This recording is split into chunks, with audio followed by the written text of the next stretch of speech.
Good morning, everyone. Happy Sunday. Welcome to the Anglesey circuit to Track Mon, and lovely to see a full crowd here already building up. At least all the marshals are here. That's the main thing. If marshals are here, we can go motor racing. That's always the thing I like to see when I get to a track. Lots of cars in the marshals car park. Thank you, marshals, for all your support yesterday and the day before for those of you who were here on Friday. And the day before that, for those of you who are here on Thursday as well. But with all the people that we thank over the course of the weekend, the marshals are the most important. Without them, we all just wander around like sheep. They're like the sheepdogs of motorsport. And they are lining up the cars on the grid at the moment in what looks like a slightly strange order, it has to be said. But if you were paying attention last night when the race came to its first pause, we'd had 6 hours of racing, with about 5 hours and 50 minutes of racing gone, we had a safety car deployed. So effectively what happened was the race was stopped under safety car conditions, and so what the organisers have wisely done is to line up the cars in the order as they were behind the safety car when it was stopped last night. And in a few minutes' time, we're going to get the race underway again with the cars in order behind the safety car as if nothing had happened. Well, of course, lots of things have happened because there was no Parc Fermé last night. There was no restrictions overnight of what you could do on the cars. So, in effect, it was Parc Libre rather than Parc Fermé. Parc Ouvert, you could do what you want.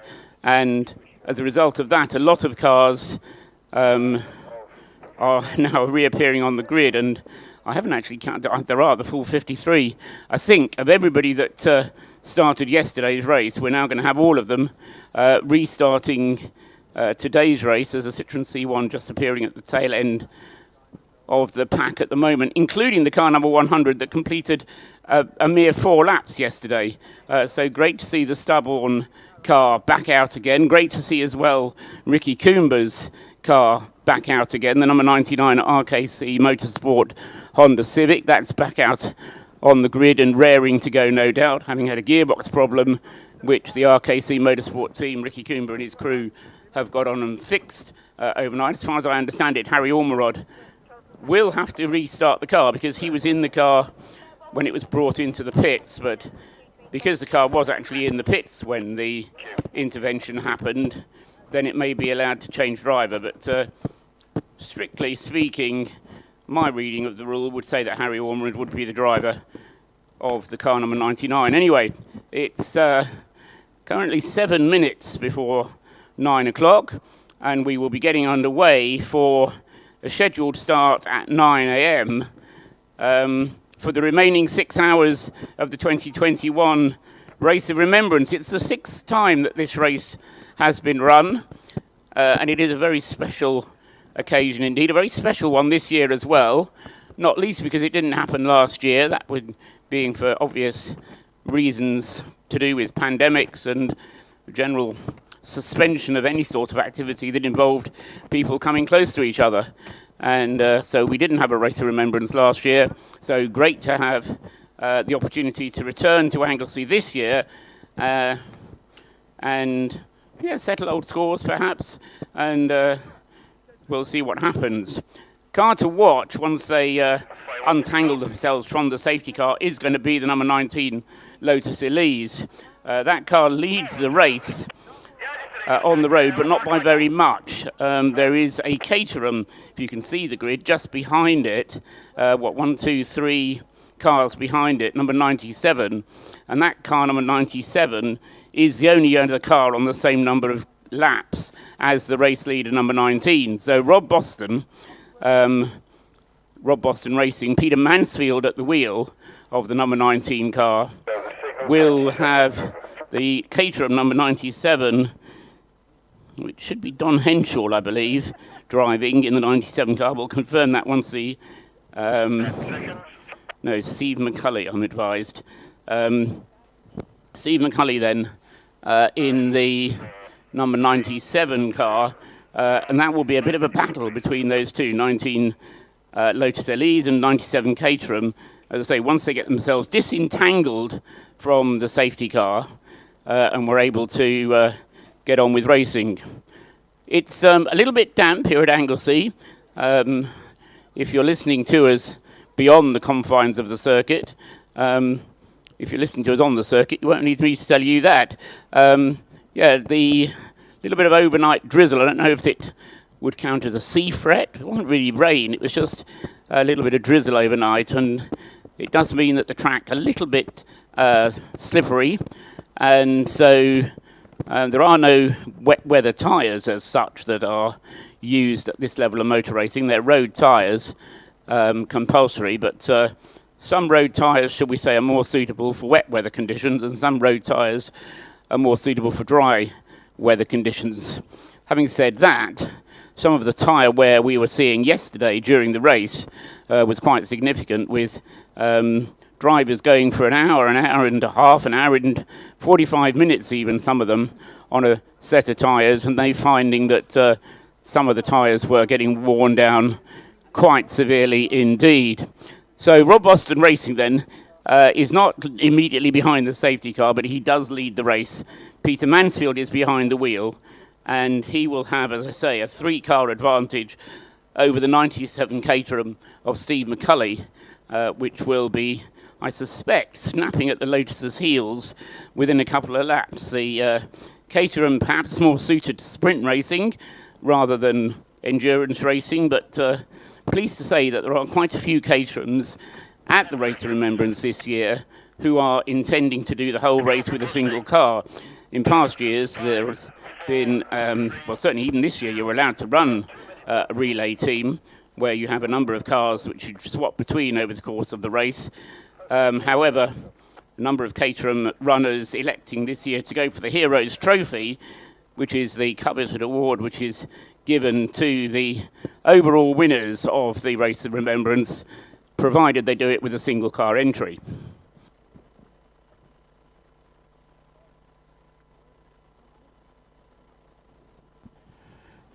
The safety car lights are flashing.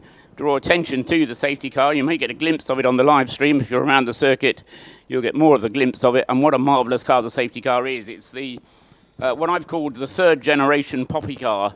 We started off the poppy car tradition with the Race of Remembrance back in 2016, whenever it was, 16 or 17, 2016 I think. And it was a Mazda at that stage. Then we had the marvellous F-Type Jaguar, which was the second generation of poppy car, but this year's has really outdone itself. We'll get James Cameron up here later on, probably after the service, because he's got his hands full of organising that first. But he will talk us through the safety car, Lotus Elise, the poppy car. Sounds beautiful, looks beautiful. It's the ultimate Lotus 420R, and it makes a worthy addition to the grid. In fact, one wonders what would happen if it would just take the yellow lights out and go racing, because there isn't a defined career for this car. So, if you're watching and thinking, why not own a bit of motorsport, British club motorsport history, then that poppy car is something very special indeed. All of the poppies that are on it, hand applied by, for the most part, veterans, ex-servicemen who have been involved with the Mission Motorsport Race, Retrain, Recover program. And as I say, that car has poppies which are red, and they sort of become more red as you go towards the back of the car. The idea is that you get the effect of poppies flowing over the airflow of the car, but it's been very carefully thought about, as everything to do with Mission Motorsport is really. And as I say, the safety car waiting for the signal to move off, and then what will happen is the left-hand side will go off in single file. The right-hand side will be held until the whole of the left-hand side has gone off. It's a bit like getting off the car ferry. You think you're at the front of the queue, but you get hold of the other ferry, the whole of the other queue coming past you first, for those of you who understand car ferry procedure. There goes the safety car then, heading off. This, in effect, is restarting the clock. I had thought that they would set off on a formation lap a little bit before 9, but they're actually heading off at 9 o'clock exactly, and therefore resetting the clock, counting down then to, in effect, when we will have the remembrance service. The 12 hours split into 3 unequal portions. We've had 6 hours already yesterday. We're going to get an hour and 45 minutes this morning. We then get the break, and then we'll have the remembrance service down in the pit lane. Hopefully the drizzle will hold off and we'll be able to hold it in the pit lane, because I don't think we've got a plan B for where we hold the remembrance service if the weather isn't kind.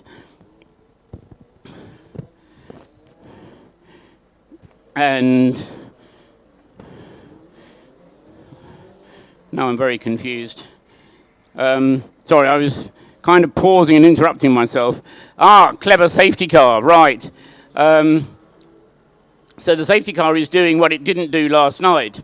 Last night, it didn't pick up the leader. It let the leader, kept the leader where it was. What it is now doing is waving everybody past in order that it can pick up the leader, and therefore it will. No, it hasn't done. Oh well, we'll see what's happening. I was going to say that the safety car was going to pick up the leader, but it hasn't quite done that yet. Maybe that they're waiting for a more suitable place to overtake. So Rob Boston will then, or I should say Peter Mansfield. Apologies, Peter. You will get a call, Rob Boston, I'm afraid. Peter Mansfield will line himself up behind the safety car for the restart. So we'll see how that happens. The safety car, I think, is going to complete another lap whilst it picks up the leader. So, and why they didn't kind of do this in Parc Ferme, I'm not quite sure, because that would have made sense if the safety car would have been able to, in effect, pick up Rob Boston, and then they'd line everybody up with Rob Boston immediately behind the safety car straight away. They didn't do that, but anyway. The safety car heading out of the corkscrew, up the Tom Price straight. Who was Tom Price, some of you may say? Well, look up Formula One racers of the 1970s. Quite possibly Wales's best ever Formula One shot, and somebody who could possibly have even become a world champion in his day. Fine memorial to him down in Ruthin, not so far away from here. And straight at the Anglesey circuit, named after the great Welshman. Through the hairpin, back down the straight on the opposite side from the Tom Price straight, coming down into bus stop, the final corner. The corner which Andrew Crichton, my co-commentator, who will be joining me later on, described as the most difficult corner on the circuit. It's off camber. You're obviously coming at the end of a very long straight, and the temptation is to go wide, miss the apex, and then run wide and run onto the grass, and then you find yourself very nearly hitting the pit wall, or the pit wall isn't very far away and can quite easily suck you in there.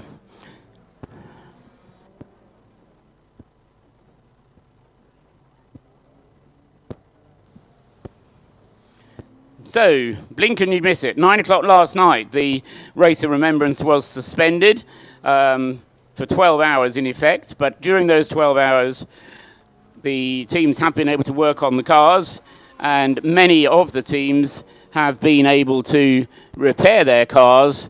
And I can tell you that we do seem to have all 53 cars which started the race back out again, except that the number 99 is being shown as in the pit lane. Yes, it is, in fact, being pushed into the pit lane. Harry Ormerod then did bring the 99 out, that car having had a new gearbox overnight, but with no opportunity to test it, they may well have decided, let's just bring it in and check that all the seals are tight and everything else that is done is okay. But hopefully Ricky Coomber, Harry Ormerod and Zach Lucas will be able to resume the challenge in that very nice looking Honda Civic Type R, the 99 car. It's not completely alone, because RKC Motorsport have got two cars that they've entered for this race. The 999 car running as a Class C car, though, a bit further down the order, and Dominic Bush is at the wheel of the 999 car.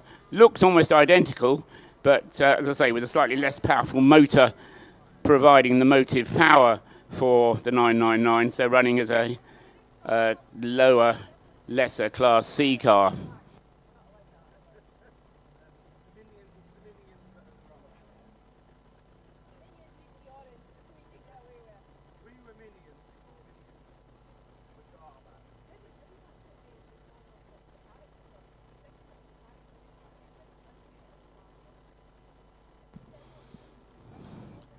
Cars drivers will be using this time behind the safety car to get used to the conditions, which are a bit greasy. They'll find that there's less grip available now than there was last night. It was pretty much ideal conditions last night. It was a relatively mild evening, very low wind and almost no wind to speak of last night after the gale forces that were lashing the circuit yesterday. And the safety car lights are now out. The Poppy car Lotus Elise will be pulling into the pit lane. The Rob Boston Lotus Elise with Peter Mansfield behind the wheel will take up the cudgels at the front and leads through there with the George Grant Mazda going through in second place. Nick Rutter behind the wheel. I say in second place, he's in 13th place overall, but he leads Class B. And Nick Rutter then close up behind the Lotus Elise with his Class B Mazda. And I think the Lotus is a little bit quicker. The Lotus will be pulling away, but Peter Mansfield then turning through Church now, out along the back straight. And the car to look out for at the moment is going to be the number 97 Andy Perry driven Rocket Racing car. Just about all three drivers we've had in that this morning. So just to confirm, it is Andy Perry who's driving the 97 car. Steve McCulley, we were told, was going to be driving, but Andy Perry now being shown as the driver of the number 97 Rocket Racing car. And I expect that's going to be the car that's taking the challenge. The first three pulling away a little bit from the rest of the field as the safety car has withdrawn. Peter Mansfield at the wheel of the Lotus Elise, Nick Rutter with the Class B Mazda, and then Andy Perry at the wheel of the Rocket Racing car. That's the order on the road, but of course we have to aggregate the results from last night, and so once the cars get spread out a little bit more, we'll be looking as well at the progress of car number 64, the Solo 64 entered car for Giuseppe Fellet, and Fellet is just a lap behind the race leader. Hasn't actually turned through yet. Tim Steele is the Caterham that's just tucked in behind Andy Perry at the moment. So those are the cars that are close together. And then the other car that is right with them, oh no, that's Nick Rutter, isn't it? The Mazda, which has dropped back. In fact, both the Mazda and the race-leading Lotus Elise have now been overtaken by the Caterhams, and that means that Andy Perry now leads the race overall. So Andy Perry in car number 97, by my reckoning, will be in the lead of the race overall next time they come around. The field beginning to get spread out now, with quite a difference between the performance of the different cars. It doesn't take long for them to get spread around the 2.1 mile Anglesey circuit. The leader of the race, still Peter Mansfield. No, he's not. He's been overtaken, hasn't he? Yes, Andy Perry leads the race, I should say. Not being shown on the screens as such, but when they come back past the start-finish time next time around, it will be Andy Perry that's shown in the lead. Andy Perry at the moment coming down into the braking area for the bus stop. Turns through there. He's the second car of this little group. No, he's not. He's the lead car of this little group. Number 97 goes through there and takes the lead of the race. So why doesn't the screen tell me that? I don't know. Because it's aggregate times. Thank you, Graham. Yes, it would be Andy Perry that leads the race, but for the fact that yesterday there was a 5.7 gap between them. So, yes, not for the first time, not for the last. I'm confused by the aggregate effect. So Andy Perry, having got himself into the lead on the road, now has to get himself 5.7 seconds ahead of Peter Mansfield, and then he'll be able to take over the lead of the race on aggregate, and that's the version of the race that you can see on the timing screen. I was mentioning yesterday that the confusing element of the race of the remembrance was the fact that this is run as an aggregate race, which means that what you see on the track isn't the real positions. The real positions established by taking the results from yesterday and adding them onto the results of today. Yesterday, the gap first to second was 5.7 seconds, due purely to the fact that the safety car came out. Safety car bunched them up, but obviously didn't bunch them up completely, but bunched them up to the point where Andy Perry's Caterham was 5.7 seconds behind the Lotus Elise, which Peter Mansfield was driving. Now, presumably they filled up that car with fuel overnight, so Peter Mansfield has a good, I would suggest, hour and a half of fuel aboard that car, so may well be hoping to be able to get to the end of part one without refueling. Maybe he'd be better off to refuel just before the end of part one, or part two as we are in now, part one for Sunday. And then he'll have enough fuel to take the restart, which will work in a similar way to the restart that we've just seen take place.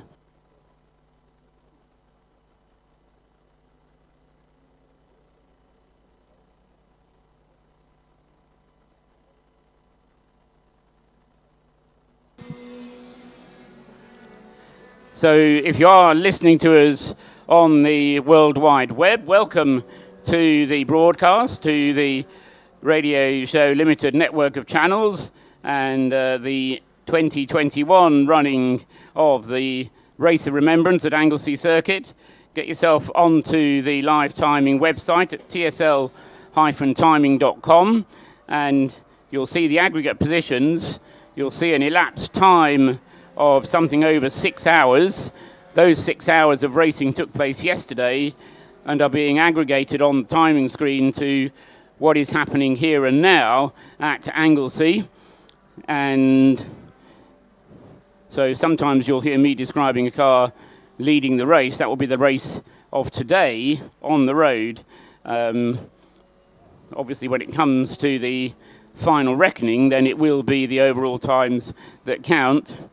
Through goes 97 Rocket Racing Andy Perry, and his lead on the road is now 6 seconds. No, it's not, it's 4 seconds, which means that he is 1.9 seconds away of taking the lead of the race overall. So briefly shown at the top of the list, because he's completed 200, as he completes 199 laps, goes on to his 200th lap.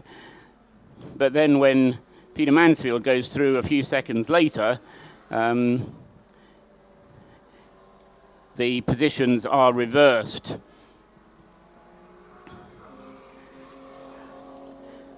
So Perry up at Rocket Inn, the left-hander at the top of the hill.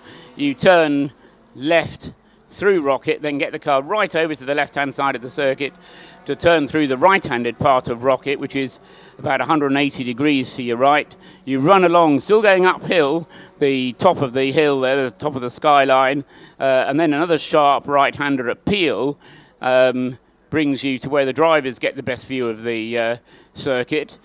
Spectators can get up there as well if you're hardy enough to climb up to the top of the hill there. And great view across the bay and the hills of the Llyn Peninsula just visible beneath the cloud. Hopefully that will be cloud that lifts over the course of the day, and we can see that more clearly. A little bit of sunshine forecast for later on today. Let's hope that's not being over optimistic. As Andy Perry goes through once again, what's the gap? Isn't going to be enough ahead of Peter Mansfield to take the lead of the race overall. Yes, it is.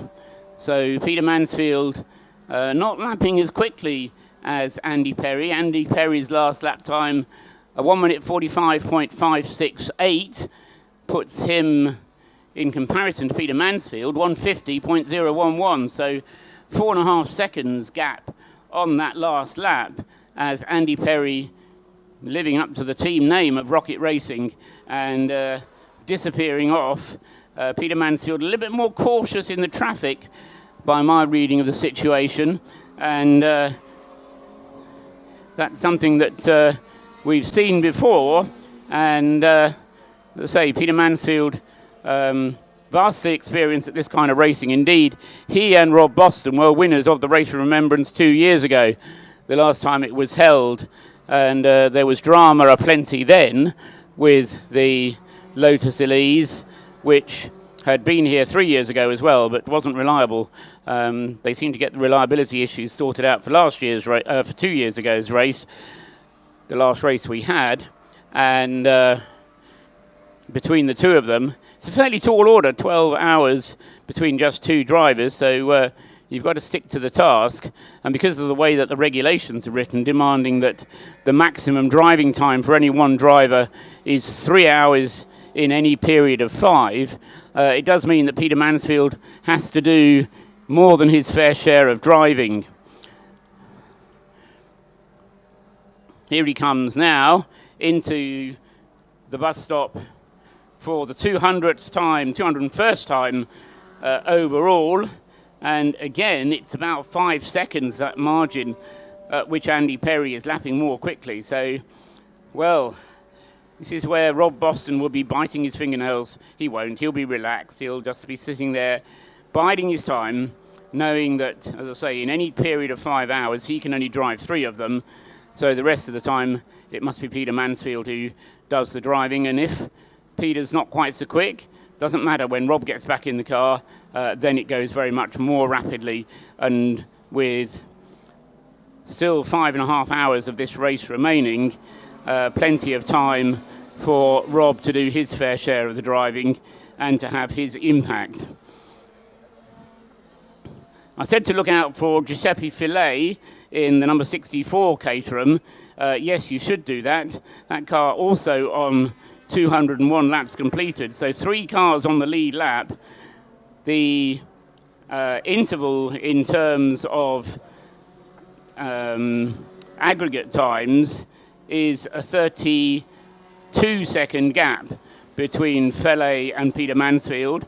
And Fillet is lapping at 4 seconds a lap quicker than Peter Mansfield. So not yet, but within the next 10 laps or so, in fact less than that, within the next 7 laps or so, Fillet will be challenging to get past Peter Mansfield. Now that won't be a battle that you see on the track, but it will be a battle against the clock. And what Fillet has to do is continue to lap more quickly. The car to watch on the circuit, Tim Steele in the breakdancers car, number 88. This is the Caterham in the relay team. 4 relay cars competing, or 4 relay teams competing. 3 of them with Caterhams. There's 1 team of Lotus Elises, just 2 Lotus Elises, but the breakdancers team of Caterhams have 4 cars at their disposal, so they won't need to worry about reliability because they'll be able to split up the race between them. A slow-going car across the start-finish line is another Ricky Coomber Honda Civic 999. This is a car that Dominic Bush is at the wheel of, and he's going to grind to a halt. He's got no power. So Dominic Bush pulling off on the left-hand side of the circuit at Target. Is he going to be able to get the car to a place of safety, or are we going to have a safety car? We've got yellow flags waving at the start-finish line, and the rest of the circuit remains green. So at the moment, at least, it looks like we're going to get away with it. As I say, it's a question of whether Dominic Bush can get the car out of danger, and then whether the marshals allow him or will push him backwards into the pit lane, which procedure does allow. Obviously, they have to do so very carefully. Marshals waving their hands as if to say, that's a dead engine, that's a car that's not going anywhere. A couple of other marshals not running to the scene of the incident, but walking purposefully in that direction. And so we'll see whether or not they're going to, or how they're going to deal with this car. But safety car will be standing by after just 20 minutes of this portion of the race. We had a safety car within 4 laps of the start of the race yesterday. So hopefully we can get away without it, but yellow flags being waved and cars having to be careful as a result. There's so much going on at the start-finish line. Stop-and-go penalties being displayed, as well as yellow flags. So drivers have to have their wits about him. Across the line goes Giuseppe Fillet there, number 64, the blue Caterham. And yes, yellow flags causing drivers to have to brake across the start-finish line as they come to the place where Dominic Bush's car has come to a halt. So safety car being deployed was pretty inevitable anyway, given that the marshals were unable to move Dominic Bush's car to a place of safety without the protection of the safety car. So the Ricky Coomber garage is going to get rather busy, unfortunately, because they've already got one car sitting in the pits receiving repairs, and that's going to make the garage double as busy, I'm afraid. The number 99 car already having been in the pits, well, obviously overnight, but about, how long was it? 2.5 hours of racing was lost for that car. It briefly led the race when Ricky Coomber was driving it after an hour and a half or so yesterday, but since then, gearbox problems having intervened on the 99 car and other problems, but inevitably a lack of drive affecting the 999 car. Now, the safety car will be good news for Peter Mansfield because it will enable him to retake the lead, I think. In effect, what will happen is the gaps will close up, and that will mean that the lead that Andy Perry had built up will be... No, will it? Now, this is an interesting point because what will happen, of course, is the safety car will wait for the... No, it'll wait for the Andy Perry car. It'll hold up the Andy Perry car, won't it? Because that's the car that leads, yes. So that's what it's doing. But it will enable Peter Mansfield to catch up all that time that he lost whilst they were racing. So I was speculating earlier on that Rob Boston would be sitting in the garage biting his nails, not quite sure what was happening. Well, by that same degree of speculation, I'll now be laughing all over his face because all the time that Peter Mansfield lost, as I say, just gifted back to him with the safety car coming out and enabling the gap to be closed up once again. And it's entirely likely that it will close up sufficiently on the road that on the timing screen we'll see the Lotus retake the lead of the race. Now, Will that mean that the safety car then picks up the Rob Boston Elise? I somehow doubt it.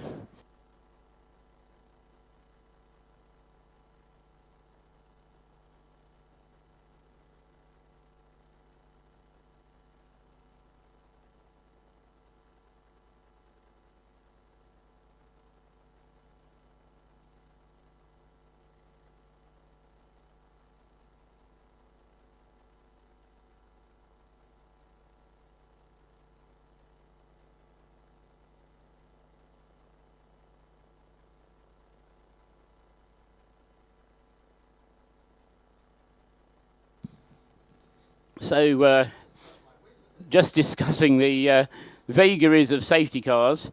The rescue unit weren't needed.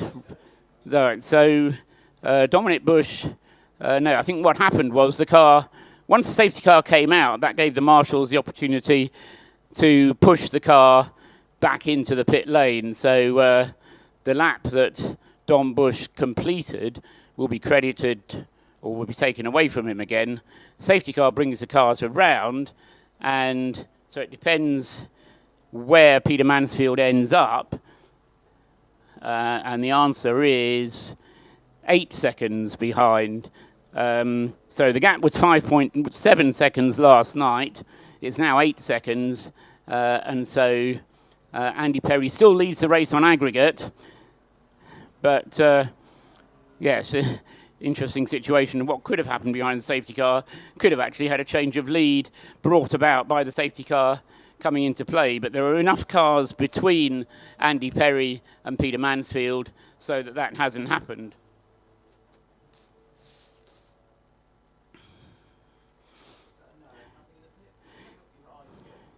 "27 minutes of the second portion of this three-part race have elapsed.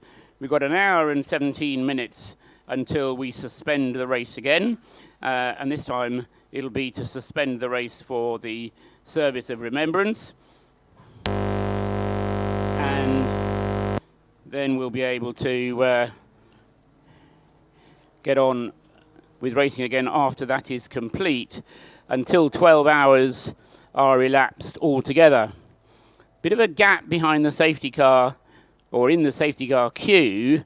Claire Smith is back at the wheel of the 102 Citroen C1, the Mission Motorsport car number 102, and a bit of a gap has built up ahead of Claire, so she's got to get a hurry on in order to catch up with the tail of the safety car queue, and she's saying, well, why should I?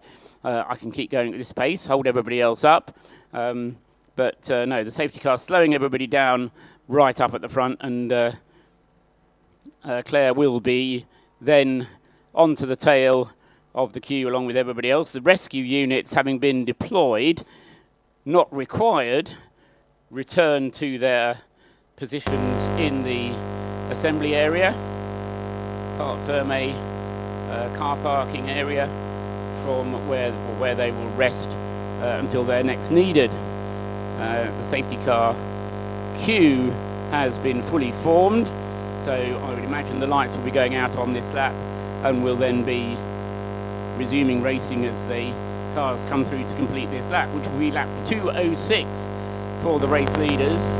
Andy Perry's lead at the front has been slashed from 7 or 8 seconds down to 1.6. Green flag waves vigorously at the start-finish line. Racing is back underway again, and Andy Perry immediately launches the Caterham into the lead. Peter Mansfield comes under pressure there from the 61 Caterham, which is currently, which one is it? It's Angus MacLean in 61. That's the black version of that car. There are 3 different 61s, and Angus MacLean is in the black car. Ollie Smith and Fraser Riddington, the other 2 cars, but the black car there of Angus MacLean getting past Peter Mansfield and pulling away from Peter, so the lead gap will go back up again. We saw before that safety car interlude that the Caterham's lapping round about 5 seconds or so quicker per lap than the Lotus Elise. But as I say, with the lead that the Lotus has, or the speed, I should say, that the Lotus has, once we get Rob Boston back into it, then it should be very rapid, and we'll get a race. We've got a race happening anyway, but the race will swing back towards the Lotus. So fascinating balance to the race at the moment between the Caterhams and the, I wouldn't say the Singleton Lotus, but it's the Singleton Lotus that's charging. Other Lotuses to look out for, the number 5 car, the TWP, John Earp's team car, that had all manner of problems on Thursday, which weren't really fully resolved until Friday evening, late on. The car then ran pretty well, but it's had a couple of problems and is now outside the top 20. The other Lotus to look out for is the 117 car. This is the Able Care Lotus, being driven by David and Jason McAnulty. Currently in 8th place overall, 5th in its class. David McAnulty at the wheel of the car. It's done 199 laps, so 7 laps off the race lead, but is a very rapid proposition, just crossing the start-finish line now, the number 117.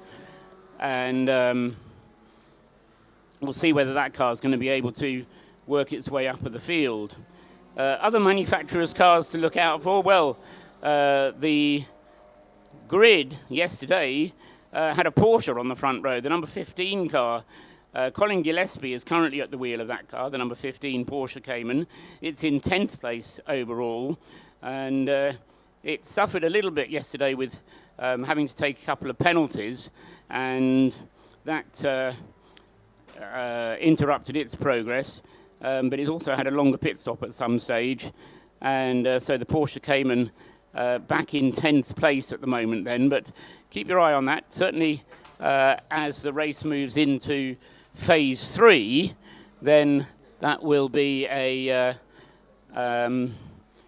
car to keep your eye on. Having said that, never ignore the Caterhams. Originally, the Race of Remembrance thought to be too punishing a race for Caterhams, and so a lot of the Caterhams ran as relay entries, but certainly 2 years ago and again this year, the Caterhams have proved that reliability is not such an issue for them. They don't run as far on a tank full of fuel as some of the other cars do, particularly the Lotus of the Rob Boston team.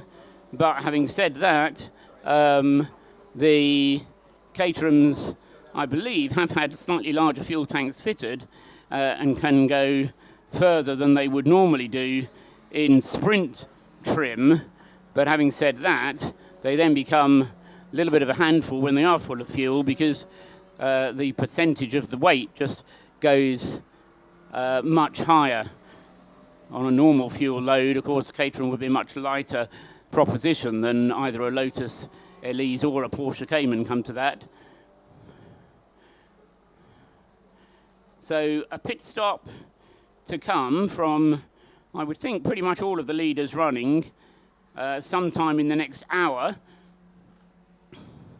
That will enable them to get a full tank of fuel. They won't be able to refuel during the pause for the service of remembrance. They were able to refuel overnight, but as I say, they won't be able to refuel during the service of remembrance. The cars will be parked on the start-finish line and will be effectively in a parc fermé state. And so we'll be expecting the leading runners to make a pit stop at some stage this morning before the intervention at 11:15. What I haven't been properly advised of is whether we're going to have a checkered flag to suspend the race, or whether it's going to be done by a safety car. Memory tells me that 2 years ago, the last time the Race of Remembrance was held, it was done with a safety car, but we'll see. Last night, the intervention was done by a safety car, but not deliberately so. It was by force of circumstances. With about 15 minutes to go, the Track Scotland Mini, which was running very well, leading or at least challenging for the lead of its class, came to grief at Church.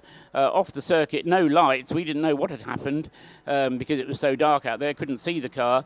All we knew was a safety car had been deployed, and it was only when the rescue units got out there and illuminated the point of incident were we able to see what was going on. And the Track Scotland car, this was number 55, which was challenging for Class B honours, was towed unceremoniously back to the pit lane. And as it got back to the pit lane, so the 6 hours of yesterday was elapsed.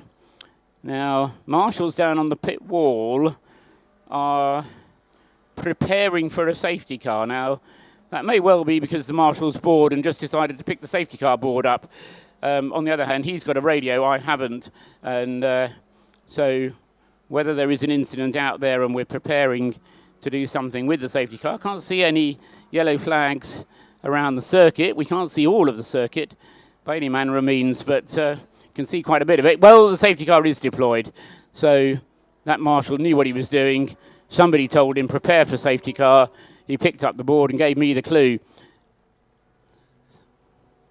So this is the second safety car already of today's activities.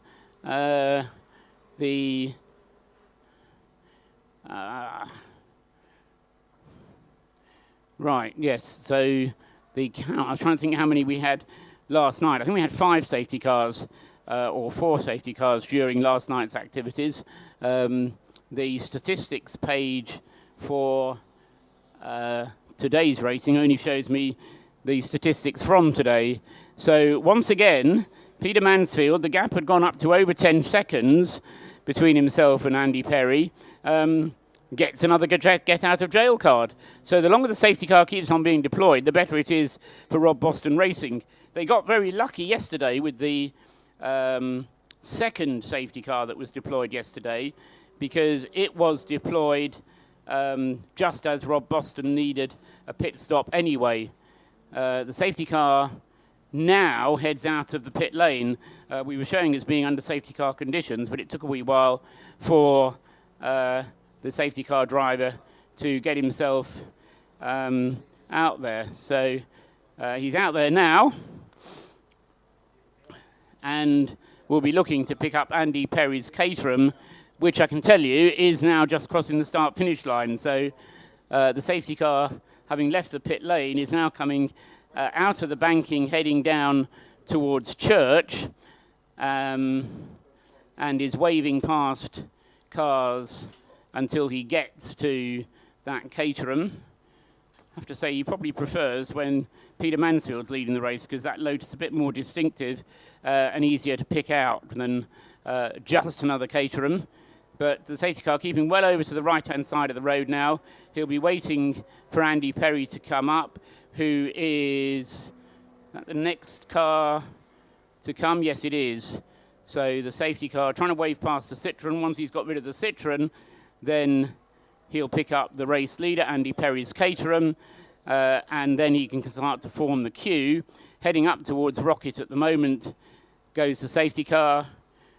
I wonder if anybody would choose this moment to come in and make the pit stop. A little over an hour still to go this morning, probably a bit too early to make it worth their while. The rescue units standing by, ready to go, having wondered about people coming into the pits.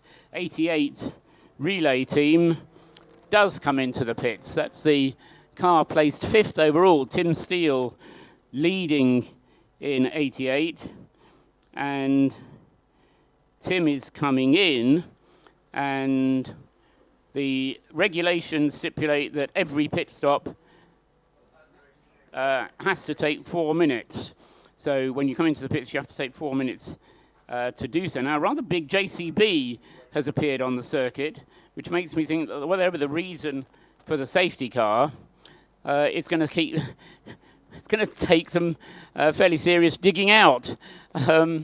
It's a very substantial JCB unit that is going to the scene of the incident, which is up at the banking, I believe, possibly as a result of taken target, too much curb on the exit of target, I think, and then possibly coming to grief.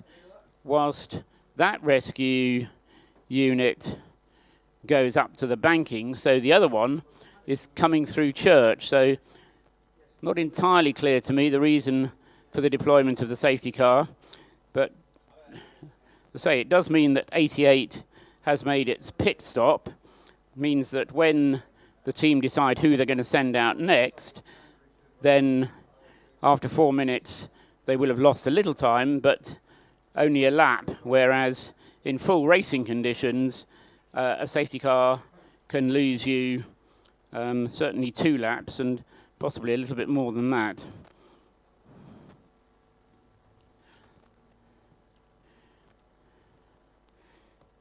So coming up towards 40 minutes, in fact over 40 minutes of the race have now elapsed, of today's race has now elapsed.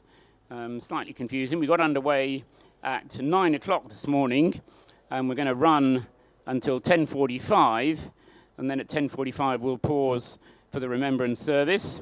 If you are around the circuit, then even if you have been before and you know what it's like, then make sure you know you come down into the pits to join in the remembrance service. We will be, at least we are attempting to set up the technology to broadcast it. The incident seems to be up at Rocket, in the sense at least that there's a medical unit up at Rocket with lights flashing. Into the pits comes the 999 Dominic Bush Honda Civic, which caused not this safety car but the previous one.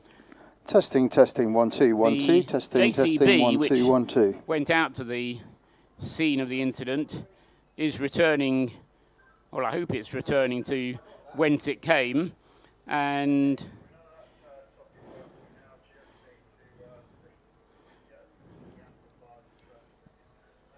isn't going to pull off through the school gate onto the club circuit. As I say, I don't think it'll have to go all the way up to Rocket, but whatever the JCB was deployed to do, I don't think it needs to do after all. Surely it's not going to go all the way up to Rocket. Oh well. So cars still lined up behind the safety car, but the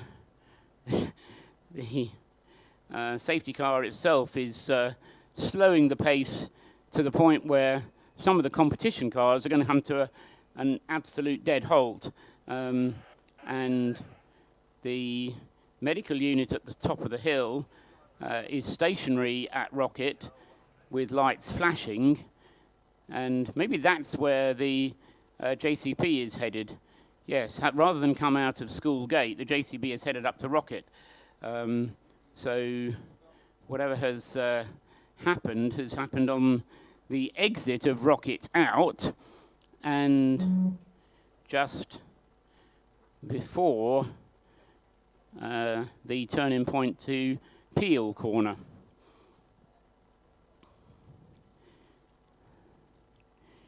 '88 back on its way, new car.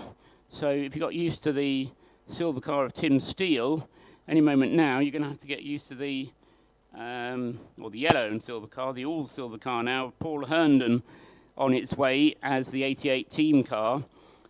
This is the car that was leading in the relay class, but is now in second in the relay class because whilst making that pit stop, it's lost the lead of the relay class to the Lotus Elise team. So Bailey Edwards, with the gold leaf coloured Lotus Elise, now leads the relay class in the team that he's comprised of him and his father driving similar Lotus Elises. Fortunately, they're coloured quite differently, so we can tell whether it's Bailey or whether it's Michael doing the driving. And Angus McLean makes up a place as a result of the safety car being out.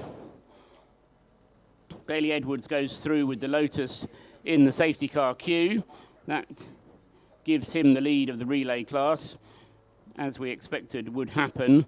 And also, as we expected would happen, Peter Mansfield has now lost second place in the aggregate positions for the race overall, and is in third place overall because Giuseppe Fillet with the 64 Caterham is now up to second place, and on aggregate is a mere 2 seconds behind the Rocket Racing car of Andy Perry.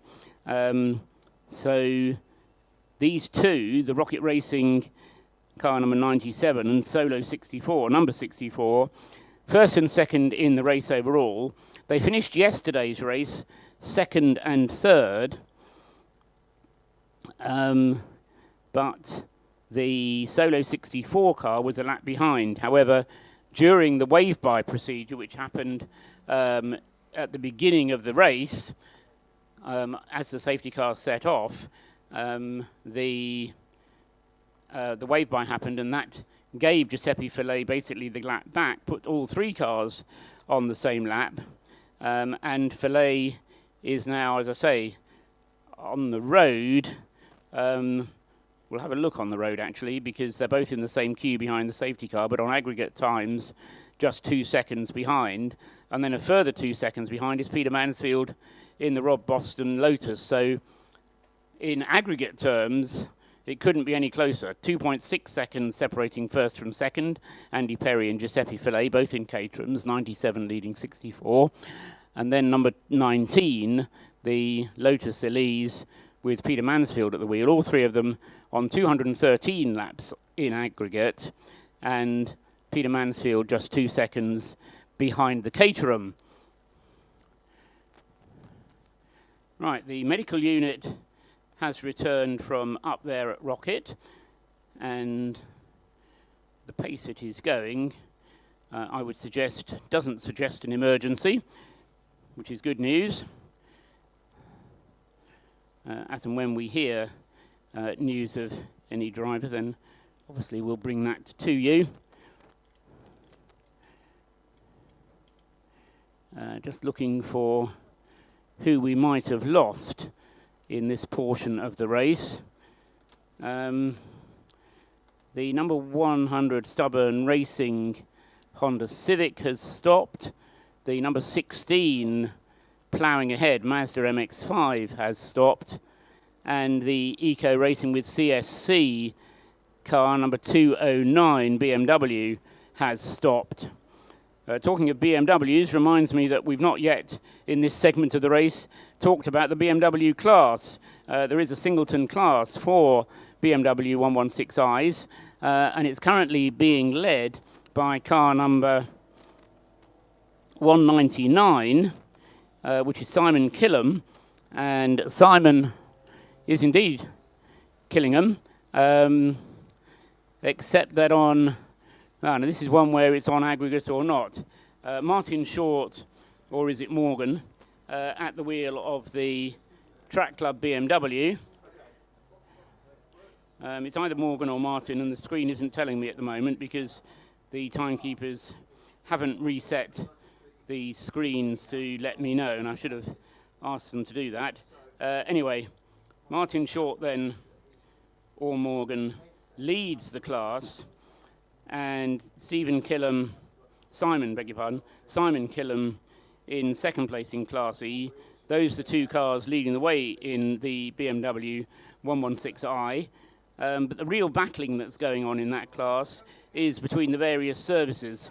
The Royal Marines Motorsport car is in third place in the class, car number 17, Gareth Moss. And then they're in 25th place overall, but in 27th place overall is the number 9 car representing the RAF, and that's Duncan Steele at the wheel of that car. So in the battle between the Marines and the RAF, it's advantage to the Marines at the moment, despite the fact that the RAF have actually got 2 cars entered, but they've had problems with one of them. It's still going, but it's a long way back. The number 8 car. Where is it? Oh no, it's further up. I'm looking in the wrong place. So the RAF with 9 and 18 is the other car, isn't it? I'm looking for the wrong number, that's why.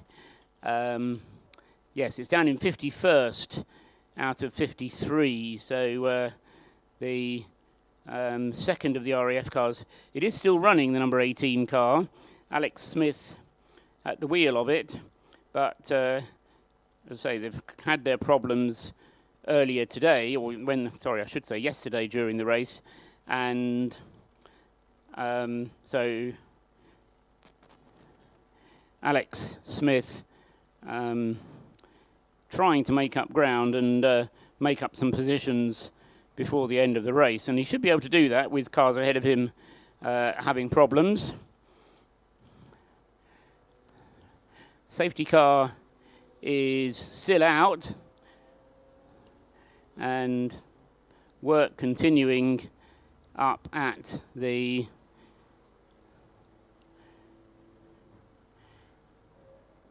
up at Rocket. I can see the JCB is still there, which makes me think that there is some barrier damage that's happened.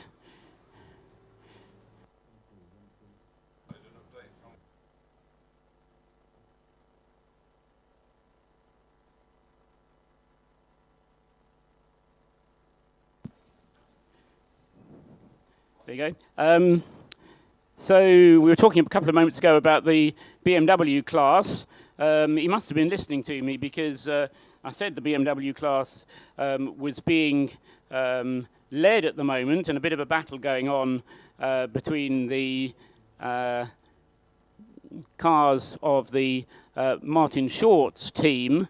Can't tell you at the moment whether it's Morgan or Martin at the wheel, and Simon Killam. But the real racing, as far as the BMW class is going on, is between the services. And I said quite openly, because it was the truth, that Marines were leading the way. Well, the Air Force has decided to come up and give me their excuses. I don't know. Anyway, Chris Slater from the RAF Motorsports Association, you've joined me up here. It's been a difficult weekend for you so far, hasn't it? Is that fair to say? Yeah, absolutely. The cars have run all year without any problems. And car 18 yesterday, we took a rear suspension arm, and then we had to come in with a rear brake problem. But the guys are back out now, and really on the pace, and they're having a really good time. But we just took a decision for a tactical pit stop there with a safety car, just to try and claw a lap back on the Navy. And that's what it's about, as far as you're concerned, isn't it? Really, it's the inter-services battle that you're interested in, rather than the overall class win. Because you guys race against each other. Well, you were telling me yesterday, all around the country throughout the season, don't you? Yeah, absolutely. We obviously want to finish in front of the Navy. That's why we're here. But we're here to have a good weekend, and car 9 is the one that's carrying our novices. So Duncan Steele, who's at the wheel now, has only ever driven at Knock Hill before, so he races with SMRC. And then James King and Fraser Gillen yesterday, that was their first ever race, and they're doing really well. Yeah, so good for them, and we're going to be able to talk to somebody else from a BMW class in a minute, I think, so that's excellent. I mean, thoughts on the Race of Remembrance as a whole? Would it be fair to say that this is kind of the highlight point of your season? I mean, obviously, from the motor racing point of view, it's not the most important race in the world, but there are other connotations to this race which are more important, aren't there? Yeah, absolutely. And from a sporting aspect, it's great to field the services and the different cat badges against each other, but it's great for us to just get together and work together on a common race, because when we're doing Armed Forces Race Challenge, it's all different cars and different people, so it's very individual. But to get us all together as a team, we've got about 10 people in the Air Force that have never done anything to do with motor racing before, and they're getting this experience. But the Remembrance Service is what's really special about it today. And everybody enjoying themselves, or have you got any miserable people saying, "I wish I hadn't come"? No, everybody wants to come again. They all want to have a go at driving, and we're taking 6 drivers to Snetterton on Friday that have never driven on a track before, and they'll get some instruction. Hopefully we can harvest the driver or two out of those 6. Just under an hour until we have the break for the remembrance service to go. Presumably, you're not planning to make any more pit stops before then? Car 9's good, so he's yesterday he was the quickest driver. Hopefully we can grab a lap back out of the Navy in this stint. We're expecting car 18 at about 10:10 until well after the service. Right, okay, so currently placed in 4th overall, or 4th in Class E, as you say, the steel-driven car number 9, and your Navy competitors are 25th overall, so you say 191 laps completed by the Navy, 188 laps for you, so you're going to need a couple of laps to get back, but it's a long race, plenty of time. It is a long race. We're hopeful the pace difference between these 2 drivers yesterday, that Duncan might be able to take a lap out of him in this stint, but just one bad pit stop. Exactly, right, okay, thank you very much, Chris Slater there from the Royal Navy. Royal Air Force. Royal Air Force. Did I say Navy? I did, didn't I? Royal Air Force. It says all over your chest. Thanks very much. Well done, Chris.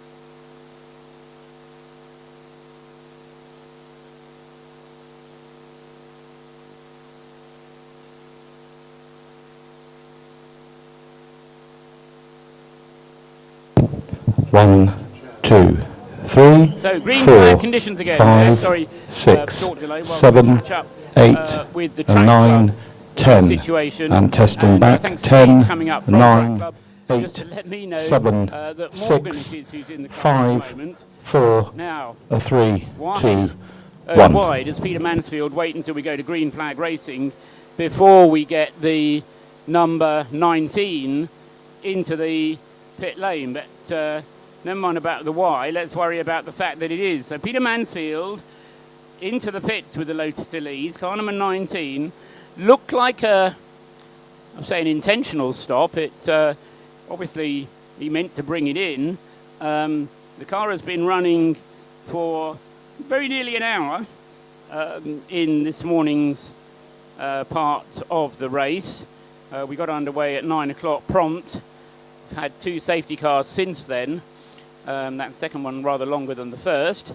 But into the pits then is the number 19 Lotus Elise, and that will be a 4-minute stop under green flag conditions, which the team is going to have to then claw back.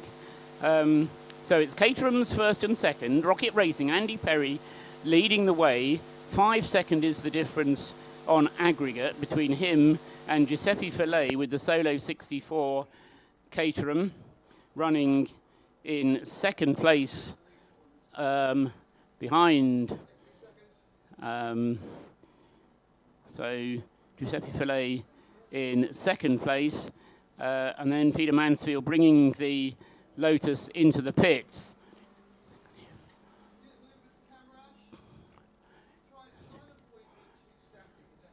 '97, '64.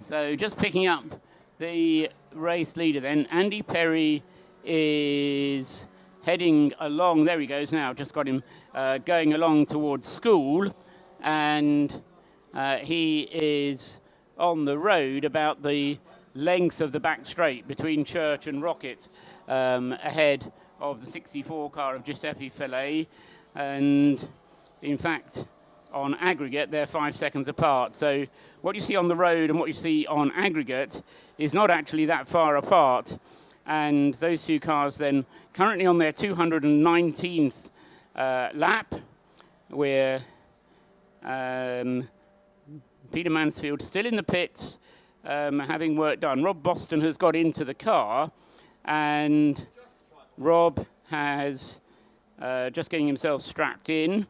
It'll be a 4-minute pit stop because that's what the regulations demand. And in that time, he'll be able to hang on to third place, no question of that. Danny Holland is next up in the paddle up with Love Cars Caterham. If you weren't here or weren't paying attention yesterday, this is the 777 Caterham.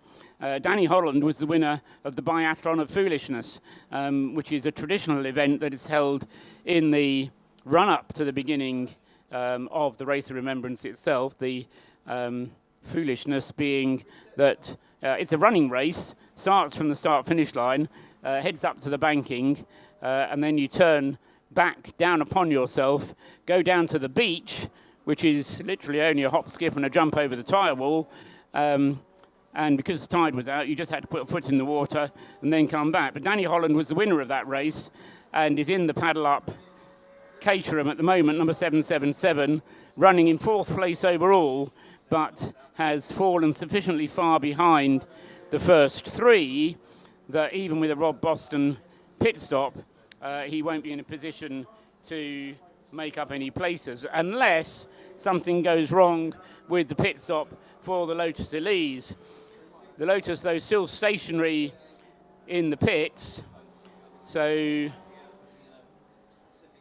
we'll have to wait for that car to come out. Now it is, and confirmation as the driver goes through the driver ID sensor that it is Rob Boston at the wheel. So now we're going to see what kind of lap times Rob Boston's going to be able to achieve. But unfortunately, in the time that Peter Mansfield was behind the wheel, and as a result of taking his pit stop during the green flag, that car has lost 2 laps on the Caterhams.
So we're in the stage of the race now where people will be looking forwards rather than backwards. They'll be looking forwards because the countdown clock at the top of the TSL timing screen is counting down to 40 minutes before we get the intervention of the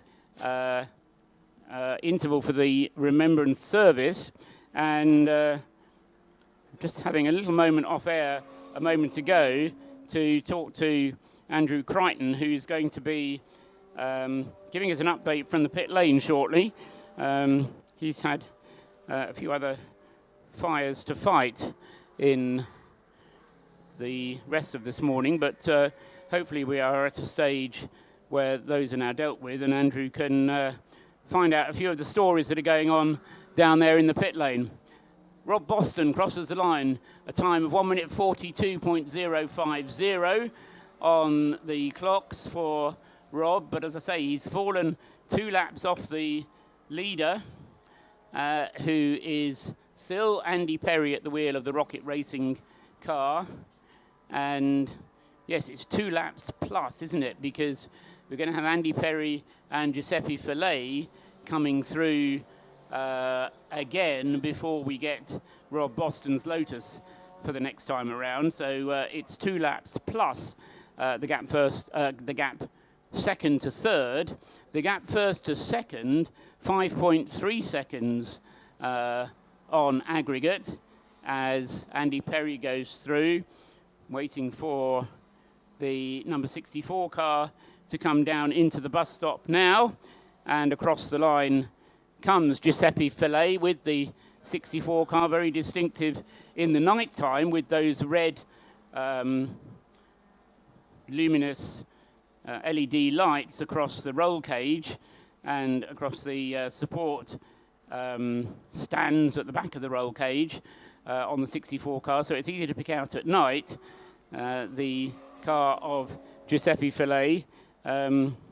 Interesting trying to work out who of the 3 drivers in that 64 is actually the quickest, because Fillet was the qualifying driver. Will Rossetti was the driver who started it, but it was Lee Bristow in the night portion of the race yesterday.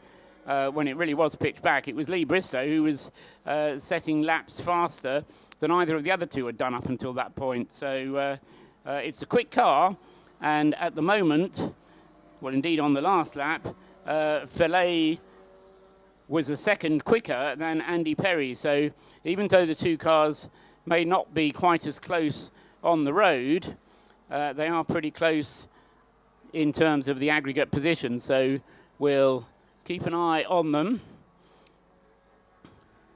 Fillet currently on the Tom Price straight, headed up towards the hairpin. And number 97, Andy Perry, is on his way down through the bus stop at the moment. There he goes, crosses the line, 223 laps now completed for the Rocket Racing Caterham number 97. Here comes Fillet, and that's an even quicker lap from Fillet, I'm sure. Here he comes, crosses the line, 4 seconds now behind. So again, it was a tenth of a second was made up. It seemed to be quicker than that by eye. 43.39 for Fillet and a 43.47 from Andy Perry, but an indication of just how quick that they were going there, that we had to go down to 2 decimal places to split them. Rob Boston's time of 1:38, so once Rob Boston gets a clear lap, here he comes again, he's going to come across the line. Had a bit more traffic that time, and it was a 1:40, but if he can lap in or around the 1:40 mark, then he's going to go away to catching back the 2 laps that he's fallen on the 2 Caterhams. And remember, both those Caterhams are going to owe us a pit stop, I would guess, in the last half hour of the race, or in the last half hour of this segment, I should say, because we've got just over half an hour before we have the intervention. And at that point, the Caterhams will want to have come in and refueled in order to be able to do the restart on something approaching a full tank full of fuel. Perry coming through again, crosses the line, a 1:42.531 this time. That helps. Where's Fillet coming down from the hairpin into the bus stop? The 64 car, headlights ablaze, just a touch of opposite lock as he comes through there, but he completes the lap again. It's quicker, down to 3.7 seconds now between the first 2 Caterhams. It's not going to be a battle on the track. I'm just wondering, need to get the stopwatch out to time the gap on the road.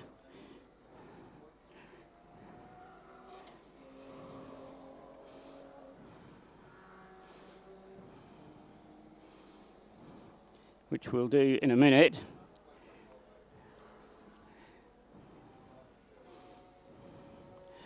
So just get on with that. Oh dear.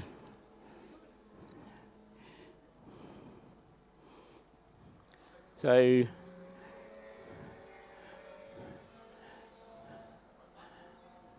up onto the Tom Price straight goes the leading Caterham through the hairpin. Squealing of tyres there. I think that was from one of the minis as it came through the bus stop. And heading down into the bus stop as well in a moment is going to be Andy Perry. Here he comes. Not much traffic around for him on that lap, so that may be an opportunity for him to put a slightly quicker one in. Actually, it was a slightly slower one, 143.576. And where's Fillet? He's coming into the bus stop now and crosses the line. 141. He's down to 2 seconds, less than 2 seconds now for Fillet. On aggregate positions, Fillet, yes, of course, because he finished yesterday's race a lap behind, he gets quite a benefit because the first thing that the safety car did when it led the cars around at the beginning of this portion of the race was to allow a wave by. And of course, it's the conditions prior to the wave by that Giuseppe Fillet was relying on. So just 2 seconds is all that Fillet has to make up, and he'll take over the lead of the race, a race that's already had a number of different leaders, including Rob Boston, of course. In fact, both 97 and 64. I had a feeling we might have even had the number 70 Caterham in the lead at one point of the race as well.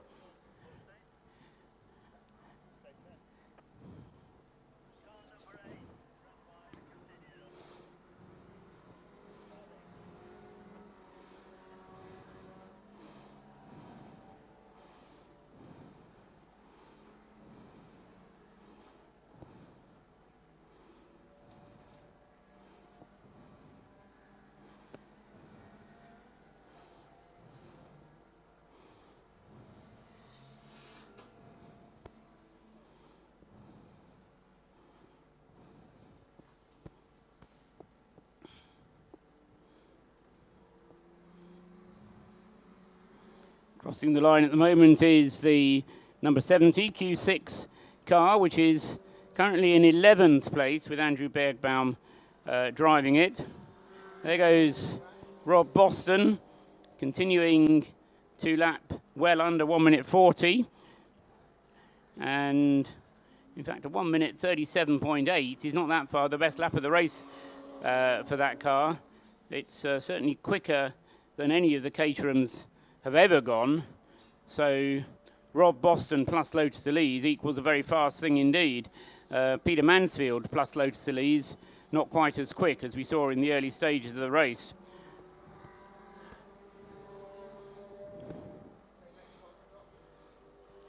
Let's have a quick rundown of where we are. I kind of missed the top of the hour for the rundown, so we'll have one now with just over half an hour before the race is interrupted for the main event, as it were, the Race of Remembrance service, which will take place down in the pit lane. If you're around the circuit, not listening on the World Wide Web on RSL, then please make your way down to the pit lane. There's no restrictions on who's there, more the merrier. Is the view of Mission Motorsport and all concerned. So make sure that you get down into position in the pit lane in time for the service, which is happening in half an hour. So with that in mind, the positions are that the number 97 Rocket Racing Caterham leads the way. Andy Perry 3.5 seconds ahead of Giuseppe Fillet at the wheel of the number 64 Solo 64 Caterham.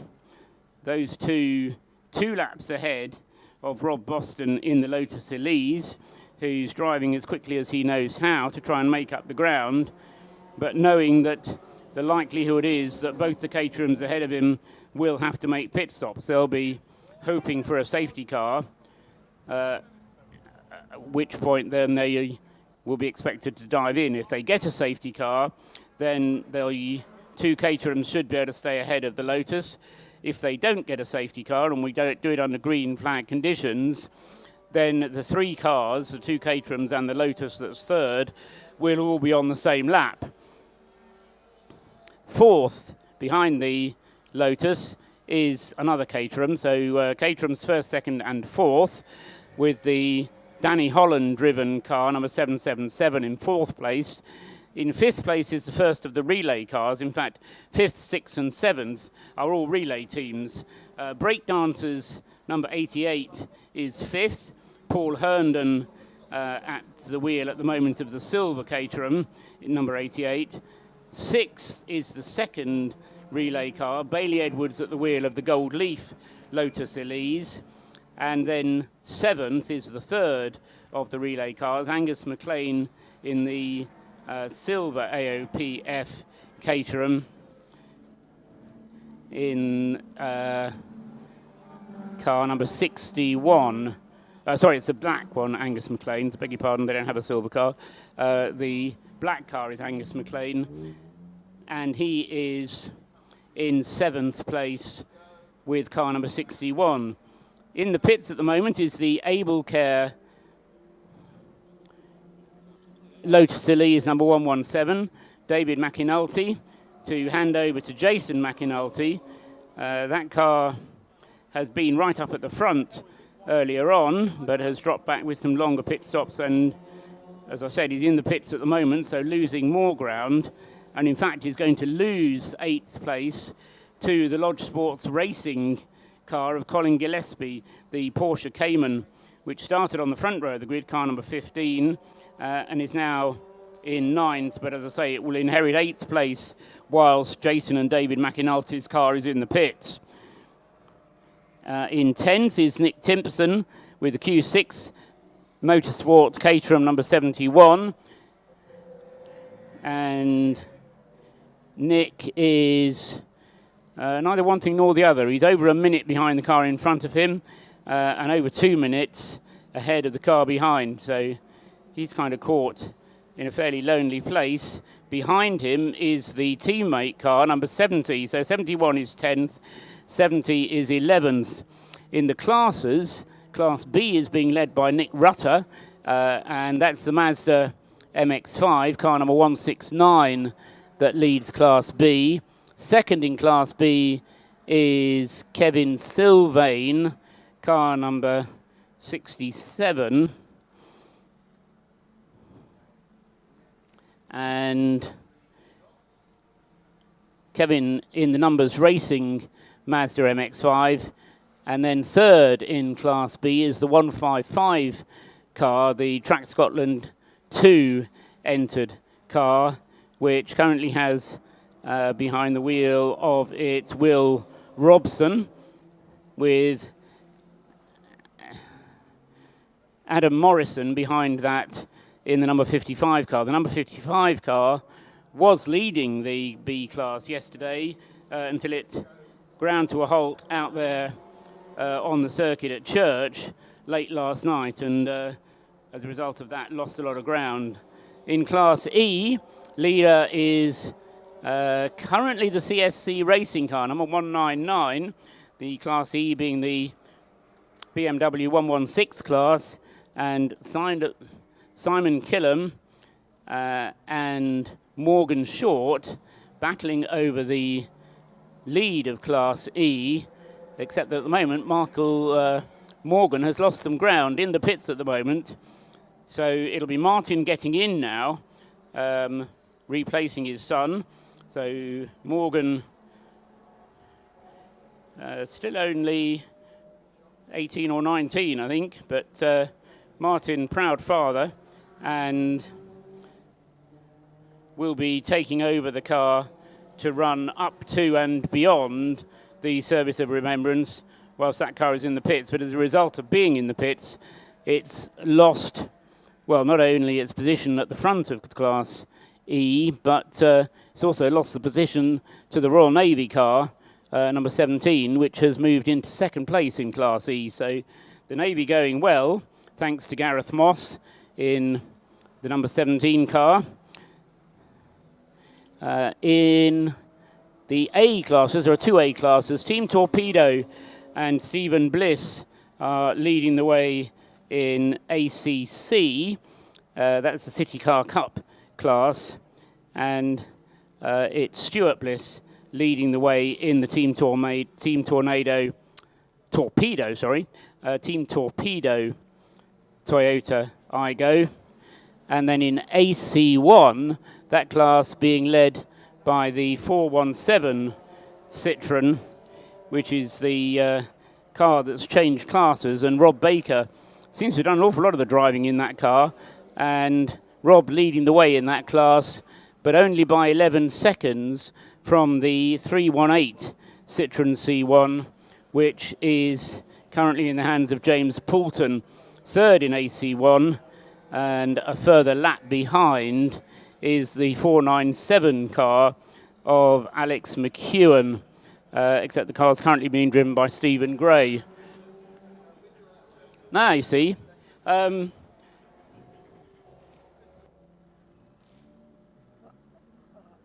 Paul, it's Andrew down here in the pit lane. Just a couple of little snippets of update.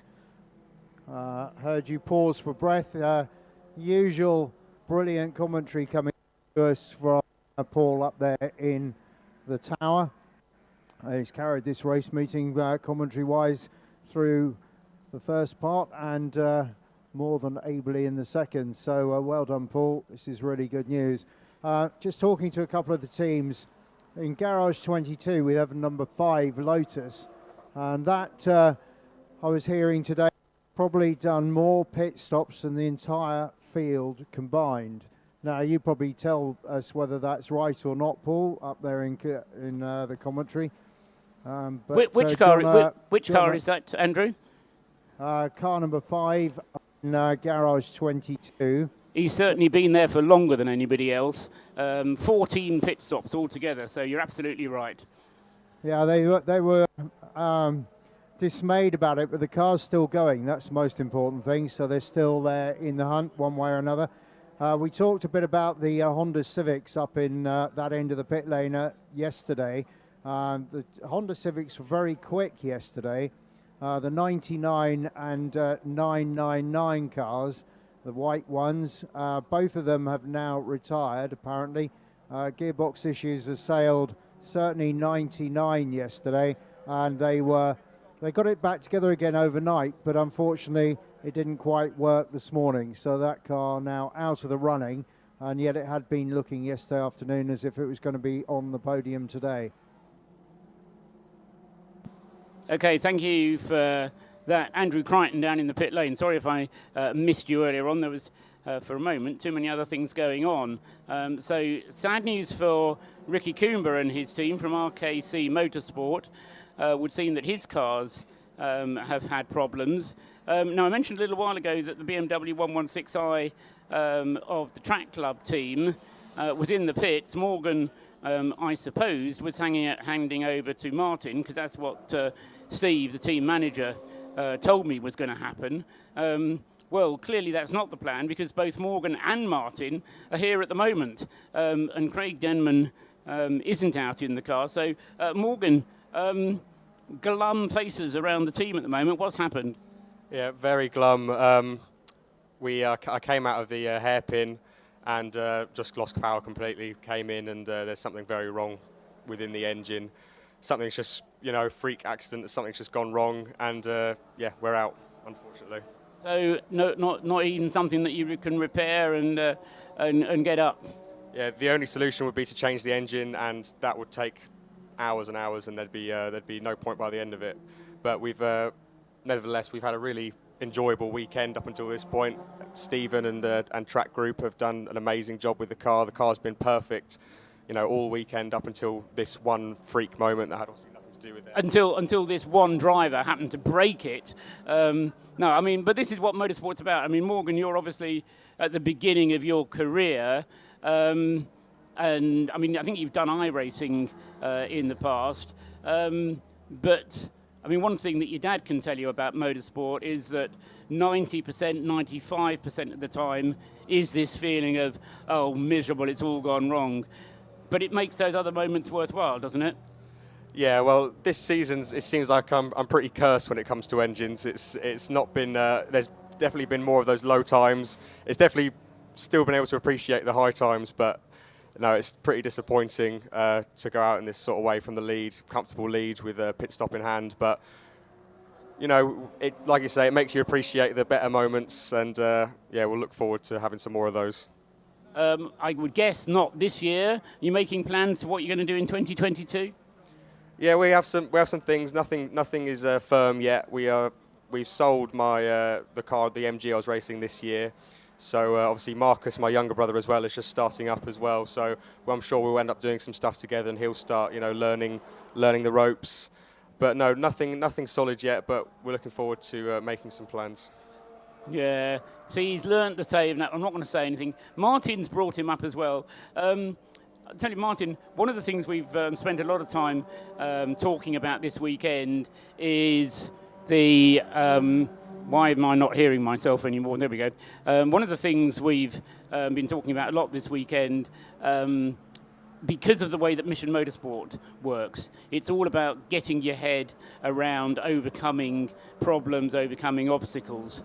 I mean, it's a good motto and approach for life itself. But you, as a dad who's been there in the motorsporting world for a number of years, I'll be kind, you've experienced those downs, and presumably you can help Morgan in overcoming that, because it's a lot of motorsport is all about being in the head. You talk about it being about motor racing and driving fast, but a lot of it is about the mental approach, surely. Yeah, it is. You reminded me that our worst ever 24-hour race started before the green lights. We were in Spa, and the engine blew as the driver approached the start line, and he had to park it at La Source, and then we couldn't retrieve the car, and so we were stuck there for 24 hours. We couldn't even go home, so we just went to the bar and got hammered. But no, I mean, apart from 24-hour races like that, you know, whatever form of racing you're doing, there can only ever be one winner, and whether there's 28 starters or 53 starters that we've got here, or however many starters you got, you know, the chances of you winning are small, aren't they? So what I was trying to get at was how you help Morgan, and as Morgan nicely mentioned, brother Marcus, you know, you've got a role to play in teaching your sons about how to go racing. Yeah, having done 10 years of sat behind TV monitor driving on a Logitech steering wheel and everything, and when things go wrong it gets emotional. Now in the real world, that pain, is very difficult. But the guys that built the car, the guys that put all the hard work into it, they're all pretty devastated. Stephen has wandered off. He's a big old boy. You wouldn't want to mess with him. I think he's taken himself to a safe place. So it is difficult. But in terms of what we're here and what people have dealt with in the pit lane, it's nothing at all, and it's just a race. And what I've drawn from this weekend is, seeing these people battling, getting in and out of cars and in the pit lane, and the military heroes. It's just a motor race, and nobody's died, nobody's got injured, and we're all going to live through it. Exactly right. We've got about a quarter of an hour before we're going to get the race suspended. Oh, here's Steve, and there's the bit that broke. I'm not clever enough to know what that is, but it's a bit of a chain, and it's not how it should be. Thanks very much to Morgan for coming up here. I guess you have to help pack up the truck as well, so I'll let you go and get on with that. As I say, we've got around about 15 minutes before we have to break things off. Thank you very much to Martin Short, to Morgan Short for coming up here. Congratulations, bad luck to the Track Club team, who with engine problems are out of the race, it would seem, as are both of the Ricky Coomber cars. So we talked about it being a race of attrition, and certainly attrition has been the story of this morning. Most of the cars that were worked on overnight going very well. Claire Smith has joined me. Let's have a quick word with Claire. As I say, we're working towards the end of the second part of this race. I should just mention that both the Caterhams that were leading the race have been in for routine pit stops, done their refuelling and got on their way again. Don Henshaw has taken over behind the wheel of the number 97 Rocket Racing Caterham, and Lee Bristow is now driving the Solo 64 Caterham.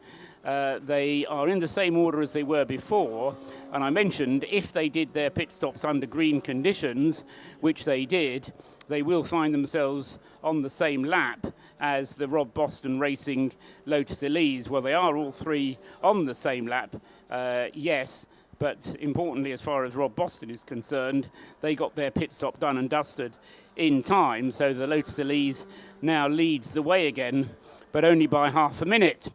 Now, Claire Smith is heavily involved with the Race of Remembrance, one of the high points of her year every year, and as well, she gets to get a drive as well. You're driving in the car 102 Citroen, Claire, and you had a lot of safety car running, so that's a bit annoying, isn't it?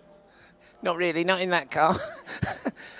No, it was a bit frustrating, but I'll be honest with you, Paul. It is such a laugh. It is such a laugh. I've never ever been behind the wheel of a C1 before, and they are just such fun. You can see now why that series has become so popular, because it's very cheap racing and very thrilling. A bit scary last night, I must be honest, because we didn't have very good lights, so the majority of the lights were in my rear view mirror, but a good laugh, and obviously for a good cause, I love it. Well, yeah, that's what it is all about, and as I say, the high point of the whole weekend is coming up, and I think for you as well, it must be the case that, yes, you want to see the cars on the grid at the start, you want to make sure that everybody's happy, but the time when we all come together as a family, as a community of motorsport enthusiasts, but as well of the whole Mission Motorsport programme is coming up in about 10 minutes' time. Yeah, and you can't take away the importance of that, because we always say it isn't a race as such, it's a remembrance service which has got a race wrapped around it. And what Mission Motorsport do with these guys is quite amazing, and it is fantastic, and which is why I've always thrown myself into it. I think it's a brilliant thing, from its original concept, and as well as that, Paul, it is a very good laugh. I mean, there's such camaraderie. You were just talking to Martin Shaw, and here's a guy who's been to Le Mans, and he's still here, just mucking about and having a laugh with his son, and it's people like that who lean into this, that make this the event that it is, which is so great. And James and his team, all the guys downstairs that all support this.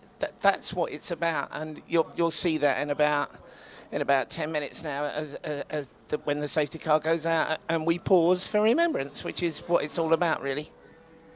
Okay, thanks very much, Claire. You've probably got to get back and get ready. Not quite sure you can go to the Remembrance Service dressed like that. One more thing you wanted to say? I do, Paul, because I don't know if anyone said it to you, but thank you very much, because it is beautiful to see you here. That's all I'm saying, because it's lovely to see you. Thank you very much. Better all that up crying if you're not careful. Slow on the circuit, that grabbed your attention. Coming through the bus stop is the number 5 Lotus, and for no good reason that I can see, gets wumped by the Porsche Cayman. This is the TWP racing car, John Earp's team, the car that had all manner of problems with its gearbox earlier in the week, ground to a halt opposite the pit. He looks like he wants to get going again, actually. Now he has. He was waiting for a gap in the traffic so that he could rejoin safely. Good heads-up driving that, not just leaping back onto the circuit without a care for who else might be around him. So tip of the hat there to Andy Mackay, it is, who's behind the wheel of the number 5 Lotus. Traction with TWP Racing, as Andrew Crichton mentioned earlier on. John Earp, who is the man behind TWP Racing, for quite bizarre reasons as to why it's called TWP. But anyway, the... no, it's gone. That car going slowly, but as I say, it had a problem and managed to get going again, and I think is now proceeding to be back up to speed. So that's good news for that team. As I say, they had huge amounts of gearbox problems, couldn't complete a lap during qualifying, daytime qualifying. However, got the car sorted for night qualifying Friday night, and then got the car underway and was racing really well. But various other problems intervened, and some longer pit stops meant that it's running fairly well down the list.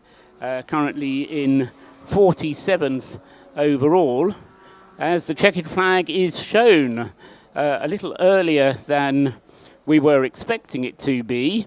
But the checkered flag being shown then to bring to the end part 2 of the Race of Remembrance. And the good thing about doing it with a checkered flag, of course, is that the gaps remain as they are. There goes the number 5, Andy Mackay, crossing the line then, back up to speed again after whatever problem. Possibly just got the bus stop wrong and then found himself with a fistful of neutrals in his hand. 318 and 417 crossing the line absolutely together in the AC1 class, the Citroen class. Those two cars running 318 and 417. I've got a feeling, let's just see where they are. Yes, they are separated by nothing at all as they cross the line then at that juncture. And following part 1 of the race, they are on aggregate some 20 seconds apart, but they're no less than that. So very close indeed then between the two cars in class AC1, and it was indeed for the lead of class AC1. The 318 team WRC in Beer We Trust, with James Poulton behind the wheel, and the 417 car, which is leading the way, still in the hands of Rob Baker, but leading the way by almost nothing at all.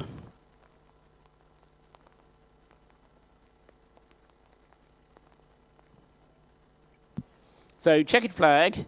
End of the race means that people will have to come down onto the start-finish straight and line up.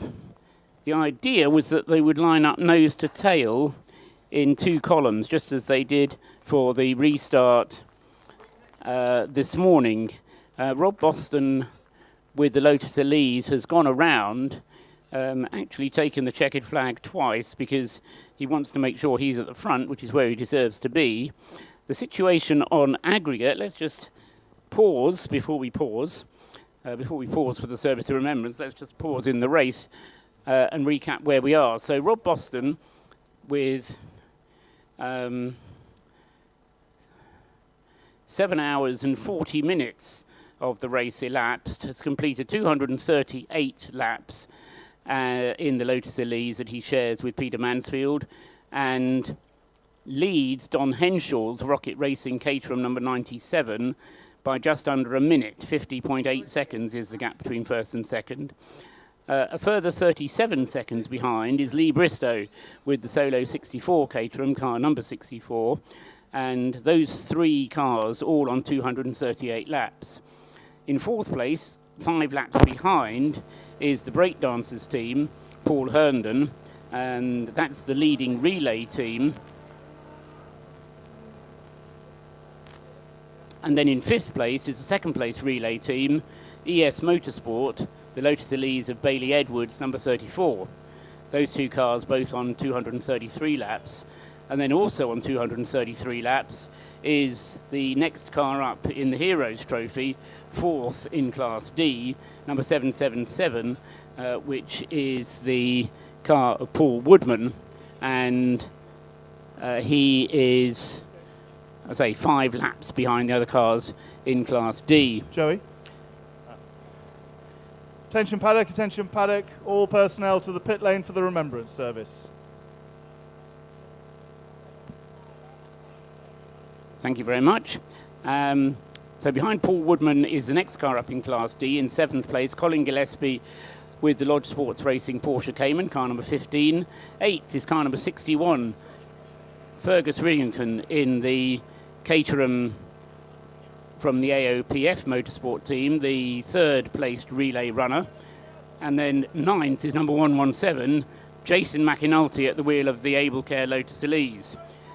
Rounding out the top 10, car number 71 is Nick Timpson in his Caterham, the Q6 Motorsport entered car. He's on the same number of laps, 230, as the Able Care Lotus Elise. Now, what's not quite clear to me is how I am going to hand over to the Service of Remembrance.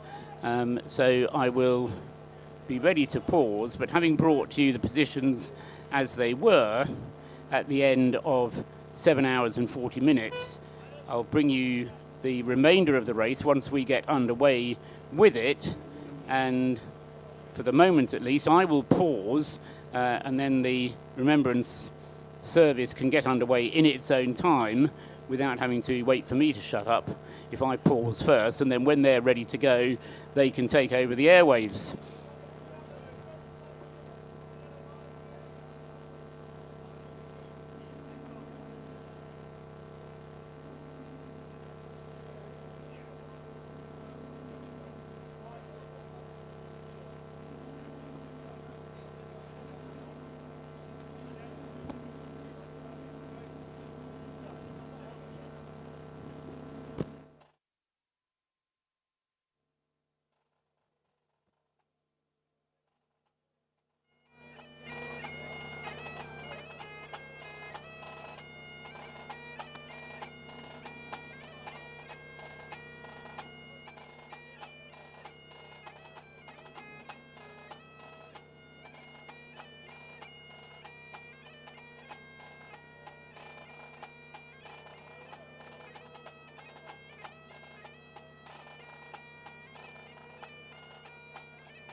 146.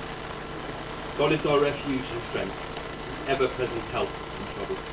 Therefore we will not fear, though the earth give way and the mountains fall into the heart of the sea, though its waters roar and foam and the mountains quake with their surges.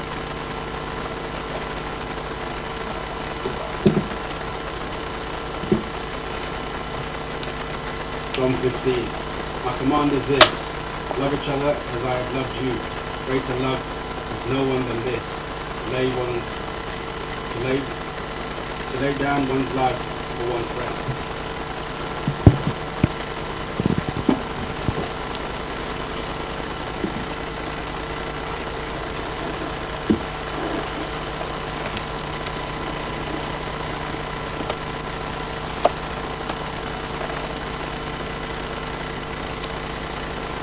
We are here today to remember courage, bravery, fortitude and sacrifice offered by so many down the generations in the cause of peace, freedom and security. We remember because we are never likely to be challenged to give in the way that these people did. It is a distant experience to us. It is distant because we've never encountered it, or if we have, only a small part of that experience. It is distant because many of the veterans who have experienced that are now old. Time separates us from the events that we largely remember today. So because of this, we must remember, and we must remember this way. We remember because we all too quickly forget.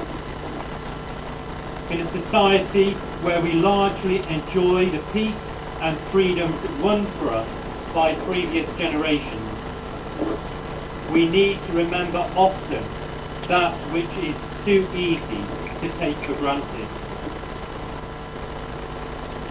We assume that the peace and freedoms that we enjoy today will always be there.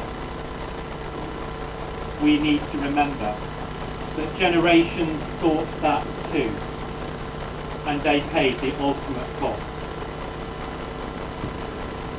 We also remember today the many who still suffer from the effects of war and conflict, in bereavement, injury, turmoil, trauma and pain.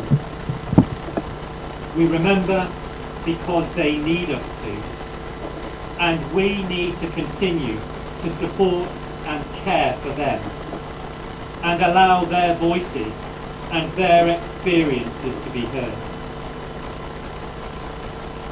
As our readings today show, we remember sacrifice today, but we also remember life, the life that we have been given. Greater love has no one than this. Greater life, greater love. That is why we remember today.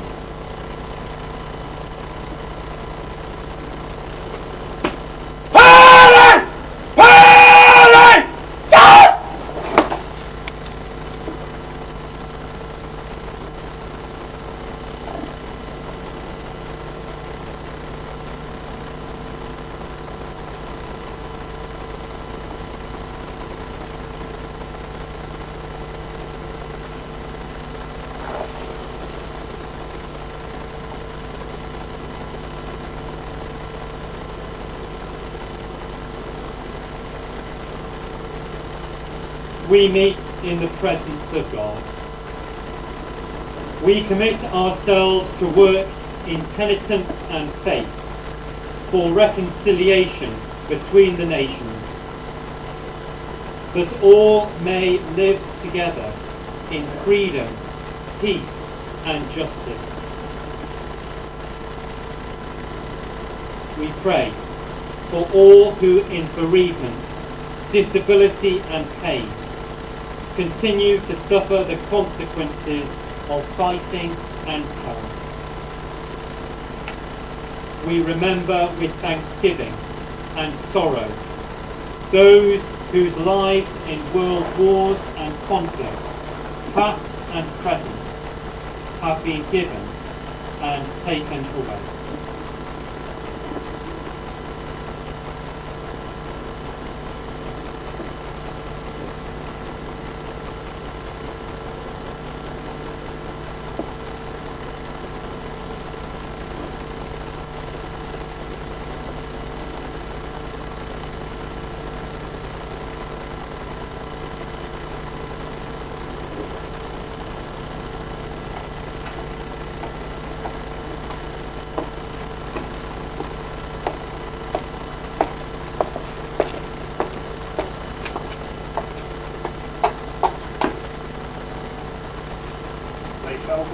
Not old, as we that are left grow old. Age shall not weary them, nor the years condemn. At the going down of the sun, and in the morning, we will remember them. We will remember them.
when you go home, tell them of us and say, for your tomorrow, we gave our today.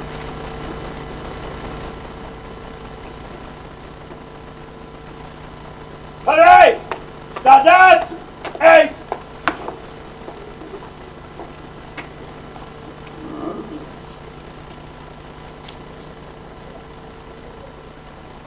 we come to pray, and there is a response in our prayers.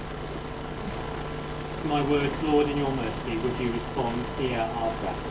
Let us pray. Almighty and eternal God, from whose love in Christ we cannot be parted either by death or life. Hear our prayers and thanksgivings for all whom we remember this day. Fulfill in them the purpose of your love, and bring us all with them to your eternal joy. Through Jesus Christ our Lord. Amen. We pray for the leaders of the nations, that you may guide them in the ways of freedom, justice and truth. Lord, in your mercy, hear our prayer.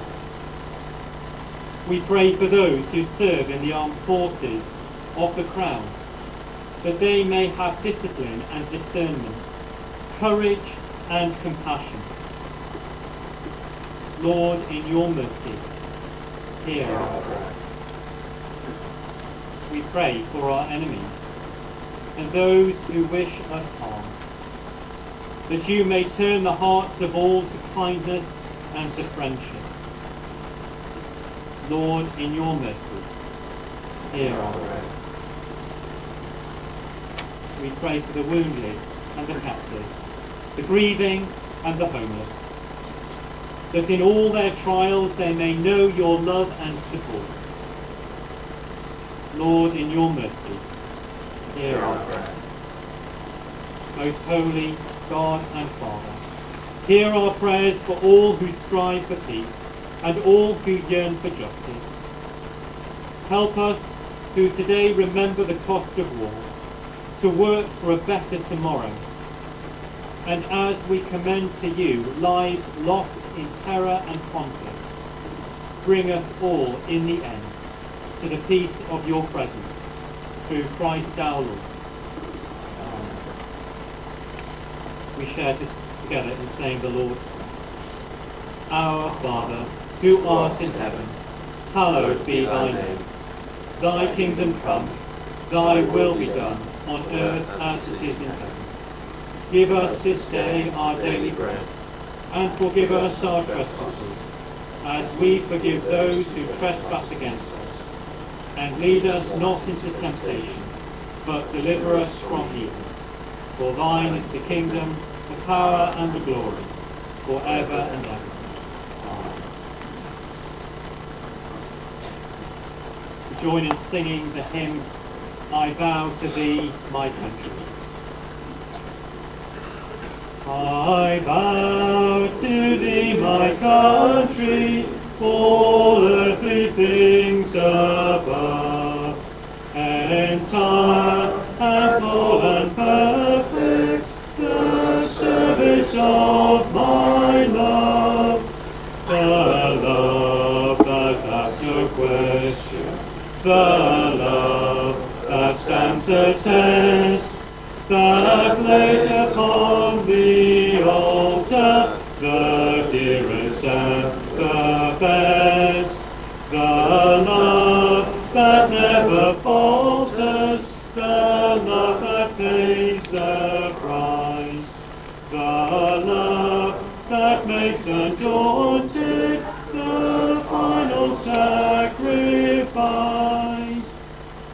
And there's another country I've heard of long ago, most dear to them that love her, most great to them that know.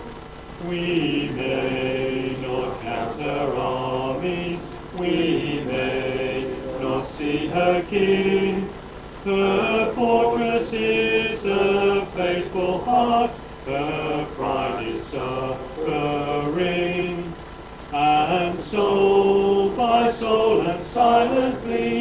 her shining bounds increase, and her ways are ways of gentleness, and all her paths of peace.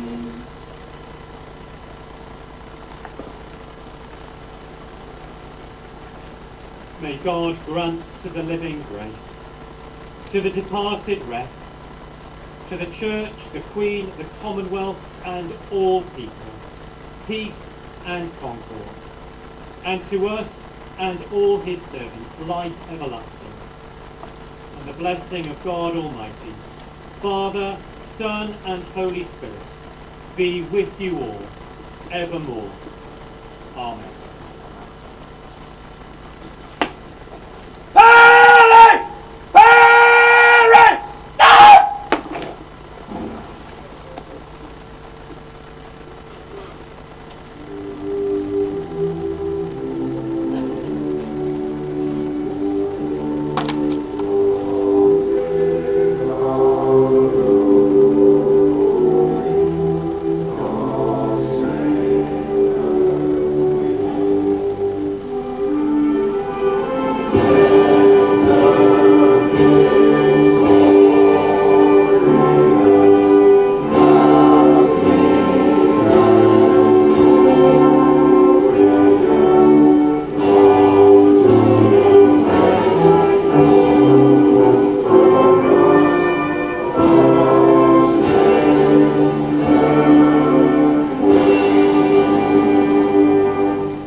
Let's go racing!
Small child called Jensen.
Well, I'm not quite sure how to restart after all of that, but a very moving remembrance service indeed from the Mission Motorsport crew and all involved. Thanks to Station Commander of the RAF Valley Group Captain Andy Turk, to the Reverend Squadron Leader Michael Hall, and to the piper and drummer, the 19th Regiment of the Royal Artillery, the Scottish Gunners, for their input into that remembrance service, and will be words that were just yelled out down on the grid. Let's go racing, and we'll be doing exactly that in just a few minutes' time for the remainder of the Race of Remembrance here at Anglesey. And wherever you are, whether you're around the track listening to us on the circuit's PA system, or whether you're around the world listening thanks to Radio Show Limited's network of channels and listening on RS1, there is a live stream available as well. If you go to YouTube and search the Race of Remembrance, you'll find it as a live broadcast. I'm sure there is a link to it on the Race of Remembrance website, and I'm sure there's various other links which, if you're smart enough to have got yourself onto this live stream, then you'll get yourself onto the video stream as well. The other source for information is going to be TSL Timing, tsl-timing.com. Follow the links to the Race of Remembrance and follow their live timing system as well. It is worth pointing out that this is a race of confusion as well as a race of remembrance, because with the three parts are separately counted as races and then aggregated together. So what you see on the track is not actually what you have on the timing screen, because the timing screen shows you the result of all three parts aggregated together.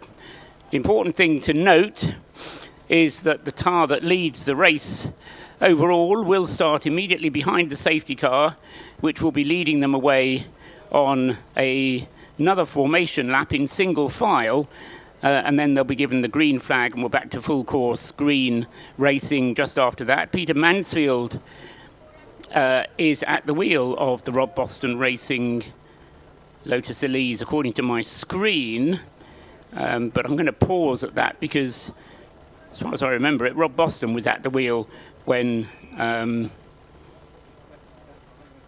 the car stopped, and by my understanding it should be therefore Rob Boston who continues, but we'll wait until the timing screen catches up with itself for that. They're scheduled to get underway again in about 10 minutes time, as I say, the safety car will lead them away, and then the clock will start to count down again for the remainder of the 12 hours. The Race of Remembrance, as I said, a race of 3 parts. 6 hours of it were run yesterday, and then a further 2 hours and 40 minutes or so were run this morning. We then had the service of remembrance, and according to what we've got on the timing screen, a further 4 hours, 23 and a half minutes remain. Attention pit lane, and notice to all teams, the race duration will continue for the full duration, so as per the TSL timing screen. So the shortened version of part 2 has been added onto part 3 of the race, so as per the TSL timing screen, so the total race duration will be 12 hours plus 1 lap. Thank you to Race Control for adding that useful piece of information. And noted almost in passing, plus 1 lap. So at the elapse of 12 hours, you won't see the checkered flag. You'll see a board handed out to the leader which says 1 lap to go, last lap. And that last lap board will then allow the drivers to make 1 further lap. So they need to make sure they've got fuel aboard for that extra lap. So now the cars are underway, they correct themselves as far as who's driving which is concerned. So I'm pleased to say that it has corrected itself, and Rob Boston is at the wheel of the number 19 Lotus Elise. Although he leads by a lot less on the circuit, he leads the race on aggregate times by very nearly a minute. 50 seconds is his margin, and then it's a further 37 seconds back to the 3rd place car, which is a Solo 64 Caterham 270R of car number 64, which Lee Bristow is driving.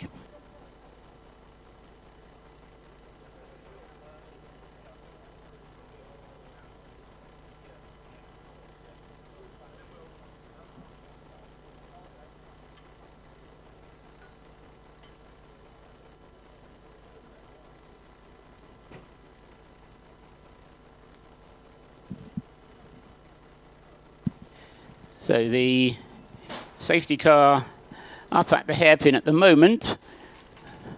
I hope just refresh the timing screen to watch the tracker once again, and it will then bring them back from the hairpin down the long straight past the old pit lane and into the bus stop, the final corner on the 2.1 Anglesey circuit. And Rob Boston then at the wheel of the Lotus Elise. When he's behind the wheel of this car, it really does fly along, and so I would expect Rob Boston to pull away from the rest of the field, and he'll be trying to extend that margin of lead at the front as the cars get underway again for part 3. The final part of the 2021 Race of Remembrance is underway, and we are racing at the Race of Remembrance. Don Henshaw with the Caterham in 2nd place is right in amongst the pack, having to dodge and dive as the green flag is shown, not overtake before the start-finish line, and everybody getting up to full speed. There's a spinner at Church, goes through 180, goes through 360 degrees, ends up pointing in the right direction, but he's in the grass and he may get bogged down. You only have to be, oh no, he's got a bit of grip from somewhere. Now he needs to be careful how he rejoins. That's the number 127 Mazda MX-5 that had that whoopsie. Of course, they run on road tyres, but they still need to get a bit of heat into them. Paul Sheard Autosports Mark III MX-5 it was, car number 127 that got it all wrong coming through Church. And it is got Stephen Andrew, not Steve Ferguson, Stephen Andrew, who was driving it at the time, and he had to collect his wits about him and get going underway again, because Stephen Andrew is leading in Class C at the moment. Class C is for cars up to 180 brake horsepower per tonne, and that car is the car who, amongst others, has Adam Marchant-Wincott doing the driving of it, but it wasn't Adam who had that spin, it was Steve Andrew.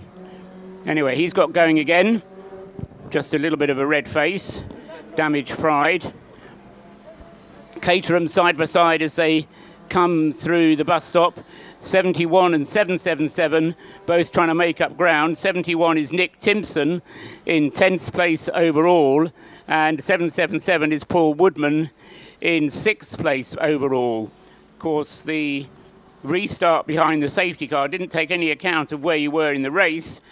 It depended where you were on the track when the race was interrupted for the service of remembrance, and that means that a lot of cars have a lot of overtaking to do. No refueling either happened during that intervention, so teams will have had to have kept their calculators ready or else have a fuel gauge aboard the car to tell them how much fuel they've got aboard. And I say so not entirely laughingly, because some of these cars aren't equipped with fuel gauges, so we'll be relying on the guys in the pit lane to calculate how much fuel is aboard. But no sooner did we get the race underway than we have to pause again, because it's safety car time, and we're looking around to see the cause for the safety car, just driving out of the pit lane. It should just about catch up with Rob Boston. He's coming out of target now, just as Rob Boston goes into target. And so now there's sign of contact on a Citroen that's come into the pits. Number 467 is in the pit lane. That's the Cat DT car of Colin and Mark Hode and Phil Marsh. He has contact on the left-hand side, and I just wonder if the perpetrator of that contact has ended up off the track somewhere. No sign of anybody off the track in the areas of the circuit that we can see here from our position in the commentary box. Quite a few cars using the opportunity to come into the pits, and why not? Because whilst the safety car is out, the pace will be reduced, and so a 4-minute pit stop won't have such a big impact as it would do if you did it whilst the green flag was out. But whether Rob Boston has enough space in the fuel tank, the car was only refueled about, 20 minutes before the intervention, so we've had very little time, 3 minutes of the race thus far elapsed. So it may well be that Rob Boston decides to stay out for the moment rather than hand the car over to the slower driver. The rescue unit decides to come out onto the circuit just in front of the 102 Citroen.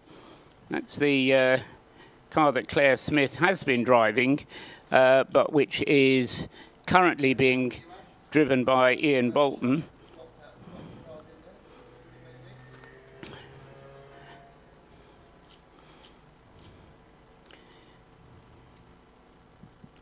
So 11:30 in the morning here on Remembrance Sunday at Anglesey for the Race of Remembrance. Conditions set fair. We had quite a lot of drizzle this morning, and the track was a little bit greasy for the first hour, but it's fully dry now. The cloud cover pretty much complete. There's one or two areas of lighter cloud cover, and looking away to the south west and towards the Flynn Peninsula, there's a little bit of sunlight over there, and the profile of the mountains on the peninsula over there, very dramatic indeed. One or two clouds sitting in the valleys, in the basins of the mountains. I think they're just about high enough to be called mountains over there, but they really do make this a track like no other. The landscape and the drivers do get distracted by it as you come out of Peel Corner on the top part of the circuit. You get this stunning vista suddenly opening out before you and come over this blind brow. And I haven't personally raced around this circuit, but speaking to those who have done. It really is quite an attention grabber. Into the pits comes number 34. This is a relay car. Michael Edwards bringing the gold leaf coloured Lotus Elise into the pits, and quite a fair few cars in the pits at the moment. But number 34 is the leading one that has come into the pits. Michael Edwards then with the Lotus Elise. Also in the pits is the Porsche Cayman.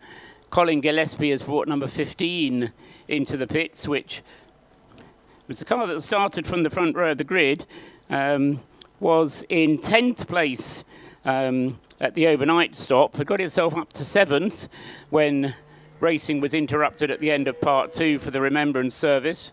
It's still 7th at the moment, but will lose certainly 1 place, possibly 2, with this pit stop.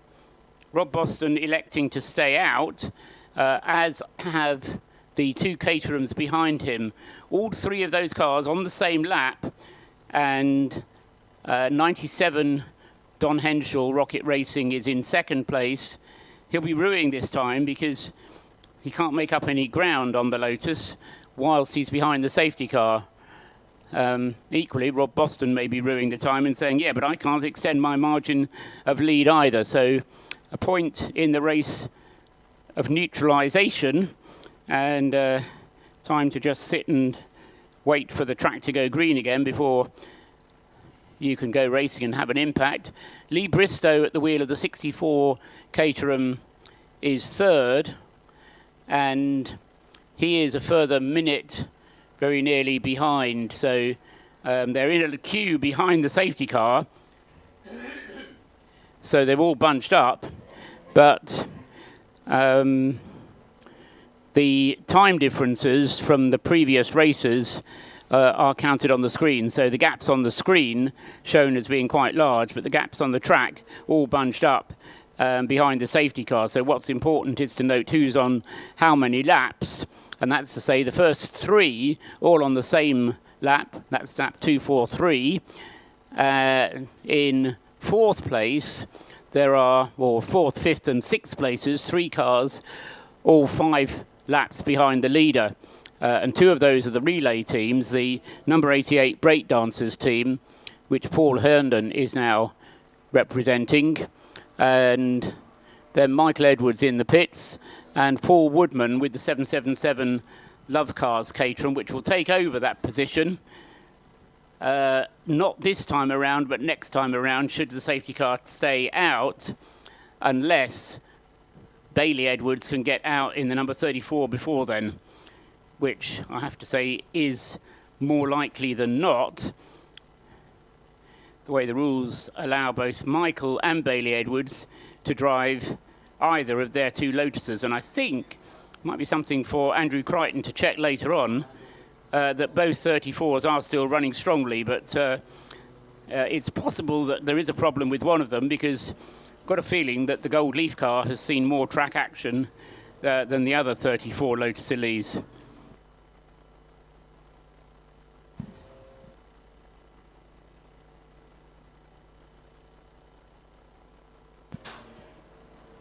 The safety car remains out for another lap, and so the car's maintaining station, and for the moment nobody changing their mind and coming into the pits. Although I've just been reminded that last time we had a safety car, Peter Mansfield was in the lead with the leading Lotus Elise, and came into the pits just as the safety car pulled in, which seemed tactically like the wrong thing to do to me, but that was their choice.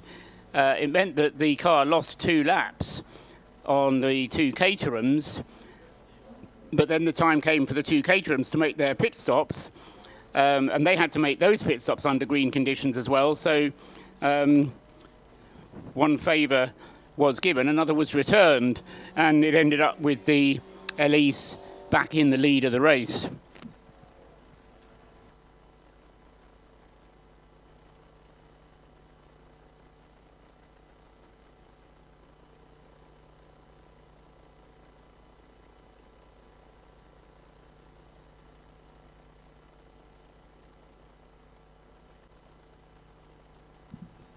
safety car just making its way down from Peel into, well, it's Seaman on the International Grand Prix circuit.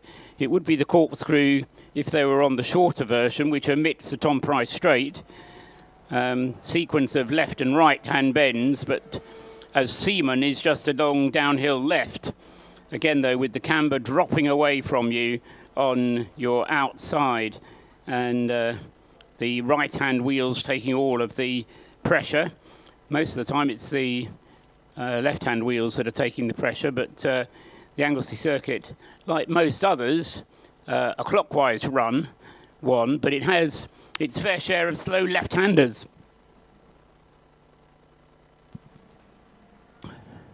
With the left-hander at the bus stop, followed by the left-hander at target, into which the cars are now going at racing speed because the safety car has pulled in, and we're back into race conditions then. So with not much warning, all of a sudden, safety car is in.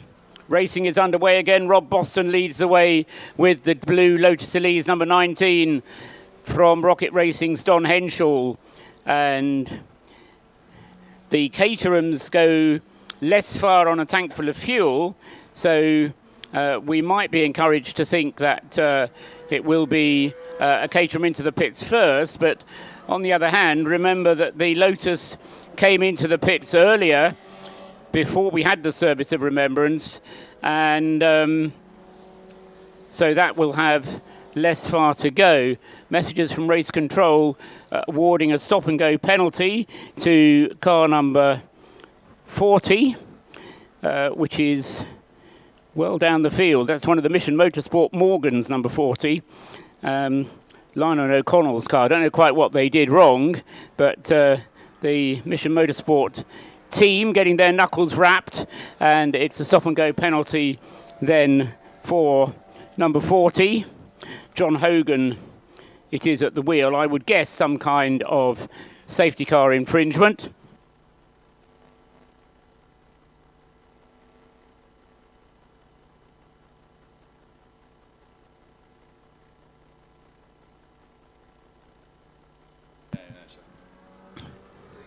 There goes Rob Boston across the line again, clocking up 245 laps on the board now. On the road, Don Henshaw is about 5 seconds behind, but add together the other parts of the race, and that makes 57 seconds. But it's a gap that's stretching out first to second as Rob Boston goes quicker than Don Henshaw.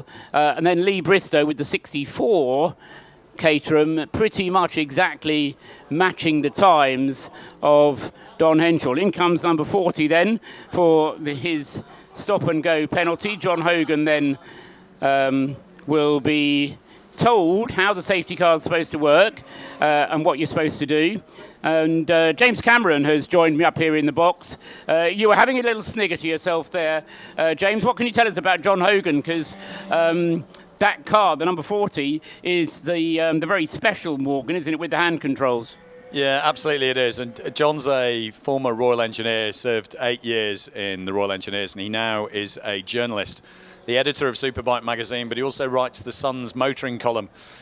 He's here as the man who's alongside our racers in that amazing car, which is on hand controls to allow some of our racers to be able to do it. But John is also brand new to racing, and he went through the ARDS test sponsored by Bark at Thruxton only a month ago. So he has never raced before. His first ever racing laps was here in the dark of the final one of the races out there today.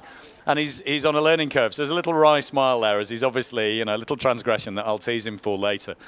But he's just been a phenomenal team member, and has fitted in really beautifully alongside him. Of course, I'm just watching, there's some sort of issue in the pit lane. I think there's one of the Lotuses has stopped altogether, but it's just releasing John there towards the end of the pit lane. Yeah, there we go. And he's an absolutely smashing bloke. He's doing really well. But he also knows there's quite a weight of responsibility. I mean, obviously, for those who are here and experiencing it and see it, you feel it very viscerally, and particularly for those who are attending that remembrance thing. John has a responsibility as a narrator to tell the outside world, and I know that he takes that particularly seriously because he knows that he's got to kind of get that right, so that what we do here resonates with people beyond those who made the long trip, like you and I have, my friend, to Anglesey.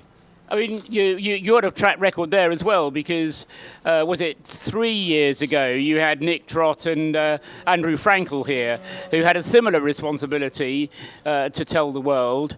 But my impression was, from reading their copy afterwards, safety car being shown again, by the way, so we've got another race neutralisation, a shame, an opportunity perhaps for Rob Boston to make his pit stop, which is due within the next, say, half an hour, so we'll keep an eye on that, but talk to James Cameron in the meantime. Nick Trott and Andrew Frankel, I got the impression from reading their copy that they actually just had a great time, and they weren't having to work particularly hard at what they wrote, because they wrote what they saw. Absolutely, and it was really natural. I mean, Andrew Frankel's words, between the Telegraph, between Goodwood, and all of the other places, Motorsport magazine where it appeared, kind of really resonated. But in all of the things he's done, and I've known Andrew a long time, you know, he's a man who's partnered Sterling Moss in races, and for him, Race of Remembrance was the only important race he'd ever done. And he came to that sort of realisation round about this time, I guess, on Sunday 3 years ago. Yes, and particularly now, the Remembrance service is still resonating. It's still, the reflections are still there in the mind. And that is, I mean, you always banter with me that this is a Remembrance service. It just happens that there's a bit of motor racing going on around it. I tend to focus more on the racing. But you're right, I'm wrong. You're taller than me. Most people are. But for you, the Remembrance service, I mean, it did, again, what it was supposed to do. Yeah, and a larger serving contingent here than we've ever had. You're seeing all three services represented: the Royal Air Force, the Royal Navy team, and then the Royal Engineers. You know, with the Royal Engineers car here, just doing an absolutely phenomenal job. So, a lot of people, the RAF Padre from Valley here, because this is RAF Valley's Remembrance service this weekend. So a lot of people who've come across from there as well, and an incredible press and crowd of people together in the pit lane. And for me, actually, that's the really meaningful piece. I kind of expect those who are the most obvious ones to be impacted by a Remembrance service, and we're kind of ready for them to be able to help those out. But it's the much greater impact that you see that ripples its way back through the crowd, because the last couple of years for everybody has been not as we hoped or wished. They've been really tough, and we're all in those moments. You know, the Piper was so atmospheric, wasn't it? Which was fantastic. And everybody is alone in their thoughts at that time, but they do it together. 750 of us or so together. And that's quite extraordinary. Is there one particular memory, you may not wish to share it with us, and I'll accept your privacy on that, but is there one particular thought, memory that you particularly focus on in that Remembrance service? Or are there just so many swirling around that it just becomes one big swirling mass? The service, I'm doing my absolute level best to hold it together as much as I can, and therefore I'm during the actual service I'm quite aware of my role and the responsibilities in it, and supporting the others who've got a real function in delivering it. For me, it's across the whole kind of weekend, and you'll go through a sort of gamut of emotions during the course of the weekend. And on Monday, there's this post-race of Remembrance lull that we genuinely, for the beneficiary audience, but we talk to everybody about it, is look after each other, because this can be, it's such an emotional experience for those who come and really get into the spirit of it, that looking after each other in the sort of weeks and days that follows after a long drive and people are tired and all of the rest of it is can be quite a dip. So on Monday, there's a collection of us are going up Snowdon as a bit of a head clearing exercise, and for me, and that will help me then to reset and get back amongst the year. But ultimately, this is energizing. It's joyous, and as I'm privileged to get that lift at the end of the Remembrance service, this isn't about being morose. This isn't about being sad. It's also about celebrating the wonderful things that are happening there, and looking up and positively looking forward. And that sort of shout of "Let's go racing" and the cheer that goes up that follows it is really quite special, and it's part of the race. Exactly so, but the beauty for me of what Mission Motorsport does and what Mission Motorsport is all about is exactly what you've just said. It's the other 364 days of the year. You are working with these veterans, these ex-service people, injured or in physical or mental ways. Race, retrain, recover, it says on your T-shirt. And that's what it's all about, isn't it? It's not just about remembering, but it's also about replacing lost lives for people who've had life-changing experiences. Totally. We've got a responsibility to those who've fallen by the wayside to live good lives and to make the most of it. And if we fail to do that, then we're failing to make the most of the gift that we've all got, which is that we're still here. Exactly so. James Cameron, thank you very much for talking to us. I'll let you get on with more jobs because the life of a CEO is never easy. James is the CEO of Mission Motorsport. If you didn't know what his full job title was, he's basically the man without whom, there's a lot of people without whom the Race of Remembrance would not happen were it not for them. But James's role is quite literally very broad and all-encompassing. But thanks for taking the time out to talk to us. And as he mentioned, there are times when you just have to take a deep breath and keep it all together, which is something that doesn't happen a lot in the world of motorsport. It's all about me, let's go. Whereas the Race of Remembrance enables people to just think about each other and care about each other a little bit more. Right, we had a brief safety car interlude, and then since then we've got back underway again with racing, and the situation hasn't changed a lot. Unless you're standing beside the track, because we've got a great battle going on the track between Lee Bristow in the Solo 64 Caterham number 64 and the 97 Caterham with Don Henshaw behind the wheel. How long these cars can go before they run out of fuel, I'm not sure, but I'd expect them to be able to do half an hour's running yet, something like that. So battle in prospect at the moment. If you're at the track listening on the loudspeakers, look out towards School, heading up towards Rocket, the two of them, nose to tail at the moment, with Lee Bristow just ahead of Don Henshaw, although the timing screen shows you as them being the other way round. That's because it's an aggregate race, and in the earlier parts of the race, the Caterhams finished the other way around. So Lee has got to get past Don and then open up a margin before he's going to be shown in second place on the timing screen. Such is the vagary of the way the Race of Remembrance works. But those two then, having a rare old ding-dong on the track, reminiscent of the sort of racing that you would get in Caterham 7-1 mate racing. So the 270Rs then, which are those that participate in this part of the race, having a great race on the track. Rob Boston goes through and completes 251 laps now.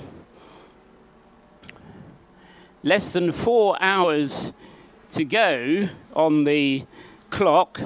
Just trying to add it all together. 6 hours were held yesterday, starting at 3 o'clock, running through till 9 o'clock at night.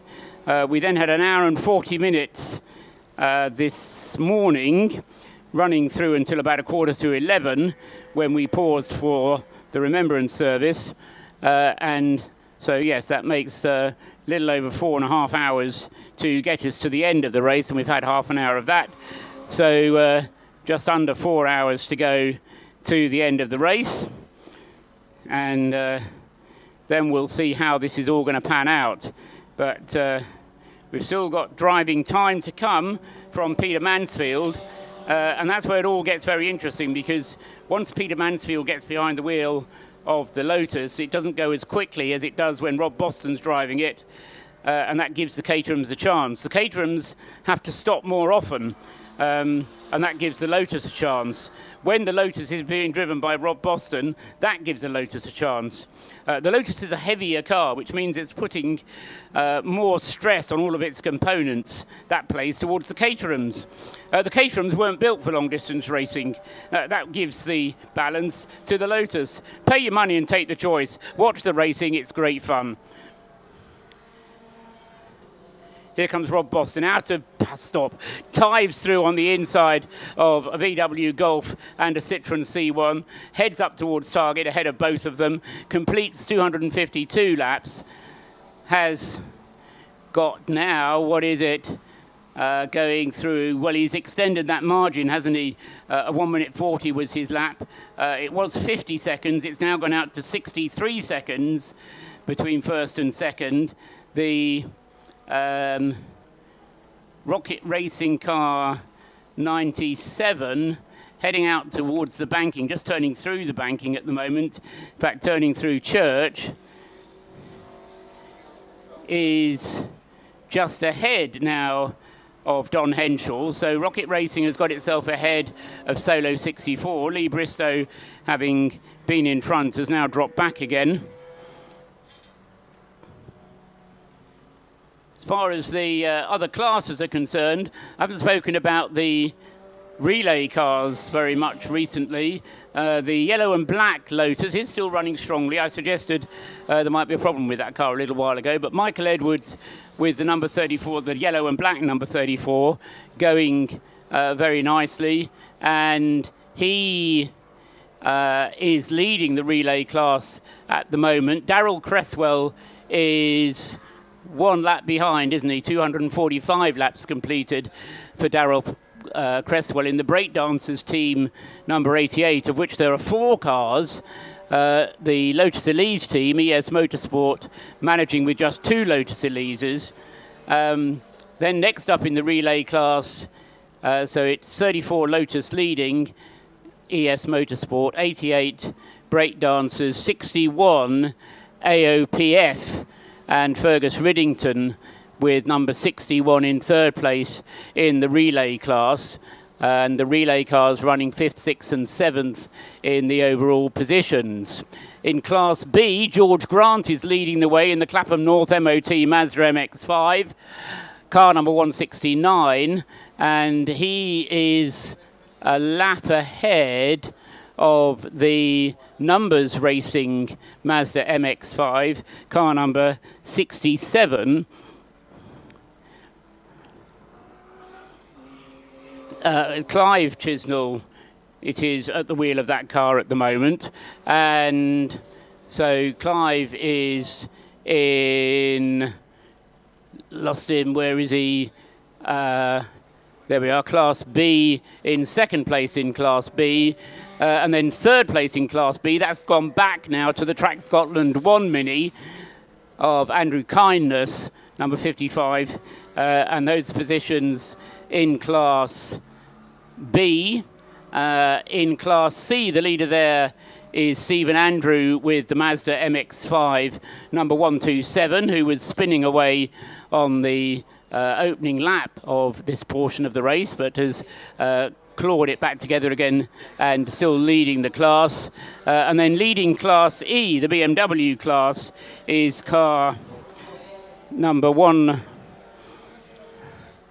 Class E, being led by car number 199, the CSC racing car of Stephen Bezic, and that car is just ahead of the Royal Marines. I've been joined by some more guests, so just hold on and we'll be able to bring you some information from them.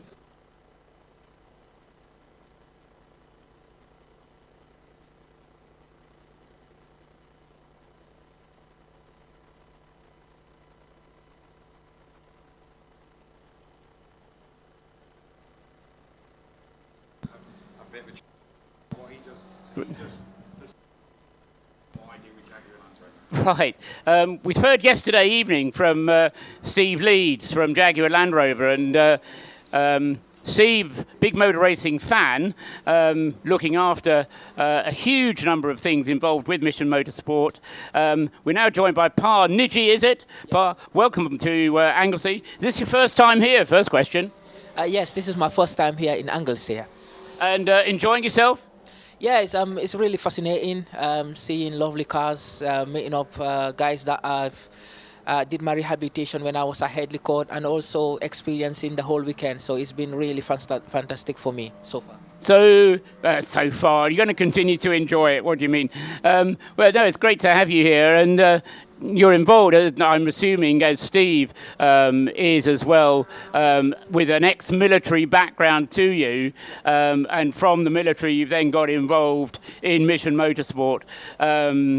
And the aims of Mission Motorsport, what do they mean to you as an individual taking part? Yeah, for me it means a lot. I've started doing things with the charity a few years ago when I was at university, and I had the opportunity to do a placement year with JLR.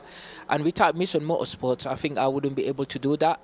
And during my time at JLR, the charity supported me with my studies and also with my placement year.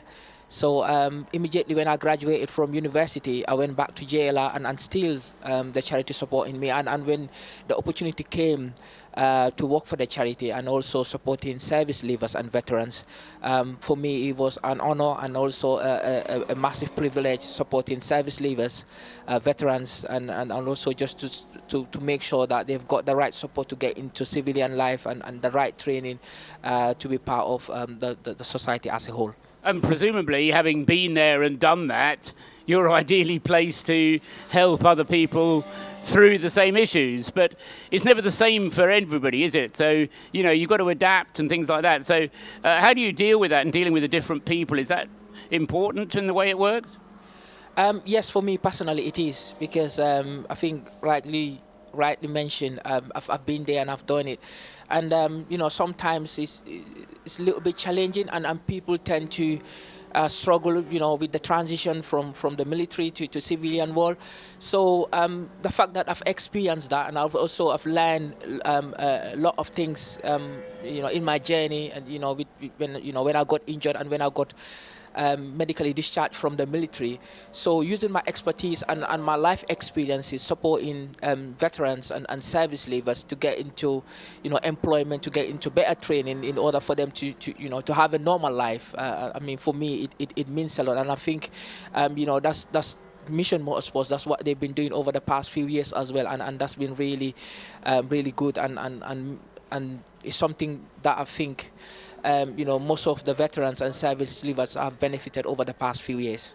And what's your kind of day-to-day role? Because Steve was just telling me you're involved in the Scalianti project.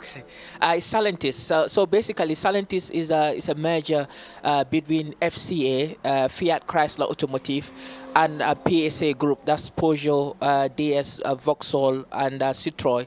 And so the company Salentis signed the Armed Forces Covenant beginning of the year, and I'm their Armed Forces Engagement Manager.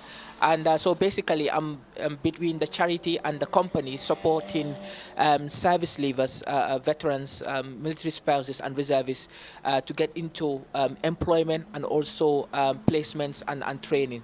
So it's just more or less what I've been doing during my time at JLR, and the transition that I've had when I left the services, and supporting service leavers and veterans into the automotive industry, and to do courses available that Salentis are currently offering to service leavers and veterans.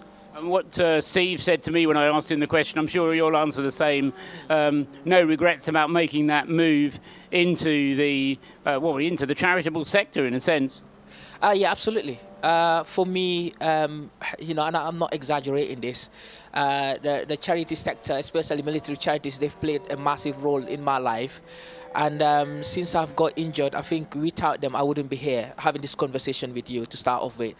And just not only the physical side of things that they supported me, but also the mental aspect of my life, and also just helping me to fit in, because it was really difficult for me when I left the services, and without the military charities, I wouldn't be here. I mean, basically. But and what I'm doing right now is an absolute privilege and an honor for me to support in the guys and also their families. But also, I just have to say this as well. You know, sometimes it might be difficult and sometimes guys do struggle and it's a journey and it's, I mean, people tend to do things differently, but what military charities are doing is just phenomenal. And I think you know, only the guys and only the military charities what they're doing, because they understand what you know, veterans and service leavers do go through and the support that they've been giving to us. I mean, it's just outstanding. And for me, it's as if I'm giving back, and it's something that I'm really passionate about, supporting the guys and you know, sharing my expertise and my experience. And last question, Pa, the remembrance service itself, very moving. What did it mean to you? It means a lot to me. It brought so many memories. Unfortunately, during my first tour, my regiment, we lost 12 guys, and I lost someone who was really close to me, you know, and he was sleeping actually next to me for 5 months. So, you know, having this service and thinking about, you know, the ones that we've lost, and also appreciating life, and for me, it's just appreciate what I've got. I'm still alive and breathing, so I just thank God that I'm here, and also praying, you know, for the dead, and also just remembering our loved ones and people that we've served with. For me, it is really moving to be here and seeing the support that we've got from the public, from the volunteers, from other military charities, and especially Mission Motorsports and the whole team, because there's been a lot of work behind the scenes that's been going on for the past few months. So I just want to use this opportunity to thank everyone who supported the charity over the past few years, all the staff of Mission Motorsports, and also everyone here, and just the general public as a whole. And thank you as well. Pa, thank you very much indeed. Pa Niji there, and involvement with Jaguar Land Rover. That's great to talk to you. Thank you for your sharing your experiences in what was a very personal movement as well. So thanks for joining us. Pa Niji there from JLR, Jaguar Land Rover, working with Steve Leeds, from whom we heard yesterday evening, and massive movers behind the Race of Remembrance and Mission Motorsport in particular, and their goals and aims, trying to ensure that people can progress from handicaps and misfortunes that befall them, and really go somewhere, go places. And we talk about remembrance, but then we talk about moving forward as well. The piece that particularly sticks with me, as James Cameron mentioned, the yell of "Let's go racing." Let's put that behind us. Let's move forward. Let's look at the racing that's going on. For there is still racing going on, and there will do for another 3.5 hours or more yet in the 2021 Race of Remembrance.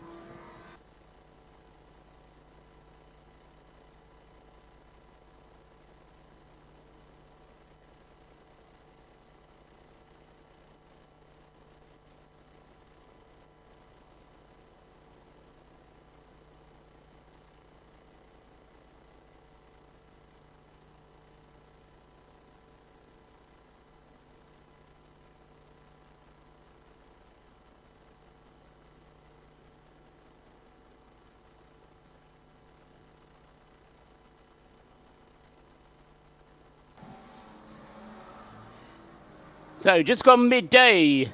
Welcome to Sunday afternoon here at the circuit of Anglesey, Track Mon in the local parlance. You're very welcome, whether you're listening to us on the loudspeakers or whether you're listening to us across the world using the World Wide Web. RSL's network of channels are broadcasting the PA output from Anglesey this weekend, and so you can listen to us wherever you are around the world, and we'll hopefully bring you some of the intensity, some of the ups, the downs, the joys, the sorrows of the Race of Remembrance here at the Anglesey circuit, and the the 12 hours of this race, of which we've now had nearly 8.5. And so not quite far enough into the race to say we're coming into the closing stages of it. There's still plenty of things that can go wrong between now and then, and I'm sure will. Plenty of things have gone wrong already. Sadly, we've lost Martin Short and his son Morgan. Morgan was driving the car. Big end bearings have gone, and Steve from Track Club came up and identified the broken bit. And I'm afraid my engineering expertise wasn't enough, but I could see it was broken. So the BMW 116 that car 66 at the Track Club was comfortably leading the class, and never mind about everything else. Martin Short's a racer, and he's instilled the same racing spirit in his son Morgan. Craig Denman was the third member of that driving crew, but they're out of the race. Also out of the race are the two cars from the RKC Motorsport team, the two Honda Civics. Ricky Coomber's car number 99 led the race back on Saturday afternoon for a short time. Glorious few laps. We saw the white Honda Civic leading the way. Ricky Coomber, no doubt, grinning all over his face as he led. He shared the car with Harry Ormerod. Harry was driving it. Car suffered a gearbox failure, and poor old Zachary Lewis didn't get a chance to even get behind the wheel, I don't think. They fixed the gearbox overnight and participated in the restart this morning, but all was not well with the fix, and sadly that car has had to retire, as has the other car from that stable. Attention pit lane, attention pit lane, and notice to all teams, race remembrance. Unfortunately, the circuit fuel station has now run out of fuel. So if you require any fuel, you will need to travel to Valley or Holyhead. So please start making your plans now. If you do need more fuel, you need to think about getting it from Valley or Holyhead. So just information, the circuit pumps have now run out of fuel. I think that paddock announcement was coming through on the same PA system as I'm broadcasting on. So an interesting piece of information, though, that the circuit has run out of fuel. Many teams will have brought their own, I hope. Panic buying at Anglesey. Apparently there's some down at Valley, which is not that far away. And if you get into Holyhead, then there is Morrison's and Tesco's, where you can buy cheap fuel. Yes, joking aside, teams do bring their own fuel, of course, but it is not the responsibility, as it is in some racing series, of the organisers to supply the fuel. That's up to the individual competing teams to organise for themselves. Right, what was I saying before that happened? I was talking about teams that had run out of fuel, but something else has happened in the meantime. Just hold on.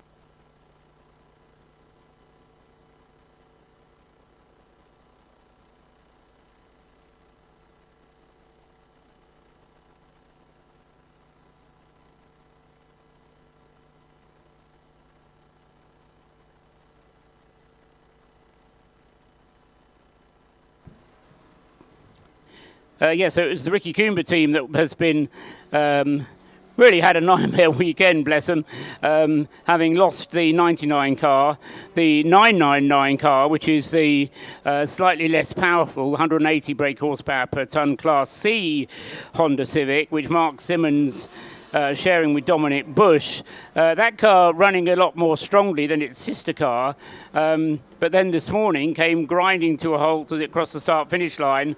And I'm afraid that was then curtains for the 999 car, the 999 car as well. So those two are definitely retirements. They've lost car number 100, the Stubburn Racing car, which managed a total of 4 laps in yesterday's race, completed another 16 today, but then has fallen by the wayside.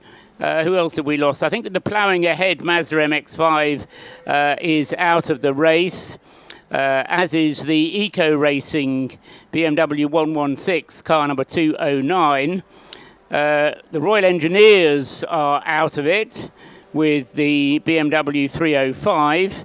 it's a BMW 116i, but its car number is 305. And yes, then we've lost the Track Club car, and then the other one we've lost is the Ford Fiesta out of Class B, car number 8, the NJM Racing Limited Ford Fiesta. Roger Everett, David Murphy, George Wright and Alex Wright, and I think it was Alex Wright, no, it was George, beg his pardon, who was driving the car when that one stopped out on the circuit.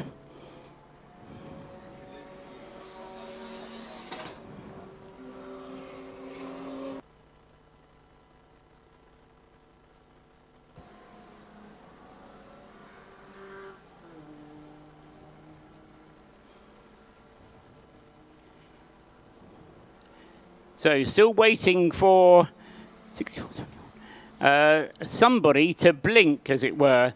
The number 64 car has just gone through, Lee Bristow, waiting to see where the 97 is, because he should have gone past by now. Where is 97? I think he's in this little gaggle coming through across the start-finish line now. Yes, there he goes. So 97 crossing the line.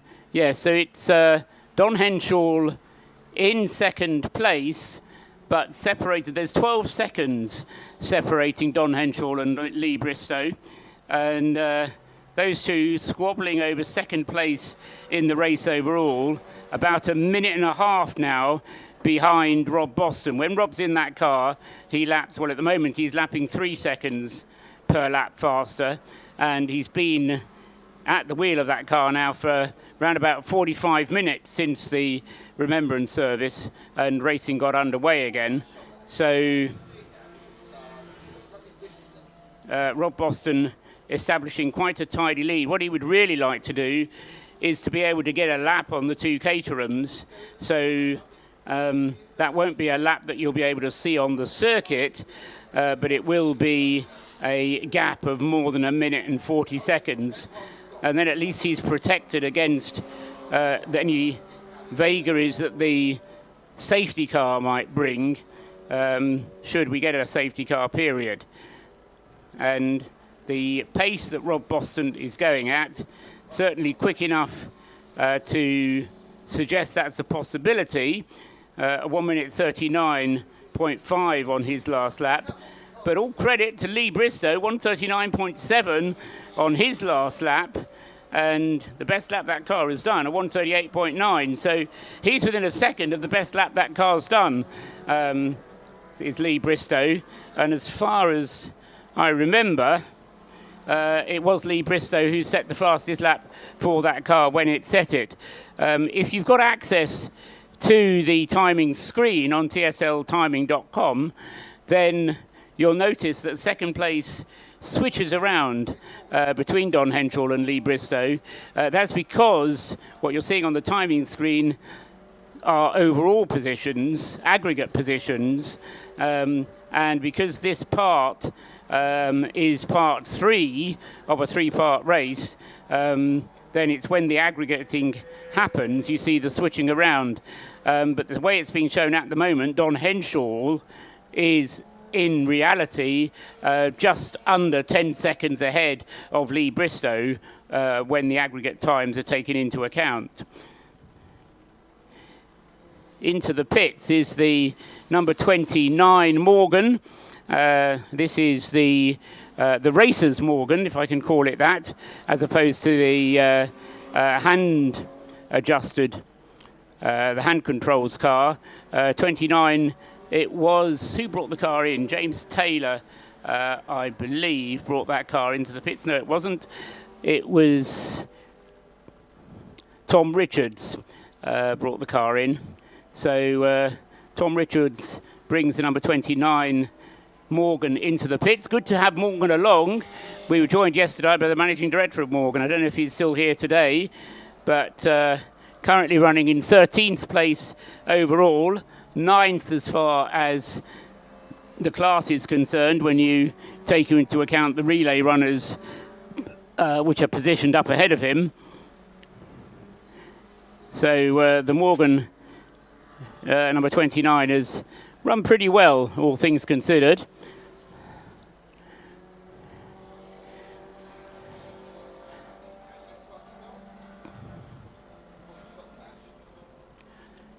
Every pit, so if you're just joining this coverage, then reminder that all pit stops, unless they are penalties issued by race control, have to be 4 minutes. So there isn't a great deal of hurry and rush around there, but enough time to refuel, change tyres if you need to, have a chat, change the driver, and all of that kind of thing. The driver doesn't have to change, but he is limited to doing 3 hours at a time and not doing more than 3 hours in any period of 5. So generally, most pit stops also do involve a driver change. And so if you're looking at the live stream, not a great deal of hurry being shown in the pit lane whilst that 29 Morgan goes through its pit stop.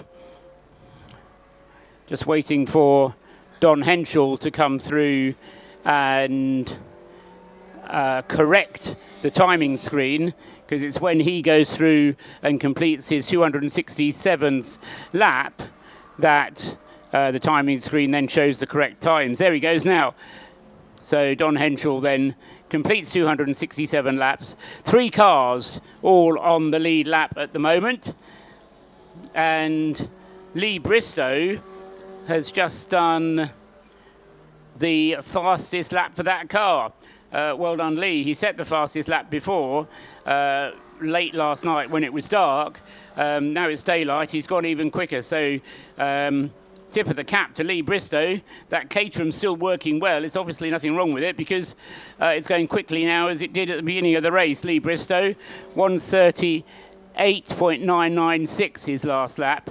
And he is, in reality now, only 4 seconds behind Don Henschel. So we see Lee Bristow going to second place on the timing screen, but it's only real after Don Henschel has gone through as well.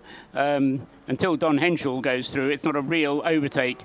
So what you see now on the screen is not the true way of things, but wait for Don Henschel to come through. But he is being closed upon by Lee Bristow, and the faster Lee Bristow goes and the longer Lee maintains this pace, the more likely it is that he's going to end up in second place.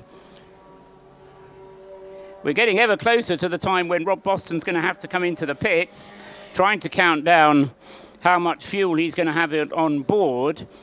We've had nearly an hour since they resumed after the remembrance service, and it was a good 20 minutes before the intervention that Rob Boston took the Lotus Elise over, so would be expecting Rob into the pits. Now I'm going to guess here, but we'd be expecting Rob Boston into the pits before the 2 Caterhams. But it's going to be a close run thing. So eyes right in the commentary box, eyes towards the pit lane entrance if you can see it. Let's just keep monitoring that situation just to see whether we get either Rob Boston with the number 19 Lotus Elise or one of the 2 Caterhams, 97 or 64, coming in to make their pit stop next. Well, it's not going to be Rob Boston this time round because he's going through now and completing another lap. Where are the 2 Caterhams at the moment? 97 is just turning through Seaman at the moment, from where he'll head up the Tom Price Straight. And first to come through is going to be Lee Bristow, lapping ever more quickly.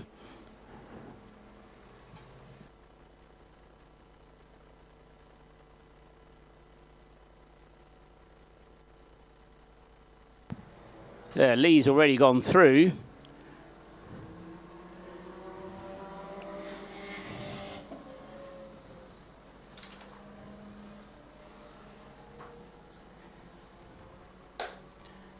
Still waiting for Don. No, we're not, because he's gone through as well. But the gap coming down, and it's as close to zero now on aggregate that it could be if these were times were showing reality. Then we'd see no difference at all. There'd be nose to tail, side by side even. So close are they on aggregate times.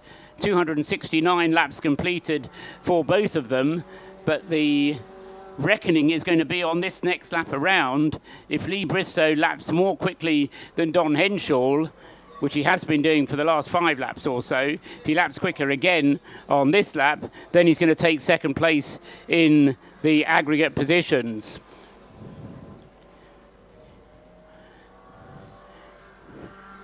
There goes Rob again. Into the pits comes the 117 Lotus Elise. There goes Lee Bristow, crosses the line now.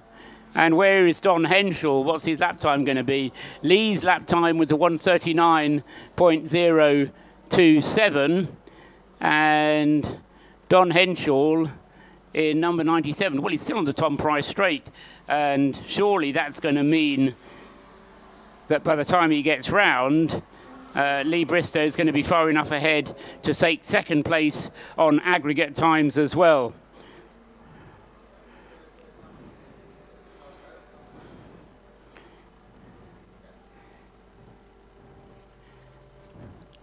Here comes Don Henshaw. Well, it was a quick lap, I reckon. He's got himself past, but no, overall he's lost time, a 1:43. So a change for position that's going to stick, and that's second place. Lee Bristow then moving up. Number 64 moves up to second place. Don Henshaw back to third. The number 777 Caterham in the pits at the moment. That's Paul Woodman coming in for a driver change. And that could be Joe Priday's turn to drive the car. I don't think Joe's driven the car yet today. Drove it yesterday for sure. But number 77 then in for routine maintenance. Then we've got the relay cars. Michael Edwards with the yellow and black Lotus Elise, number 34, ahead of the Breakdancers relay team, number 88. And Fergus Riddington, number 61.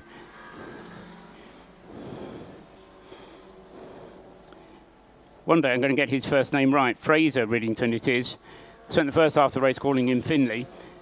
Fraser Riddington, please accept my apologies.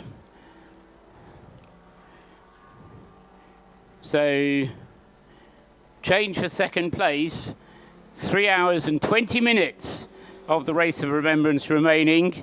And we're still waiting to see as the fuel gauges tick down on the top 3 cars, and for each of them it's going to mean a 4-minute pit stop. What they would like is for the safety car to come out. That will minimize the impact of the pit stop, but of course whatever happens, it will happen the same for all 3 of them.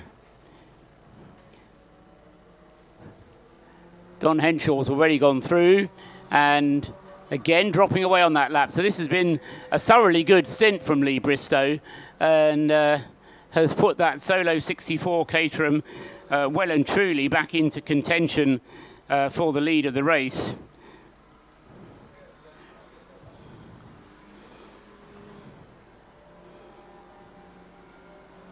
I'm just looking back 2 years ago when the Race of Remembrance last took place, and Rob Boston Racing won the race, but in second place 2 years ago was a relay team of Caterhams, one of whom's members was Lee Bristow. So he's had a second place already in this race. From that point of view, nothing to prove. He'd like to go top of the podium. So Lee Bristow, again with the fastest lap of the race so far. So as the fuel load lightens on the number 64 car, so Lee is getting quicker and quicker, and to be fair, on that last lap ended up closing the gap between himself and Rob Boston. So it's going to be important, not just the lap times, but the pit stop times when they do come in. Lee Bristow is going to be handing the car over, and time in the pits is going to be all important as well. Henschel crosses the line in third place. 88 crosses the line. That's Darryl Cresswell with the pink breakdancers car. He's in second place in the relay category.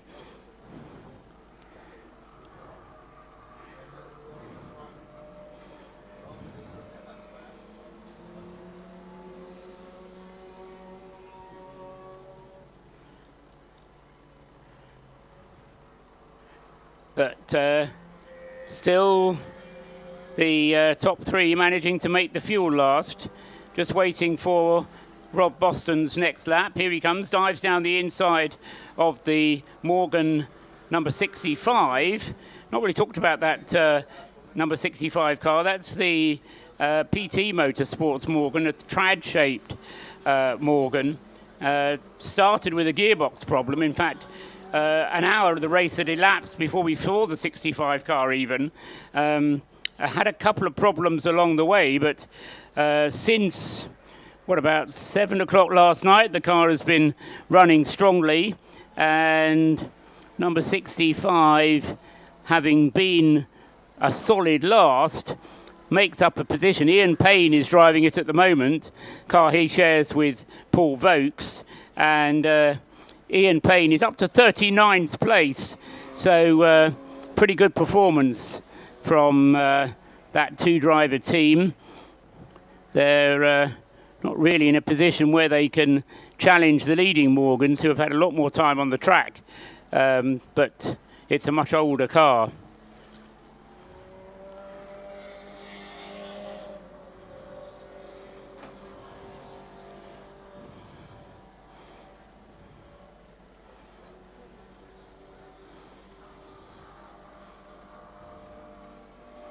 It is indeed John Priday who takes over at the wheel of the number 777.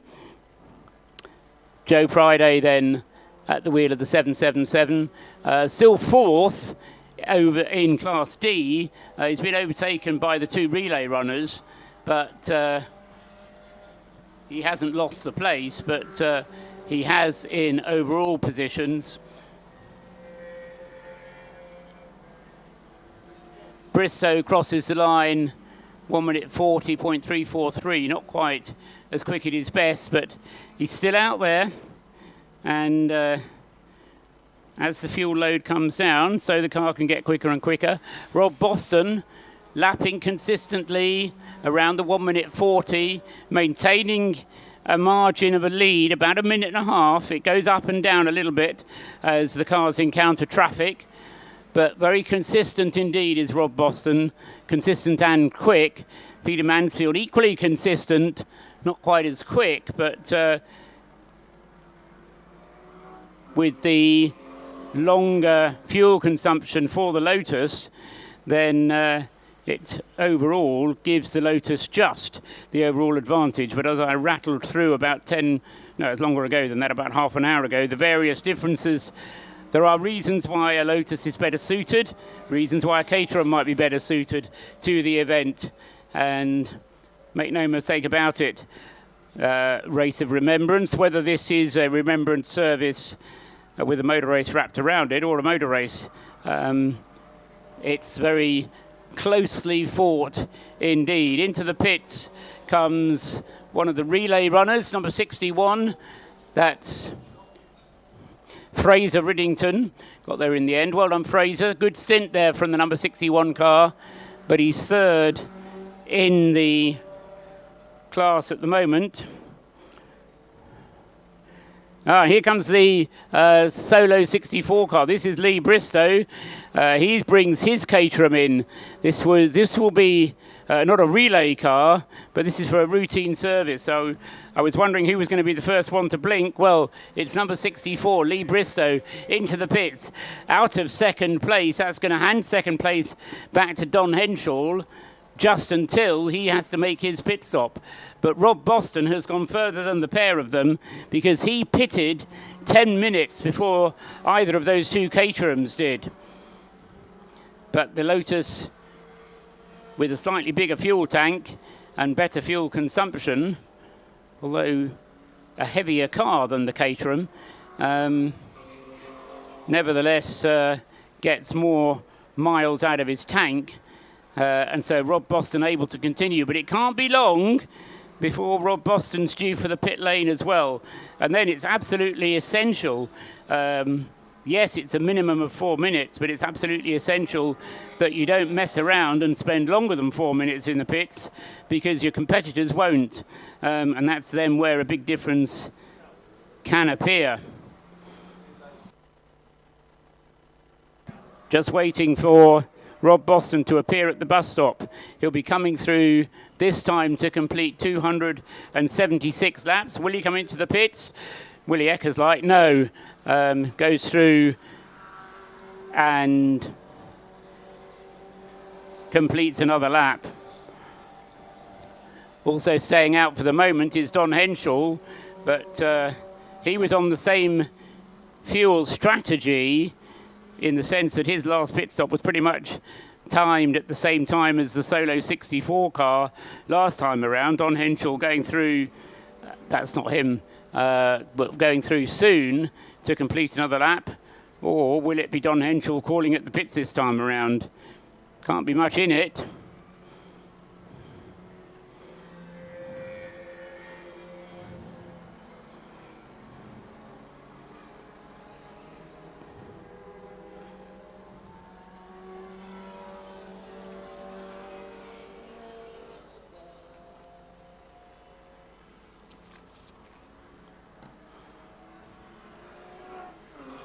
There's a team of mechanics waiting. Here comes Don Henschel now.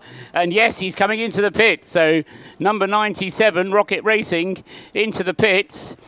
And he'll be out of the car. Fueler gets ready. And Don climbing out of the car. And that was a good long pit stop from him. And immediately has to set to work as fire extinguisher man. Probably getting his breath back as much as anything else, so hopefully he won't need to use the fire extinguisher, but the fire extinguisher has to be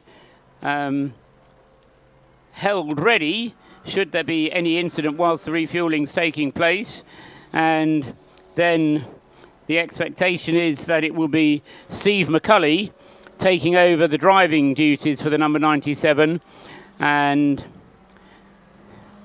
by the time he gets going, then the Solo 64 car will be away on its own again. And I reckon that should then be Will Rossetti doing the driving on the number 64 car when it comes back out of the pits, having had the 4-minute pit stop. Whilst this is all happening, though, Rob Boston is continuing on his merry way, and having been on the same lap as the two Caterhams, that's 25 litres that's gone into the 97 Caterham, another 25 litre tank being put in there. Be interesting to see whether they get any more than 50 litres in to that Caterham. So it is a slightly bigger fuel tank than you would normally get on a racing Caterham. And that's been part of the reason for the success in this race of these Caterhams. The fuel goes in, the last drops get sprayed everywhere. Fire extinguisher stands by whilst the fuel filler cap is refitted. And then there it is, the fueling is done. Steve McCulley standing by waiting to get in. And fueling is done, so he's safe to go. And yeah, I reckon that was 50 litres going into that Caterham. And Will Rossetti is indeed on his way already. So Will in the 64 Caterham, entered by Solo 64, will be retaking second place, but while he does so, he'll be going on to his 277th lap, whereas Rob Boston already on his 279th lap. So opening up the margin, coming up towards 9 hours out of the 12 completed. Just 10 minutes away from 3 hours to go. Steve McCulley ready to go in the Caterham. Just waiting for the 4 minutes to tick up. A man with a bobble hat and Audi branding appears. Wants to see what the stopwatch says. Is it time to go yet? No, it's not. Wait, get out of the way. Audi bobble hat, thank you. And I knew we'd get a bobble hat mention eventually.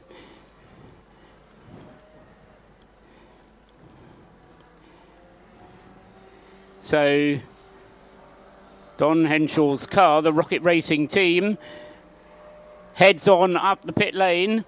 He will have to stop at the red light. If there is one, there'll be a red light at the end of the pit lane. Then he identifies himself to the driver ID system. And just to confirm, it is Steve McCulley. And it was kind of a guess based on the rotation. But time ID, driver ID confirms it is Steve McCulley then at the wheel of the Rocket Racing car. But when he comes around, he'll be back in third place because Will Rossetti will come through first with the 64 car. So 64 will be back into second, and Steve McCulley back down to third. Rob Boston still not bound for the pits, continuing on his way, the Lotus Elise, and that's another mark of a good endurance racer who is able to not just turn in the lap times, but do so consistently and economically. But it was a good 10 minutes of fuel that Rob Boston has an advantage of compared to the Caterhams. Just waiting for him to come into sight at the bus stop, and I'll stick my neck out. It'll be no more than 5 laps before Rob's bound for the pits. Here he comes. There he goes. 1:39.216. Again, quicker than anybody else out there. So, and a 2.5 lap advantage for Rob Boston over the Caterhams, which the screen is now showing the right way around, with Will Rossetti in second place in the Solo 64, Steve McCulley in third with the Rocket Racing car number 97. Then the fastest of the relay teams, Michael Edwards with the yellow and black Lotus Elise, number 34. He'll got quite a way to go yet before he'll be handing that car, or keeping the car, handing the baton over to Son Bailey. Breakdancers are next up, number 88, Darryl Cresswell's relay team. Those two not separated by that much in the battle of the relay cars. Joe Priday is next up in fourth place in Class D with his Caterham, ahead of the Porsche Cayman now, the Lodge Sports Racing team, Steve Cheetham driving the number 15 car. They're running 6th and 7th overall, Joe Priday, Steve Cheetham. Then it's Chris Skillicorn with number 71 Caterham, and then Ollie Smith with the 61 Caterham, which has only recently gone out, having had a baton change, a relay change in their car, number 61. 10th is number 117, David McInulty, and in the classes, it's Paul Sheard Motorsport who leads in Class C, the Mazda MX-5, number 127 of, is that Scott Ferguson or Stephen?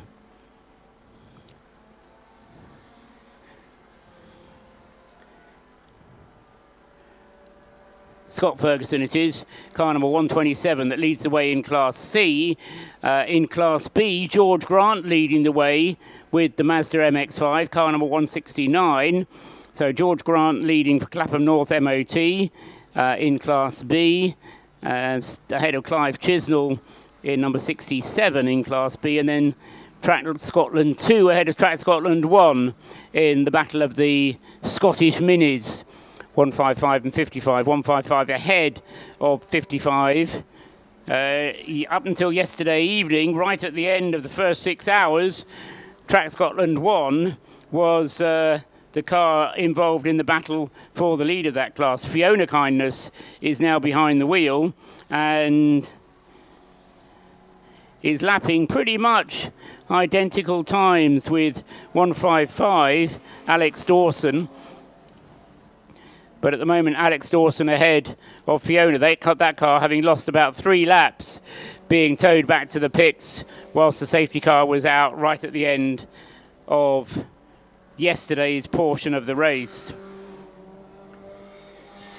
So Class B being led by Clapham North MOT, Class C being led by Paul Sheard Autosport and Scott Ferguson. Class E is being led by car number 199, Stephen Bezic, and that car is in 21st place overall. Class ACC, the City Car Challenge, Andy Dyer at the wheel of the Toyota Aygo, number 578, and AC1 is David Drinkwater leading the way in that class again. Car number 318, and he is 1 lap ahead. 240 laps completed for David Drinkwater, 239 laps completed for car number 417, which is Nick Cunliffe in the car that was going to compete in the City Car Club class, but was then transferred at the last minute into the AC1 class. Anyway, those two separated by a lap, first and second in the AC1 class, and in third in the AC1 class is car number 497, and that's Alex McEwen with the Indigo Motorsport and CSC racing car, and Andy McEwen is a further lap behind. So AC1 close, with just a lap separating 318 and 417, and then a further lap separating 497 back in third place in the class. One of the more popular classes, actually, the Citroen C1 class, with quite a lot of racing around for long-distance Citroen C1s. In the pits, though, is Rob Boston. Didn't see him come in, but he's in there, and Nick Damon can see him over there in the distance. Not quite sure if my wires will stretch that far. Yes, they will. I can see the car having its pit stop then. Rob Boston out of the car and putting fuel in the car. A reminder to you, if you're in the pit lane and can hear what I'm saying, is that the circuit doesn't have any fuel for sale anymore. Il n'y a plus d'essence. Plus d'essence. Yeah, if you've got some in the road car, somebody may be able to do you a deal. Otherwise, it's drive to RAF Valley or all the way to Holyhead. But the circuit itself doesn't have any fuel. So if you haven't come supplied to get you to the end of the race, then, well, quite frankly, you're under your own. We've informed you what the situation is. It's up to you to make your own arrangements. Anyway, Peter Mansfield standing by, getting ready to get into the car, standing with the fire extinguisher as the fuel goes in, and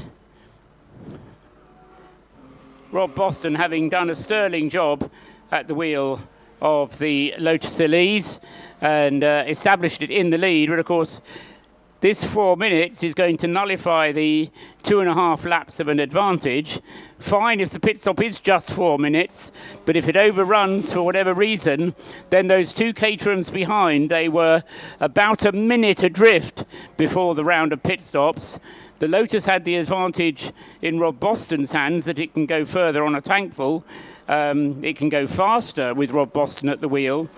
But the Caterhams, when they're battling against Peter Mansfield, tend to go a little bit more quickly. So Peter Mansfield a bit more circumspect. Equally a safe pair of hands, though, and that's what you need. Long distance racing is not always about pace, but it's also about consistency and keeping out of trouble.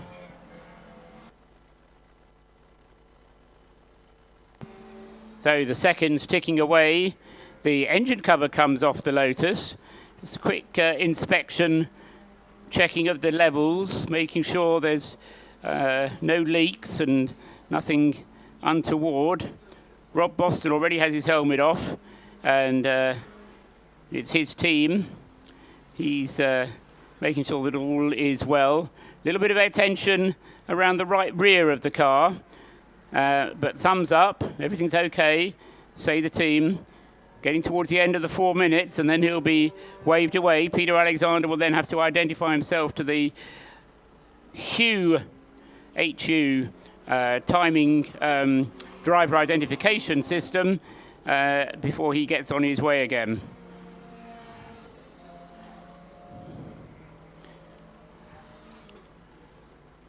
Car still sitting there for the moment, though. The two Caterhams behind, chasing hard, using this time while the competition is stationary. 282 laps now completed by Will Rossetti with number 64. The Lotus pushed backwards. Time counting down. Hands away. Good crew of cars there. You're only allowed 3 people to work on the car, but away he goes. So Peter Mansfield on his way, races up to the driver ID sensor. Work out who I am. Who are you? Yes, I go. Got you. Away goes the Lotus then. And back out onto the circuit. Rob Boston racing. Peter Mansfield at the wheel. 283 laps are completed for him. Where is Will Rossetti? He hasn't yet. There he goes across the line now. Will Rossetti completing his 283rd lap. So there's probably no more than, what is it going to be? About 20 seconds separating the first two as they head up towards the banking with just under 3 hours of the race remaining.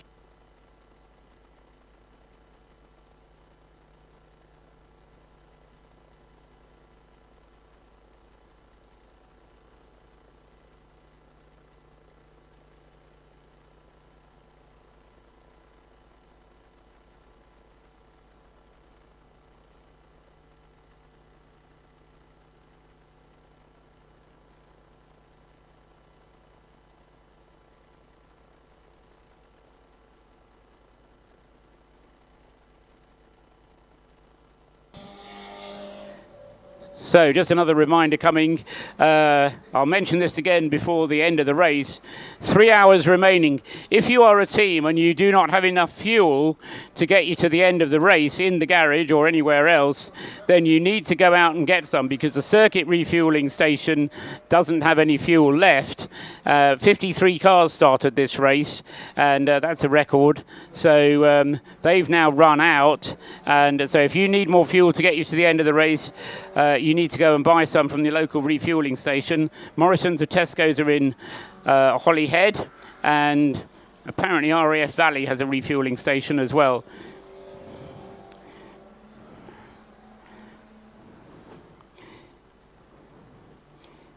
So first and second now goes through Will Rossetti. Now we don't just have to have, of course, I said it was about 10 seconds, the margin. Well, on the road, the margin first to second is about 10 seconds. But of course, Rob Boston and Peter Mansfield have the advantage of nearly a minute that they had after part two, the intervention at the end of part two. The gap at the end of part two was 50 seconds. So Will Rossetti is going to have to try and catch up with Peter Mansfield on the road, and then he's going to have to get nearly a minute ahead before he's going to take the lead of the race overall. 2 hours and 55 minutes of the race remain. By my reckoning, that means one more pit stop. Therefore, Rob Boston will get one more stint, won't he, after this. So Peter Mansfield will run from now, what are we now, 10 to 1. He'll run until 20 past 2. And then we'll have an hour 54. Yeah, we'll have about an hour and a half remaining at the end of the race for then Peter Mansfield to hopefully bring the Rob Boston car home to the checkered flag. And so it's all going to be a question, ultimately, assuming that safety cars don't play a role in the matter and assuming that pit stops run according to schedule, then Peter Mansfield is just have to keep his pace at or around the 143s. 142s, 143s, that will be sufficient for Peter Mansfield. His opening lap was a 143 after the pit stop, his first flying lap, so that was good enough. If he can keep it around that, and of course at the moment the car is brimmed full of fuel, and Peter Mansfield will be able to stay out until, let's just get this written down so we can remember it.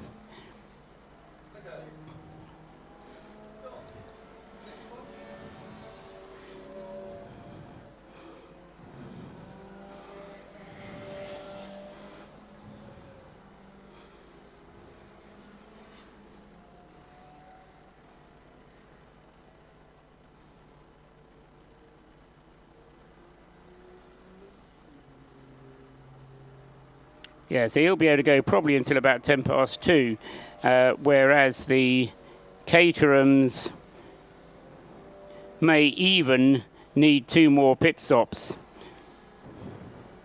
12:40.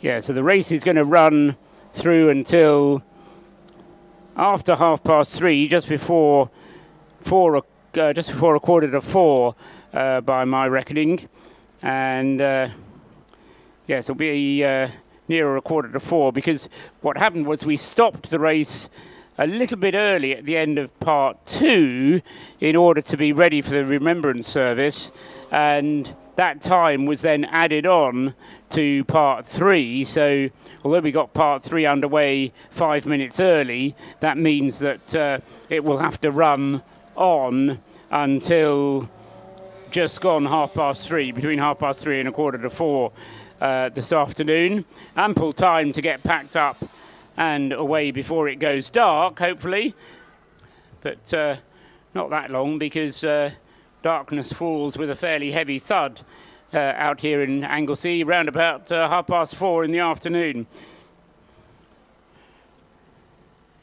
So 286 laps completed for the first 3 runners. Peter Mansfield going through in the lead of the race. Another last lap, 1 minute 43.4. That's all he needs to do. Will Rossetti laps 1 minute 40. That's exactly what he needs to do.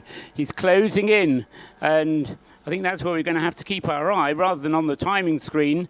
It's going to be keeping our eye out of the window, if you can see the live timing stream or the live video stream, then have a look out. Peter Mansfield just heading along the back straight at the moment, and Will Rossetti is how far behind on the road?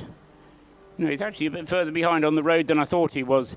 I thought we were going to possibly see the situation where Will Rossetti was going to be able to take a lap off the race leader in the Solo 64 Caterham, which Will started yesterday. Across the line goes Steve McCulley with the Rocket Racing car, having for the moment to deal with resign himself to third place. He's not as quick as Will Rossetti's car is at the moment. Will really flying along. The Rocket Racing team rewarded by Lee Bristow's pace. And just looking out for where Will is. Here comes Peter Mansfield now down into the bus stop, crossing the start-finish line once again, and we wait to see. Here he is, so he's not that far behind, so about 5 seconds. So there's a challenge for the cameramen who are running the live stream. See if you can get Peter Mansfield and Will Rossetti on the same shot, because it's not that far between them. That's car 19 and 64. Running just through Church at the moment. There goes number 19, the Lotus Elise. And there's the Caterham headlights ablaze. Well, there's 1, 2 cars between them, 3 cars between them as the Lotus goes past a Citroen, 2 cars between them again as Caterham passes another Caterham up into Rocket. Left, up the hill, back to the left-hand side of the track. Rocket out, 180 degrees right-hander. Up the hill towards the very top of the mountain. You feel like you're on top of the world. Right through Peel, over the crest and downhill once again. Into the left-hander at Corkscrew Seaman and then onto the straight. There goes the Lotus Elise, there goes the Caterham. Only 1 car between them, a Mazda, and Will Rossetti quickly gets past the Mazda. He'll be able to see the Lotus ahead of him, and we'll be able to see on the track Will Rossetti unlapping himself, probably by the time they cross the start-finish line at the end of this next lap. Waiting down there at the bus stop. Here comes Peter Mansfield now. Turns left, the Caterham is just behind him, lights ablaze, much brighter lights, in fact no lights at all on the Lotus Elise. There goes Rossetti across the line, through target, and heading up towards the banking. Nick says, look, I've done it, I've got them both on the same shot. Congratulations. I suggest it, and it happened. So if you're watching on the live stream, you'll very soon see that unlapping procedure as the Lotus Elise, which leads the race, will go, in fact, on the road. It's only when you aggregate the times together that the Lotus will lead. Oh, and the Caterham has to move across to the left-hand side of the track as there's a slower car up ahead going into Rocket. That's going to cost him a little bit of time. Whereas Peter Mansfield, you see, he was able to get past that traffic whilst they were still in a straight line. So that's how the traffic affects you, you see. You can get past a bit of traffic, and even if you're driving carefully and circumspectly, just the way the traffic arrives sometimes means that you gain a bit of an advantage, and that's exactly what Peter Mansfield was able to do a moment ago. He was able to use the traffic. Oh, and again, Will Rossetti gets held up by a BMW there. I think that was the RAF car. But Will Rossetti then turned through the corner and suddenly found a BMW 116i just in his way, so had to take avoiding action. So might take another lap yet, but here they come back down the straight into bus stop again. Not quite nose to tail, but Will Rossetti can see the Lotus up ahead of him. Peter Mansfield will be able to see the headlights of the Caterham in his rear-view mirrors. No doubt Rob Boston will be on the radio to him saying, just let him by, just let him by. We've got a 50-second advantage. We led the race earlier on. That's why we got the lead earlier on, in order to establish this kind of advantage on the field, so it doesn't matter. Let him go. This time it might happen up into Rocket. They're, 3-4 lengths between them as they head out of school, out of Church towards school. Going through School Gate now and up towards Rocket. The Caterham closing in on the Elise. Left into Rocket. He's not going to do it before Rocket. He won't be able to do it before Peel. Possibly on the Tom Price straight it might happen then. Not that much to choose between them. Yellow flags being shown at bus stop.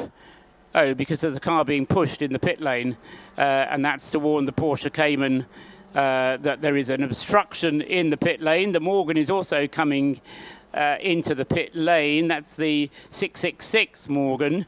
Where's Rob Boston leading the race on Aggregate, leading the race on the road? Question.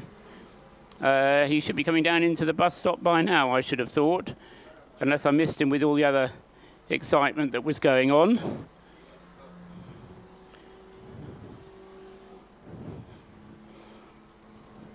No, I didn't. The nose to tail coming into the bus stop. Will Rossetti there, right up under the rear wing of the Lotus, but wasn't quite able to make the move stick. Peter Mansfield taking the opportunity to drive a little bit defensively.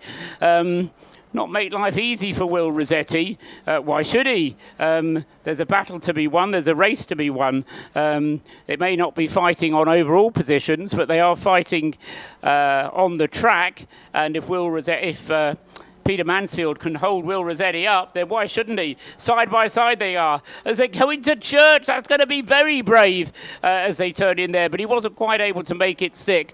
And he got up to the 3/4 mark on the Lotus, but then the power of the Lotus and the heavier car eventually told, and poor old Will Rossetti got a little left in his wheel tracks there, up to Rocket again. This is not going to be easy for the Caterham. If Peter Mansfield wanted to make it easy, he would have let the Caterham pass by now, and he's certainly not making it easy. You're going to have to work for this, Will, if you're going to pass me, Peter Mansfield is saying. And Will is trying to work out the best way of getting through. Over the top of the skyline they come, down into Seaman. Again, there's traffic in the way. This time it does affect Peter Mansfield a little bit more. And they're nose to tail again as they go onto the straight, the Tom Price straight, up towards the hairpin. They've completed 291 laps now. They're on their 292nd. And let's say this may not be a battle for the lead, but it certainly looks like one, and I am describing it as if it were one, because these two cars are first and second in the race and trying to go around the outside. Will Rossetti, that's going to be a very brave move. They're side by side as they come across the start-finish line. Will Rossetti pokes his nose in front. Peter Mansfield says, OK, you do want it badly, and breaks a little bit earlier for target. But that was a very brave move and an imaginative move as well from Will Rossetti there to get past the Lotus Elise, round the outside of bus stop, on the right-hand side of the track, overstepping perhaps track limits a little bit, but he had nowhere else to go, and then keeping it on the outside line all the way through target, and getting past Peter Mansfield's Lotus Elise to take the lead on the road. But I stress that is only on the road, that is not on aggregate positions when you add all three parts of the 12-hour race of remembrance together. Whew! Coming up to 9.5 hours of the race elapsed, and only 2.5 still to go, therefore. And Will Rossetti will now try to make good his escape. The last few laps, while they were tussling for position there, ended up holding them both up. And if anything, that's played into the hands of Rocket Racing, who are not that far behind. Rocket Racing, we may well see a replay with Steve McCulley being able to catch up with Peter Mansfield as well on the road. But again, I stress that will be on the road and not as far as the aggregate positions are concerned. And so Steve McCulley, number 97, third place on the road. Applause from the pit wall there as Will Rossetti goes through. But his time at the top of the timing list is a very brief one indeed, and the true gap, once the aggregate times are taken into account, is 1 minute and 26 seconds. But every second that Will can put between himself and Peter Mansfield on the road will go to reducing that gap. And then it's just going to be a case, again, of who pits first. And we're going to be waiting about another hour. It's going to be a good 50 minutes before either Will Rossetti or Peter Mansfield are due into the pits.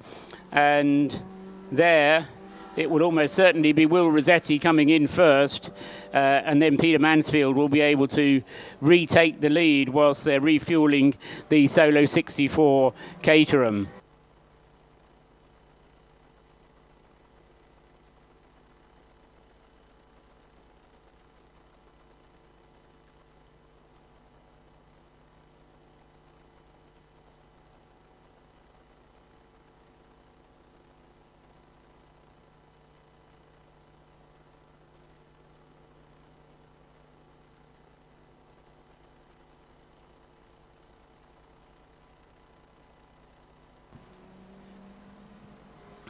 Whilst all that excitement was going on at the front of the field, let's just have a little look down the field in the relay class. Michael Edwards going strong in the number 34 ES Motorsport Lotus Elise team, the yellow and black version of the Lotus Elise.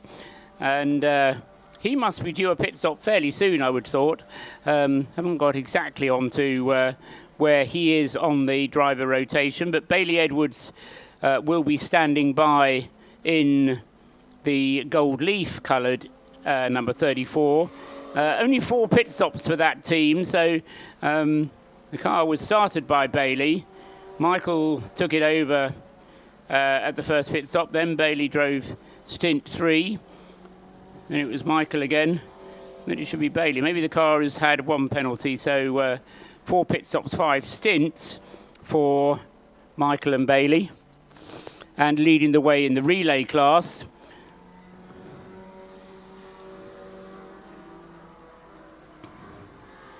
Class B, still being led by George Grant's Clapham North MOT Mazda. And that car going well in 13th place overall.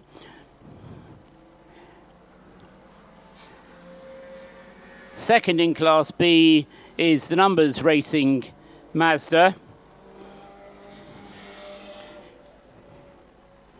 That's car number 67, and it's Matt Pickford driving that car at the moment. In Class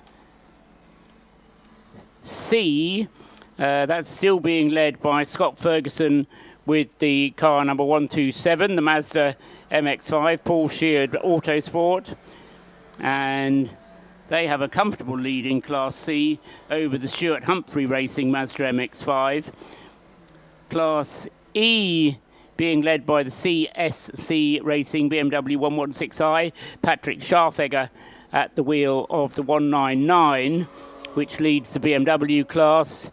And ACC still being led by the Team Torpedo Toyota Aygo, Andy Dyer at the wheel of that, and Class AC1 still being led by David Drinkwater in his car number 318, the Citroen C1, entered by WRC in Beer We Trust.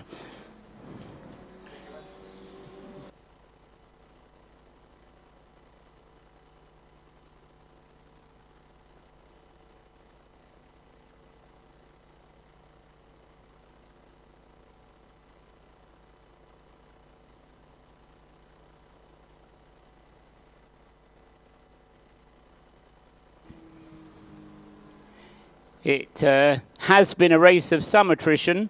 Quite a few cars stopping by the wayside along the way.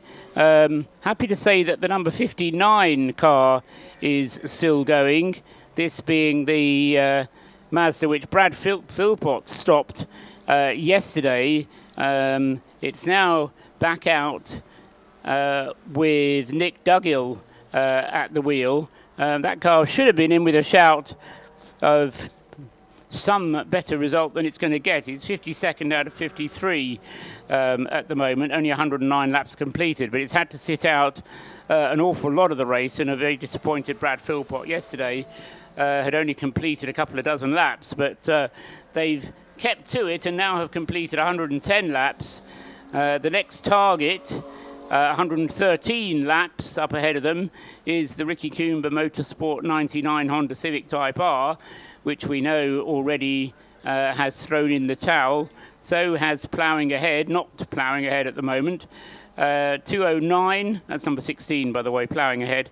209, the BMW 116 from the Eco Racing team, that's out of the race. So's 305, the Royal Engineers car. Royal Air Force is still running with more Ollie Waned. Thought they were going to be out of the race, but we heard from Chris Slater that the RAF were going to keep going with that car, and they've got it back out again and continued the battle. So that car's still going. Unfortunately for Track Club, Martin and Morgan Short with Craig Denman, they're out of the race with blown engine. Dominic Bush with the 999 RKC Motorsport Honda Civic Type R from Class C is out of the race. And the NJM Racing Ford Fiesta as well has stopped out on the circuit. I think that might have actually been the accident up at Rocket. No one ever identified which car that was, but I think it might have been the number 8 Ford Focus up at Rocket, which caused quite a lengthy safety car period. We've, according to this, only had 2 safety cars in this segment of the race for a total of 12 minutes. And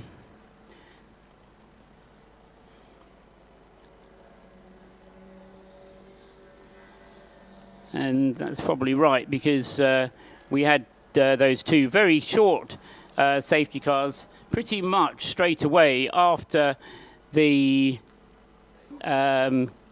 green flag was waved to get racing underway again after the service of remembrance. Peter Mansfield continuing to lap in the 43s, although that last one a 144.0, but that's sort of around his pace. 1 minute 40 for Will Rossetti, having got past the Lotus, which he made a bit of a meal of, I have to say, but he was asked to make the move happen, and well, he had to, so got there in the end. And but since then, Will Rossetti has been opening up the margin, and I suppose what we need to keep an eye on now is whether or not Steve McCulley, how close he is getting to Peter Mansfield's Lotus. Steve McCulley in the Rocket Racing team car, 97. I'll just look back to see where he is. Will Rossetti has just gone by a moment ago. 97. We should expect number 19 first. And then we'll see number 97. At the moment, 19 has Toby Boys right behind him. No, it's not Toby Boys, I apologise. It's Oliver Smith in the relay car, number 61, which is right up behind him. Look back for where Steve McCulley is. Well, the answer is he's not yet in sight, so Steve's got a way to go before he's going to be able to have the chance to unlap himself. Into the pits comes the Lodge Sports Racing Porsche Cayman.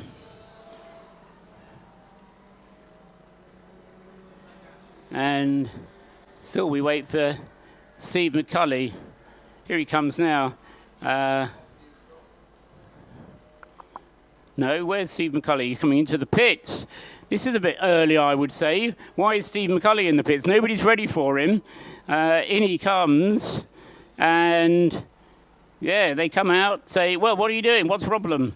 Check the wheels. They all seem pumped up. Much running around. But this is an unexpected stop for number 97, Steve McCulley. Suddenly noticed he was late. And they rush out. Left-hand side receiving attention. Bit of a vibration, perhaps. The front left wheel nuts just being checked. Checking under the rear of the car. Front right wheel nuts now being checked. Go to the rear. If in doubt, tighten the wheel nuts. What I don't know is what's going on behind. Team manager looking underneath the rear of the car, but this is a problem for Steve McCulley then. That car not yet out of fuel, so no reason for it to have made its pit stop yet. And was that a wheel weight that just came off the right rear wheel? possibly. Wonder if that maybe caused a bit of a vibration for Steve, and he said, I'm not happy with this.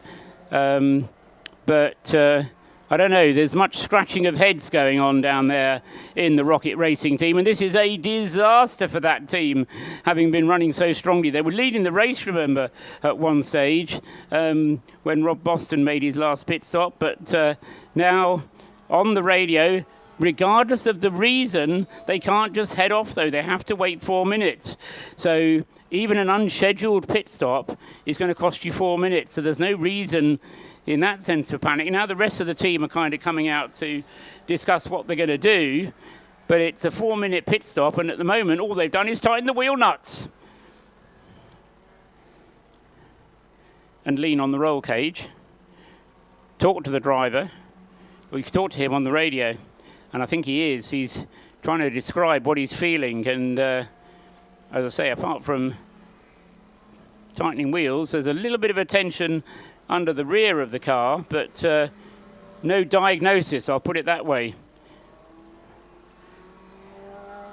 Haven't lifted the engine cover yet. And despite my suggestion, they don't seem to think that's a good idea. So what are they going to do? They don't know. Rocket Racing at a loss. The race ticking away from them. I think they can only say, well, we're just going to wait, and then we'll go and see if it's any better. I say there was the possibility, I thought, that somebody might have found a wheel weight that came off the right rear. But I would have thought if you had a problem like that, you change the wheel. Now they come with a trolley jack. Yeah, let's change the wheels, they're saying. But as I say, this is absolute disaster for Rocket Racing, and a great shame for them. The number 97 car then was closing in. I was talking about whether it might be able to unlap itself from Rob Boston or from Peter Mansfield, but of course, that hasn't happened now. What's going to happen instead is it's going to leave the leading relay runner into an overall podium position, because Michael Edwards with the yellow and black Lotus Elise is going to inherit third place.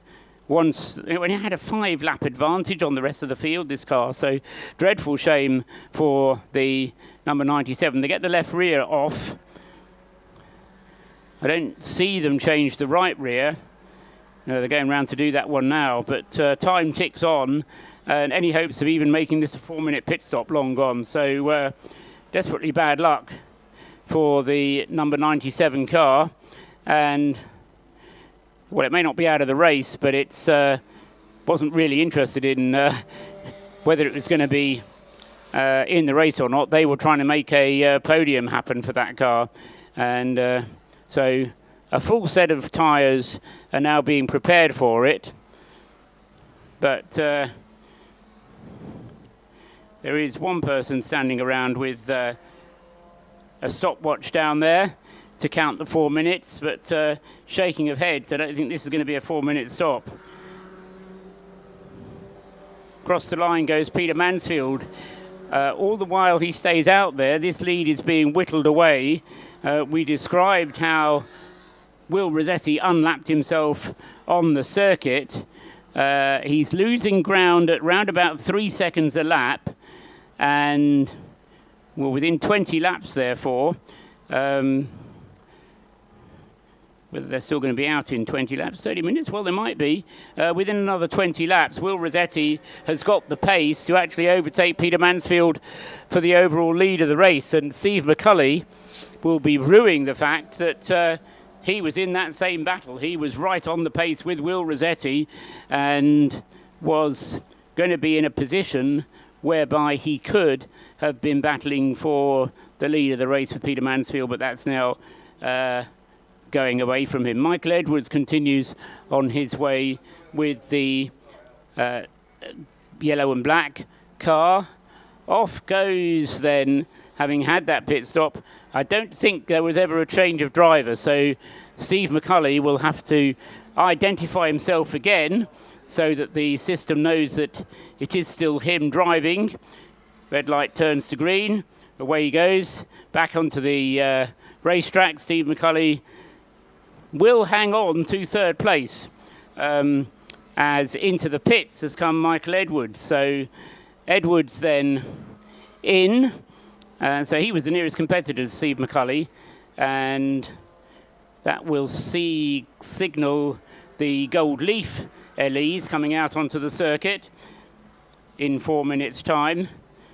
I'll tell you, that stop for the 97, probably not a lot over 4 minutes. But my worry with it was that they didn't really do very much.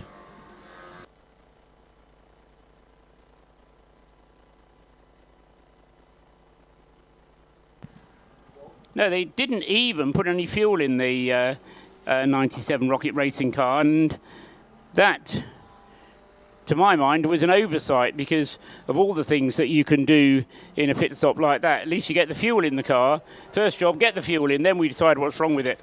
But they didn't even put any fuel in. So that car is going to be due another pit stop, and although Michael Edwards didn't get an opportunity to get into the lead or get into third place before he came into the pits, it does mean that the battle for the lead now is reduced to just 2 cars. And with less than 2.5 hours to go, it's difficult, with the best will in the world, to see how it's going to be a battle between anybody else for the overall lead of the 2021 Race of Remembrance to go between Peter Mansfield and Rob Boston with the Lotus Elise, or Will Rossetti with his teammates in the Solo 64 Caterham, which is being shown at the top of the list at the moment, but won't be as soon as Peter Mansfield comes through and completes his next lap, which he will do in about 10 seconds' time. He's just coming into bus stop now. Another Caterham threatening to overtake him, that being the number 88 relay car of Harry Eyre, which is 6th overall, but is 9 laps away from the Lotus Elise.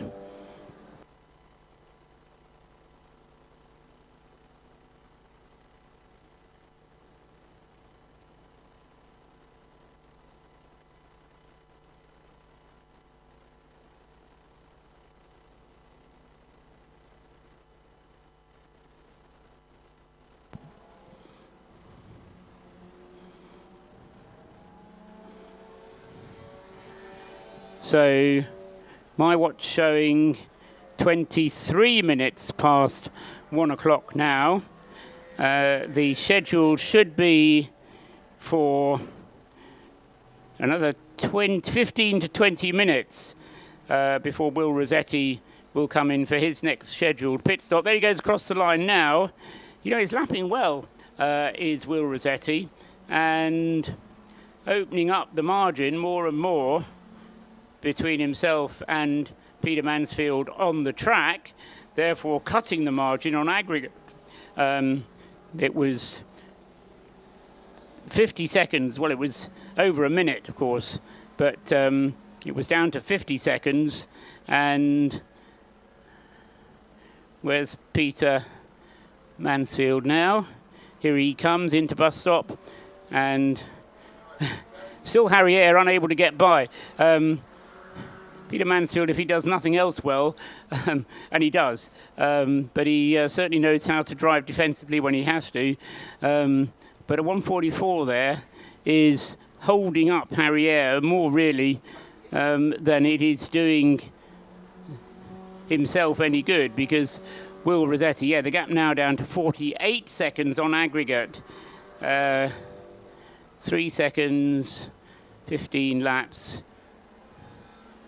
15 minutes, yeah, so it's going to be just about the time that Will Rossetti is due to come into fuel that he's going to be on terms on Aggregate with the Rob Boston Racing Lotus Elise. Just looking across the far side of the circuit, ahead of the 2 minis, is the Gold Leaf Lotus Elise. That's Bailey Edwards, still leading the way in the relay class. That's good. He can keep the lead, therefore, in the relay class through the pit stop cycle. So that car has just gone through the pit stop cycle and is in the lead. Harry Eyre with the breakdancers Caterham getting held up at the moment, not being able to get past Peter Mansfield's Lotus Elise. and that's delaying Harrier. Ollie Smith still in third place in the relay race, car number 88, and yes, those two switching places, Harrier and Ollie Smith switching places because they're that close in the aggregate positions.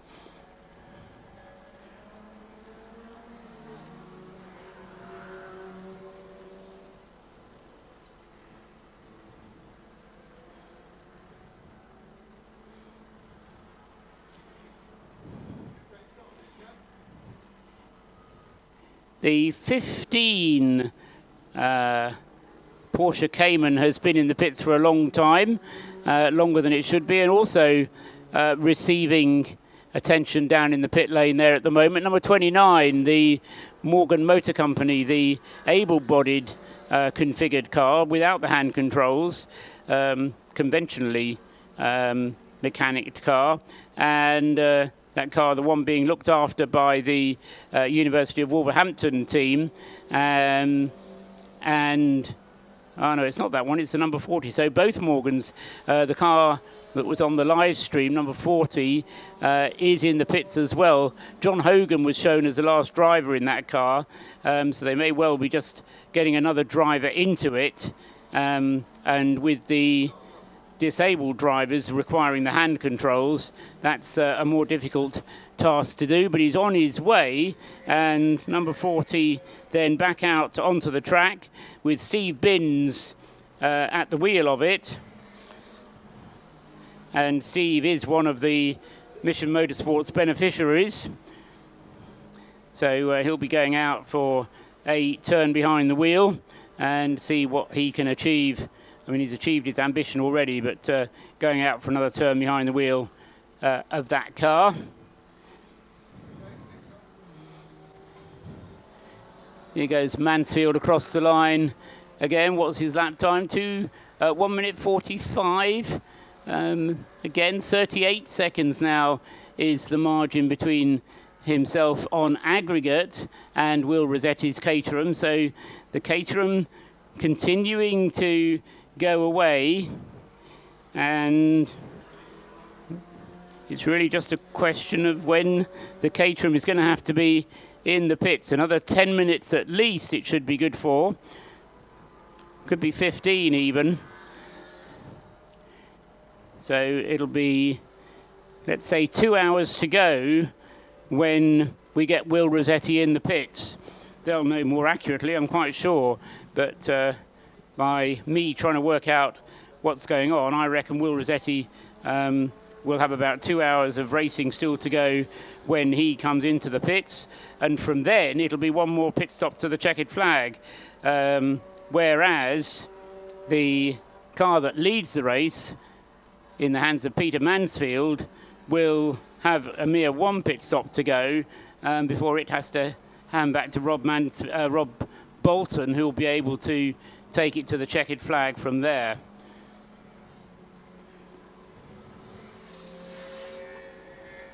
But they'll have to do the calculations correctly.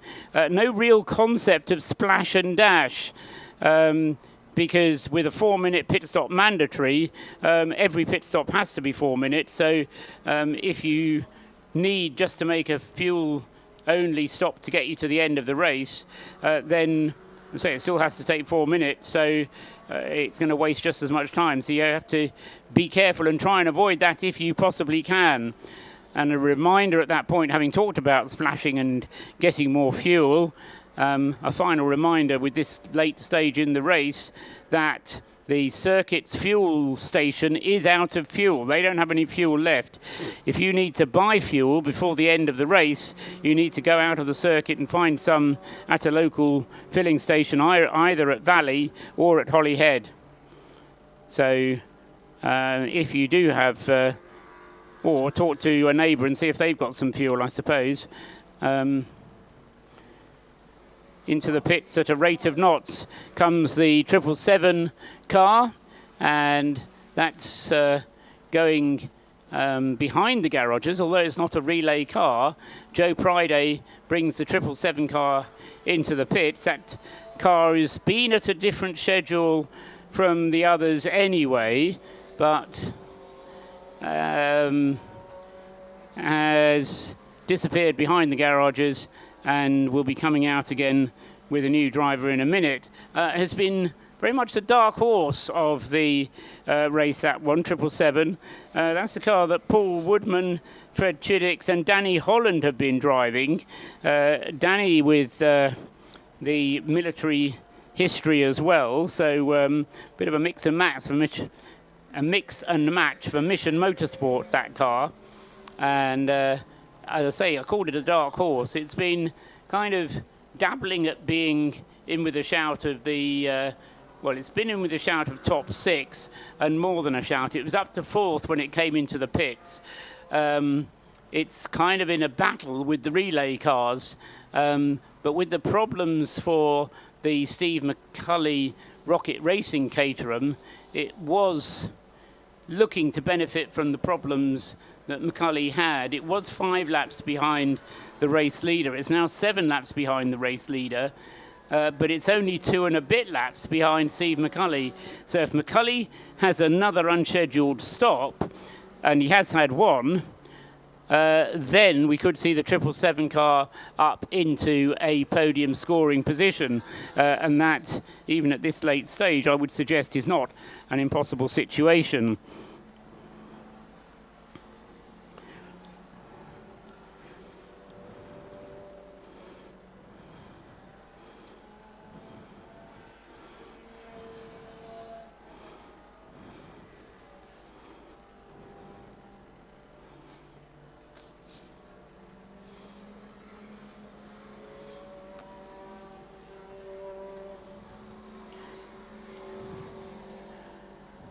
'71 crosses the line. That's Toby Boys. Haven't spoken so much about that car, but it's another one of the quieter Caterhams. Not quite quick enough to challenge for the leaders of the race. Got the pace some of the time, but not the reliability all of the time. And although it has been there or thereabouts, 71 currently being shown in 9th place with Toby Boys. That's the car which has been shared with Chris Skillicorn, Taylor O'Flanagan. Got a feeling it might have been one of the cars that actually led the race at one stage as well, because it has been quick earlier on, but a couple of unscheduled pit stops really do make life difficult for you. As I mentioned before, with every pit stop having to be 4 minutes, if you do have any reason for an unscheduled one, it costs you 2 laps, just like that. And even the smallest problem, if you just want to come in and check a puncture, for example, costs you 2.5 laps, unless you can do it under safety car conditions. But even then, it costs you a lap. So difficult situation for teams and drivers. And what you really need, above all, is to be able to be reliable. 310 laps completed for Will Rossetti. Not yet 310 laps completed by the race leader, Peter Mansfield. Work that one out. 141 the last lap for Will Rossetti. Waiting for Peter Mansfield to come down into the bus stop, and then we'll see him go through. Steve McCulley, following that pit stop, unscheduled, puts in his fastest lap of the race. So not much wrong with that in Rocket Racing car. And well, I can't believe that it only needed the wheel nuts tightening, but for whatever reason, when it came in, they didn't really know what to do. But the fuel load will be lightning, and I'm fairly sure they didn't put any fuel into that car, so it's going to have to come back into the pits before long. Dreadful pity, because, as I say, that car now lapping very rapidly indeed. 1 minute 40.184 is as fast as it's been all race. So Steve McCulley with the 97 Rocket Racing Caterham, very fast indeed on the track. Here comes Peter Mansfield now, crossing the line. The screen updates itself and shows the gap has come down to 24 seconds. That's practically a lap that Peter Mansfield has lost to the Caterhams whilst he's been out there. And said before that Peter Mansfield's pace isn't the same as Rob Boston's, but the consistency that he was showing earlier on just seems to have gone away for the moment.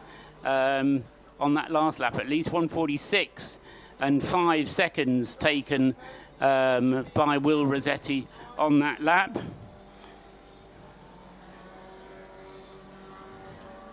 But there goes Will across the line again, and a slower lap that time for Will, 1:44. So we'll see the gap coming down again, I'm quite sure, but not by as much as on the previous lap.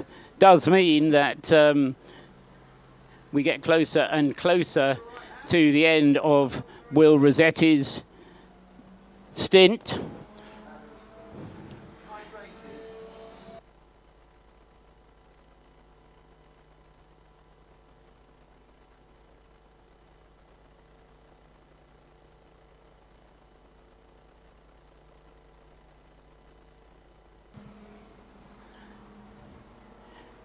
So what have we got? 9 minutes until the top of the hour.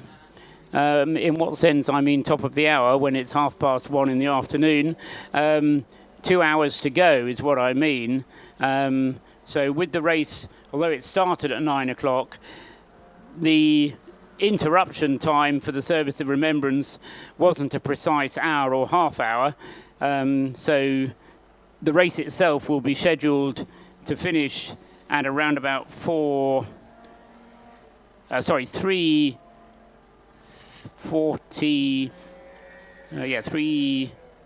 3:40 or thereabouts the race will finish. And I'm expecting Will Rossetti's Caterham to be coming into the pits sometime in the next 7 or 8 minutes. Comes up to the pit lane entrance, goes past the pit lane entrance, through the bus stop and across the start-finish line. Again, a slightly slower lap, a bit more traffic around that time for Rossetti. And we wait for Peter Mansfield then to come round to establish exactly what the gap has come down to. But last time around, it was only a second that Peter Mansfield lost to Will Rossetti. Ollie Smith goes through in the AOPF Motorsport Caterham in the relay race.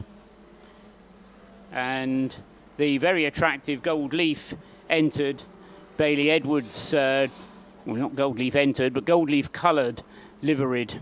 From more of a tribute livery, so I don't think it actually says Gold Leaf on it anywhere, but you can buy Lotus Elises configured with the red, gold and white livery on it, made famous in the 1960s by the Works Lotus Formula One team and various other elements of the Lotus racing team in those days when it ran in Formula 2, Formula 3, and even in GT racing, sports and GT racing for a while. So it's not entirely unfamiliar on a sports car. Those of you with particularly good memories might remember the Lotus Europa that ran in gold leaf colours.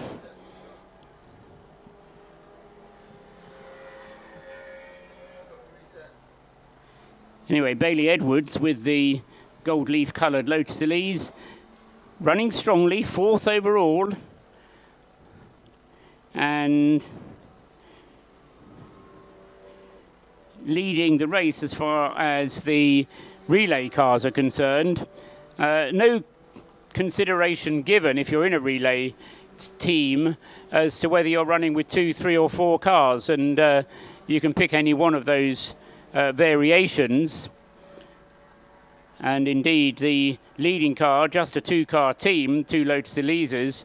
The car in second place in the relay race, number 61, using 3 cars, and the third place car in the relay race, number 88, actually using 4 cars. So, as I say, no consideration given. You're either in a relay team or you're not. But obviously you need more reliability to run with just 2 cars than you do if you're running with 4, as the 88 team is doing. Harry Eyre just going through there with the Breakdancers car. The idea, of course, is that you run your own car in each of the segments of the race where you are required to. Boston through again. The gap is down to 17 seconds. This is going to be worth watching.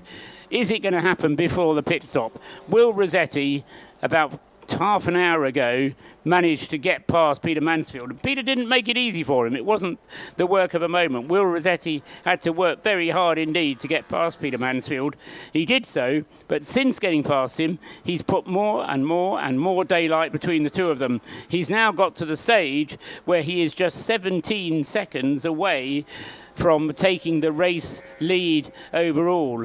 But he's also only got fuel, I reckon, for about 2 or 3 more laps. So no sooner is he going to take the lead of the race on aggregate than he's going to have to come into the pits for fuel. And it might even happen the other way around. He might have to come in for fuel first.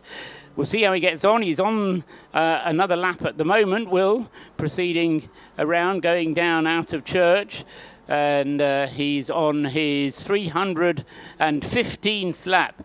10 hours of the race have been completed. Just 2 hours still to go.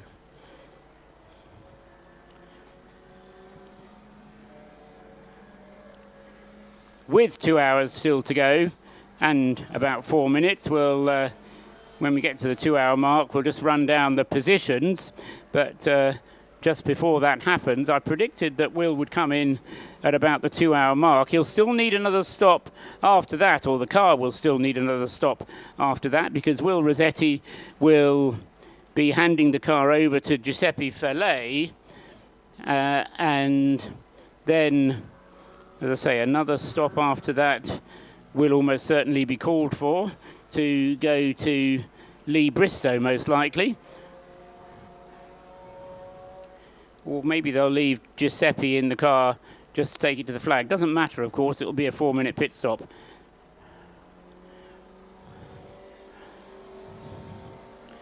Here he comes. Lights still on in Will Rossetti's car. Stays out for another lap. So 315 laps now completed for Rossetti. And as I say, having lapped or unlapped himself from the Lotus Elise of Peter Mansfield about half an hour ago, 40 minutes ago, he's very nearly got around the whole lap and catching up with him again. So it's been a wonderful stint. I said Lee Bristow's stint was a wonderful stint. Will Rossetti has not let the team down either.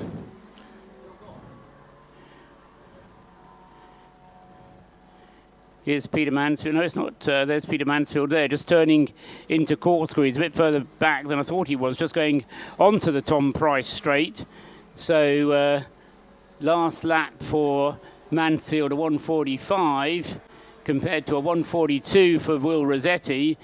Steve McCulley, 1 minute 40. Maybe it was a loose wheel nut, and by tightening them up, he's just got much more confidence in the car, and he's going rapidly again. So Steve McCulley could entirely be loose wheel nuts, and that was all they seemed to do. But as I read the situation, they missed the opportunity to refuel the car when it was in.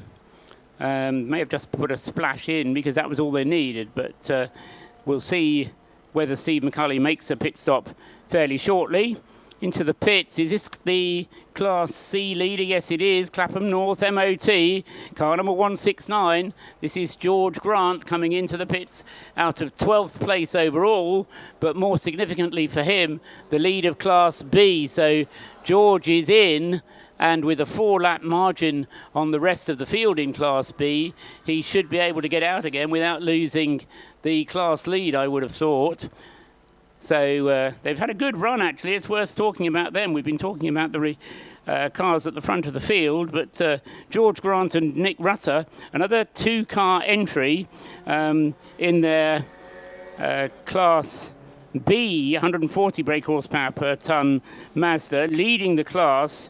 And as well, it's worth making the point that the Class B leader is ahead of all the Class C runners as well. So George Grant will be out of the car, handing it over to Nick Rutter. Best one in the world. I think Nick's even quicker than George is, so that car will certainly go no slower with Nick behind the wheel than it has been doing with George Grant driving. All because I saw George this morning with a cup of coffee in his hand as he arrived at the circuit. Looked in grand form, and from the way he's been driving, has been going in great form too. Here comes the Lotus Elise. Rob Boston Racing. Peter Mansfield crossed the line. 1 minute 45. Less than 10 seconds is the aggregate gap first to second. So we're not going to see an overtake on the road, but it's a gap that's coming down, and it's down to under 10 seconds then between Peter Mansfield, Will Rossetti. 3 laps, yeah, probably, and that'll be it. But I've got a feeling by the time those 3 laps are gone, we're going to have Will Rossetti in the pits for fuel again. In fact, he's in now. Didn't see him come in, but Will Rossetti then is in the pits. Where did he go? Just trying to see if I can stretch down that far. No, I can't see where he's gone. So Will, though, in the pits. He was within 10 seconds of taking the race lead, and then the fuel light flashed just a little bit too brightly. And so Rossetti in the pits. And as I mentioned a little while ago, this will probably be to hand that 64 car over to Giuseppe Fellet. Giuseppe is no slouch either. May not be quite as quick as Lee Bristow, or hasn't been, but certainly is every bit as quick as Will Rossetti.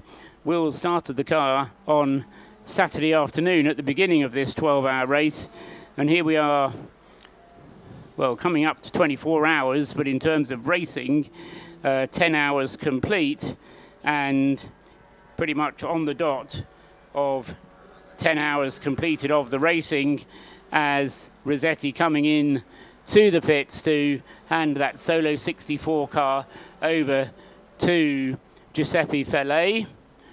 And I promised you a rundown when we were at the top of the hour. 2 hours to go. We're just past that stage now of 2 hours to go. And it's number 19, Peter Mansfield, that leads. And with about 10 minutes to go before its next pit stop, 10, 15, possibly 20 minutes to go. And then that will be the final pit stop. Rob Boston will be able to take it to the flag from there, I reckon. So Peter Mansfield in the car for the last time, leading the race, being caught by Will Rossetti. Now Giuseppe Fellet takes over the car number 64 in second place. But Rob Boston will almost certainly put a stop to all of that and will be able to extend the margin once again, provided that Lotus can stay reliable. So 19 lead, 64 second. Third, number 97, Steve McCulley, having lost a couple of laps due to an unscheduled pit stop about 20 minutes ago. And he'll be running out of fuel soon and therefore bound for the pit lane. But nevertheless, a third place for him with less than 2 hours of the race to go. Fourth, fifth, and eighth now are the 3 relay class cars. ES Motorsport leads the way, the gold leaf coloured car in fourth place overall, but in the lead of the relay race. That's Bailey Edwards. In fifth place overall, second in the relay race, is the green Caterham from the Breakdancers team, Harry Ayres' car.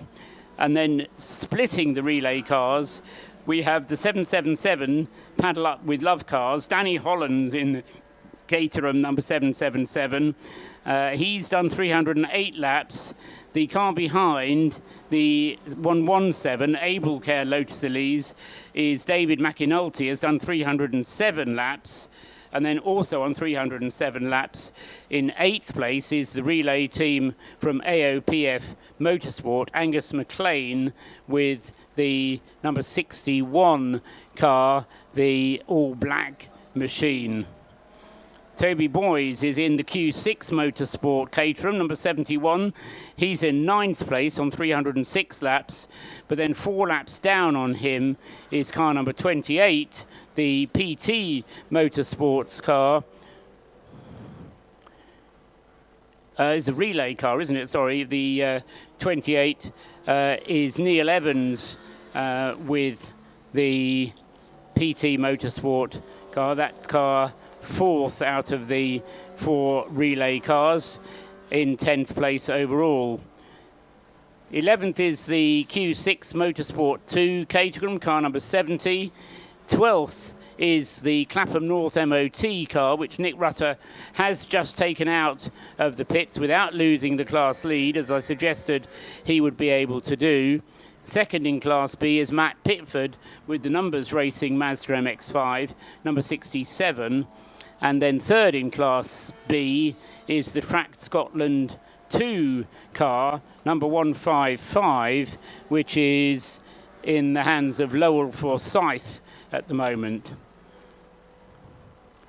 Leading Class C in 16th place overall is car number 127, which is Scott Ferguson, and he's in the Paul Sheard Autosport Mazda MX-5 at the moment.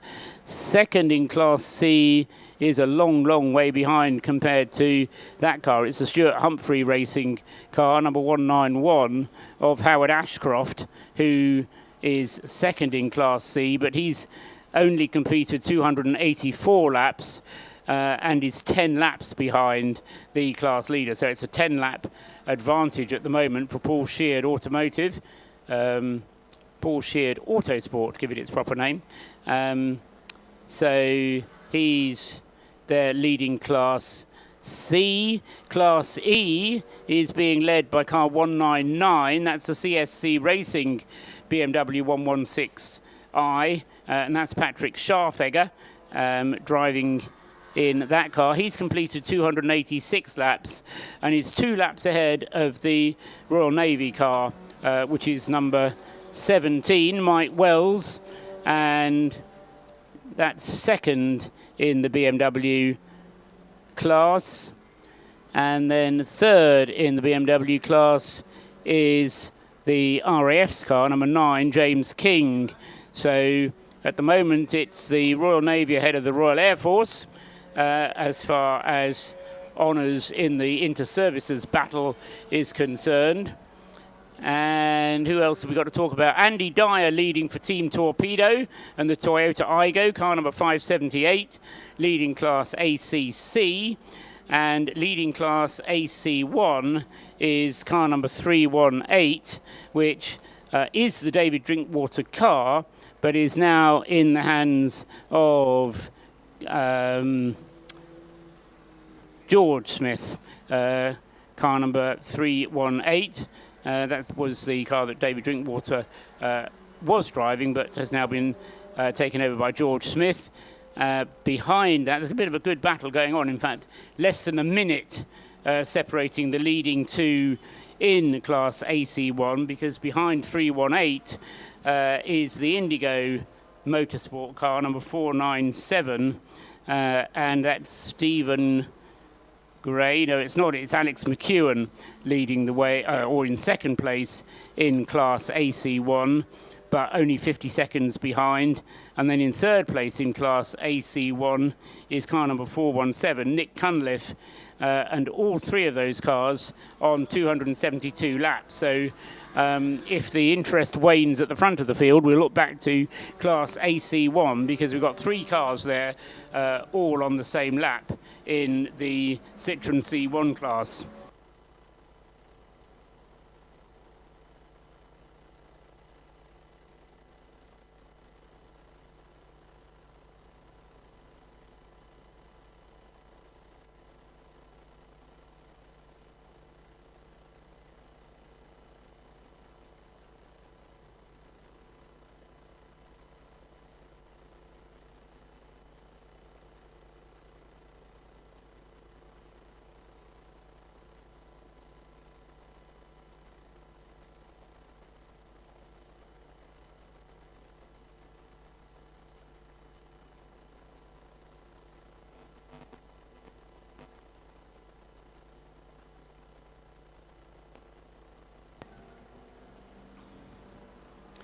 Peter Mansfield, having had that pit stop, well, not him having had the pit stop, but having had the pit stop for the Caterham number 64 of Will Rossetti, Giuseppe Fillet has taken that car over. But as a result of that pit stop, Peter Mansfield's lead is now back up to 2 laps, or at least it's a lap and it's one full lap, isn't it? Number 19 to 64.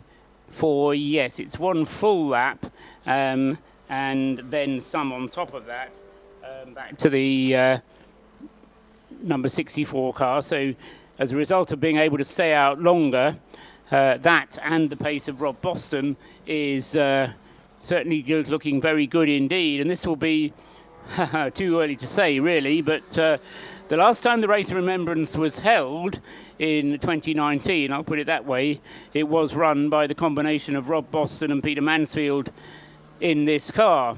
So I suppose the only hope will be that they'll be able to come in and keep going. Once again, my mind is distracted because Nick Rutter back in the pits with the 169 Clapham North MOT car, and this is the Class B leader, and this is not a scheduled pit stop. Is it a penalty? Not that we've been informed of. And he's gone straight into the garage, I'm told. So number 169, Nick Rutter, class leader with a problem. And at this stage in the race, that's the problem they can ill afford. An hour and 50 minutes remain, and that's all. And so Nick Rutter into the pits. It can't be a quick pit stop. No such thing as a quick pit stop in the Race of Remembrance. The only way you get a quick pit stop is if you have a stop-and-go penalty, of which 102 is collecting the most. That's another stop-and-go penalty for 102. That's at least 3 that car has had over the course of the race. And that's just the ones that I remember. Okay, so I do have interest in that car. But 102 then, it's Greg Dungworth at the moment driving 102. But it's just had a stop-and-go penalty, and they've just been given another one. The inboard is readied, and then they'll be showing that in addition to the big electronic scoreboard, in addition to the flag. So, yeah, the driver won't know which way to look because he's got 3 notices going out to him. Guy Dungworth, and let's say some offence for the 102 car, of which we are not fully aware. So Clapham North MOT, this is where we need Andrew Crichton to go down there and tell us in the pit lane, find out what's going on with that car, because not a scheduled pit stop for George Grant, for Nick Rutter I should say, the car that George Grant enters through his Clapham North MOT organisation. The Class B is pretty close, isn't it? He can't afford this because 67, Matt Pickford, in the numbers racing Mazda, is on the same number of laps and in fact has already gone through. So Nick Rutter has lost the lead of the class by this extra pit stop. Matt Pickford has already gone through and now leads in his Mazda MX-5, number 67. And it will only be another lap, so close in Class B, it will only be another lap before we get Lionel Forsyth, who's the next one up in number 155, Lowell Forsyth, the next one up in number 155. And then we get the Class C cars, which theoretically are a bit more powerful, but at the moment the Class B cars have been proving a little bit more reliable, but maybe Nick Rutter's asked just a little bit too much of his Mazda MX-5, and somewhere in the car it's cried enough. Also in the pits at the moment is the Steve McCulley Caterham, now getting fuel. Now, why on earth did they not put fuel in it last time? Probably because they hadn't filled up the canisters, I'm guessing, because you have to fill up the canisters from a store in the back of the garage, and I'm just guessing that they hadn't done that in preparation. Anyway, the fueling is done. This is on the Rocket Racing car, number 97. Stuart McCulley is out of the car now, and into it should be Andy Perry, but I've got a feeling that's Don Henschel's helmet getting back in, so we'll see. So I think that might be Don Henschel, but when the car comes back out onto the track, we'll be able to get the driver ID system to work its evil magic, and we'll be able to use that to confirm who the driver is of the 97 car. But it's losing ground whilst it's in the pit lane, and will it lose that position in third? Possibly not, actually, because there are sufficient laps behind. It's going to be the relay team cars that threaten it, so not necessarily other cars in its class, at least in terms of the aggregated positions. Peter Mansfield still going strong in the lead of the race. My little thumbnail calculation here suggested pit stop in about 9 minutes, so it's 14:01 here in Anglesey at the moment, so by 14:10 we should be getting the Peter Mansfield Lotus Elise into the pits.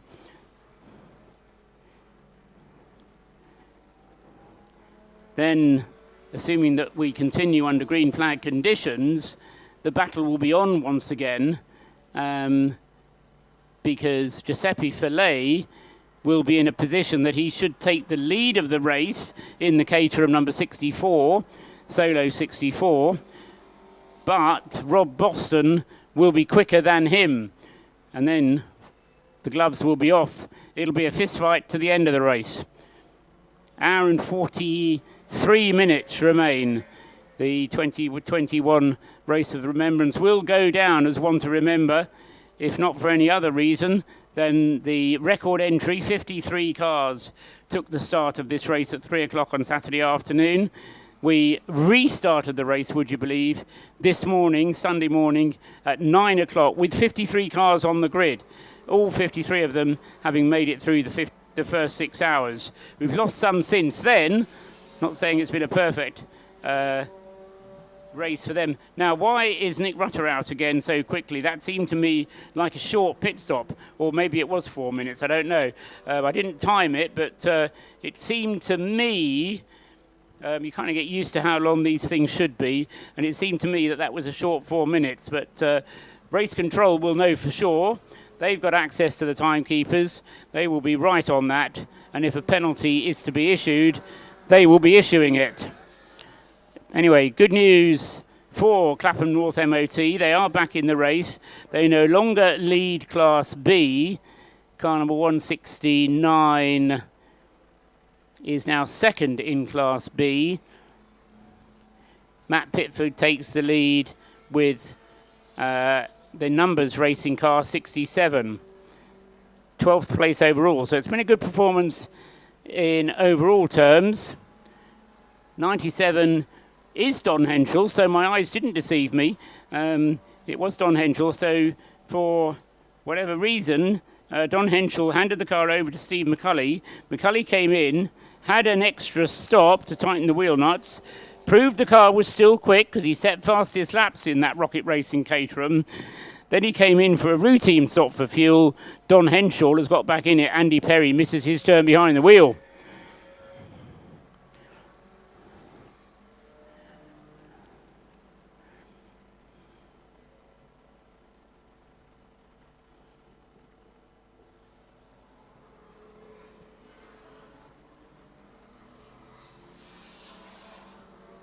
There's Nick Rutter just turning through the bus stop once again. Car, whatever was wrong with it, seems to be running okay now. Or was he missing a gear there or something as it went past? Seemed to be running a bit higher gearing than some of the others. My ears didn't deceive me. But here's Mansfield. He's still out. 5 minutes or so by my thumbnail reckoning before he's due in for his stop. And no reason to bring him in early other than to make sure that he can get enough fuel in the car to enable Rob Boston to take it from here to the checkered flag without the need for the further stop. It's going to be one more stop for Peter Mansfield and no more than that.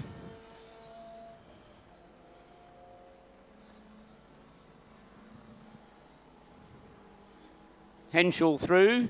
Secure in third place now, I think it's fair to say. He goes through, as I say, the car full of fuel.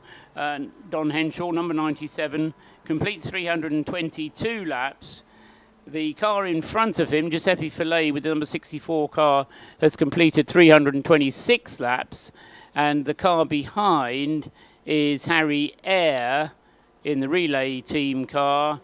And that's done 318 laps for the breakdancers team. 319, it's just gone through. So a 3-lap advantage over the relay team car, and a 4-lap disadvantage over the car in front of him. So as long as he keeps running, Don Henschel, with the best will in the world, will be looking for a boring run to the flag now, although he'll need another pit stop to get him to the flag. I wonder if they're saving Andy Perry for the last run, having got themselves a bit out of schedule earlier on. And Andy Perry was waiting for a later stint and therefore wasn't ready, so Don Henschel jumping in the car earlier. Maybe that's what happened. Right, let's have a look at Peter Mansfield's lap times. 1 minute 44.230 for him. 1 minute 42.6. Not a big margin. Not a big enough margin to worry the Rob Boston team anyway.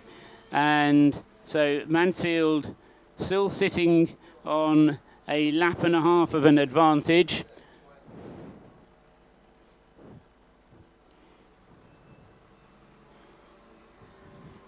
There goes Giuseppe Fillet through in second place. Yeah, he just turning through target now in number 64. The race leader, number 19, already through Rocket and coming through Peel, will be emerging over the top of the skyline now. Here he comes, Peter Mansfield then. So it's in terms of laps, a lap and a half, probably a little bit over a lap and a half of the Anglesey circuit. 2.1 miles long in its international GP layout, which is stringing together the various layouts that are possible here in Anglesey into the longest possible configuration.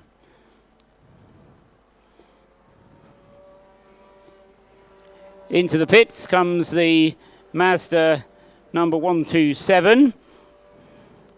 That's from the Class C.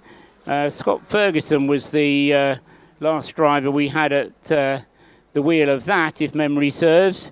Yes, it is. Scott Ferguson then into the pits. Lowell Forsyth is also into the pits. This is a leader, though. Stuart Ferguson. Get it right. Scott Ferguson with the 127 car. Scott Ferguson then Porsche Autosport in the pits, the leader of Class C. And remember, I told you at the rundown that Class C being led by a full 10 laps, so they can certainly afford their 4-minute pit stop, can the team from Porsche Autosport.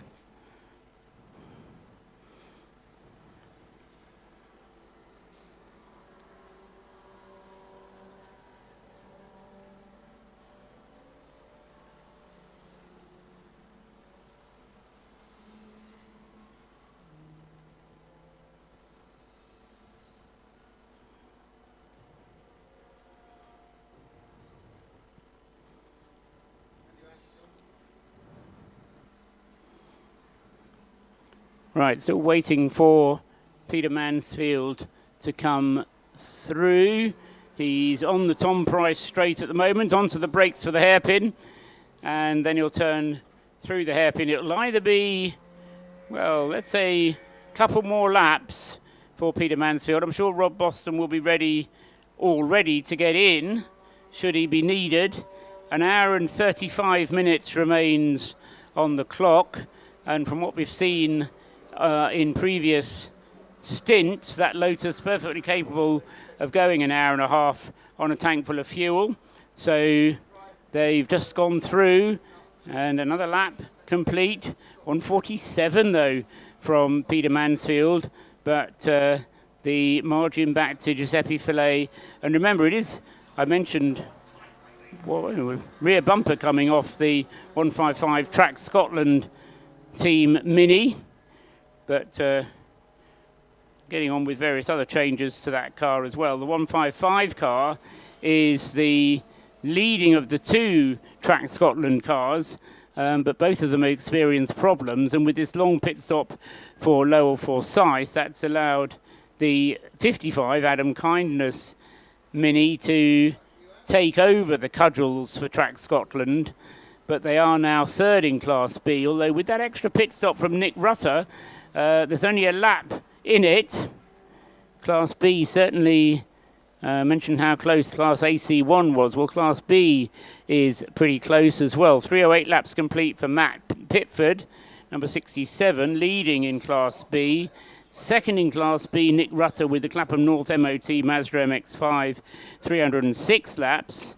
And then third in Class B is the Track Scotland 1 car, and that's number 55, Adam Kindness, with 305 laps under his belt.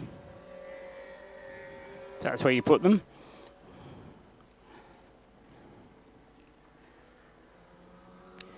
Peter Mansfield across the line again. And 1 minute 45 the lap. And we get ever closer to the final pit stop. But yes, that's what I was about to say. This one pit stop that we're looking forward to for the number 19 car should be the final pit stop for the car, number 19. And it'll then be able to run from there to the end of the race without a further stop. But the Caterhams will, certainly the 64 car, Giuseppe Fillet, it will need at least one pit stop. It will need two pit stops, in fact. So I don't think they're going to be able to manage to get to the flag on just one.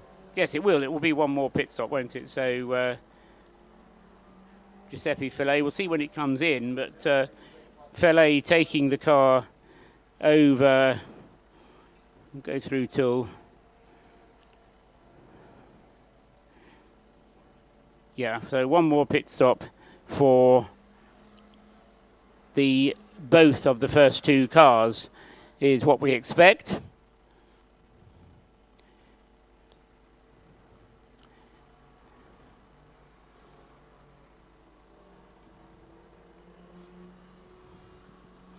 Here's Peter Mansfield, past the pit lane entrance again, going on to another lap. 3:32 laps now complete for Peter Mansfield, a 1:44, and again another lap ticked onto the list, another minute and a bit taken off the number of minutes to go, and it looks ever more, I hesitate to say this, but ever more secure in the lead of the race. Certainly the history as well of the fact that the Rob Boston car won this race the last time it was held 2 years ago certainly suggests that they know what they're doing, and the team itself familiar with everything surrounding the race, a remembrance really, so looking for what might possibly go wrong. Famous last words, I know, but at the moment, everything that Caterham have tried in terms of the numbers of cars, because there is certainly opposition behind the Rob Boston Lotus. We've got one Caterham, number 64, in second. We've got two Caterhams, number 97, in third. We've got three Caterhams, number 88, in fourth. In fifth place, we've got a relay Lotus Elise team. In sixth place, we've got another Caterham. That's the Paddle Up team, number 777. In seventh place, we've got another Caterham from the relay team, 61. And then in eighth place, another Lotus Elise, the McAnulty brothers from the Able Care team. That's eighth. Ninth is another Caterham, This being the number 71 Q6 Motorsport entry. And in 10th place, yep, another Caterham in the relay team.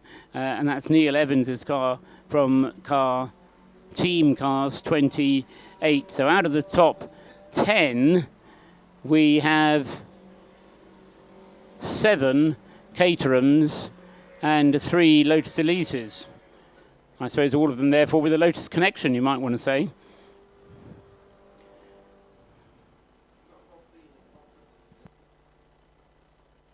Oh, yes, of course. Thank you, Nick. Whilst I was just taking a break to look at the times. So Peter Mansfield came into the pits. Been waiting for him to do exactly that. But with an hour and a half on the nose to go, in comes Peter Mansfield. Absolutely routine. And Rob Boston standing by with the fire extinguisher as the fuel goes in. I'm guessing that'll be 2 churns to go in. There's the 1 churn in, 25 litres, another 25 litres in the 2nd churn going in now. And then once all the fuel is in, Peter Mansfield is already out of the car. There'll be a new set of tyres going onto the car, and then it'll be Rob Boston's turn to get in the car. The fuel is in.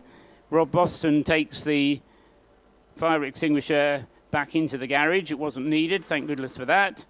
And Rob Boston made to get into the car, but then said, oh, no, I need me cushion, or whatever it was he needs. Just wants to go and check the rear of the car. It was his cushion he needed. I know about these things, you see. And so Rob Boston slots himself into the car, and this then absolutely routine, very calm looking driver change, and a very calm looking pit stop all round. The team having, I think, served 2 penalties over the course of the race and 7 normal pit stops, and that will be the full 12 hours for them done on, as I say, 7 pit stops plus 2 penalties. Rob's got himself into the car. Wheels now being changed, all 4. You can do it, you might as well. Got the 4 minutes, got the time to eat up. You might as well get on with it and make the changes that are necessary to make the car as quick as it will be, because Rob Boston doesn't hang around. Peter Mansfield, we know, isn't quite as quick with that car, but once Rob Boston gets going, he certainly doesn't hang around.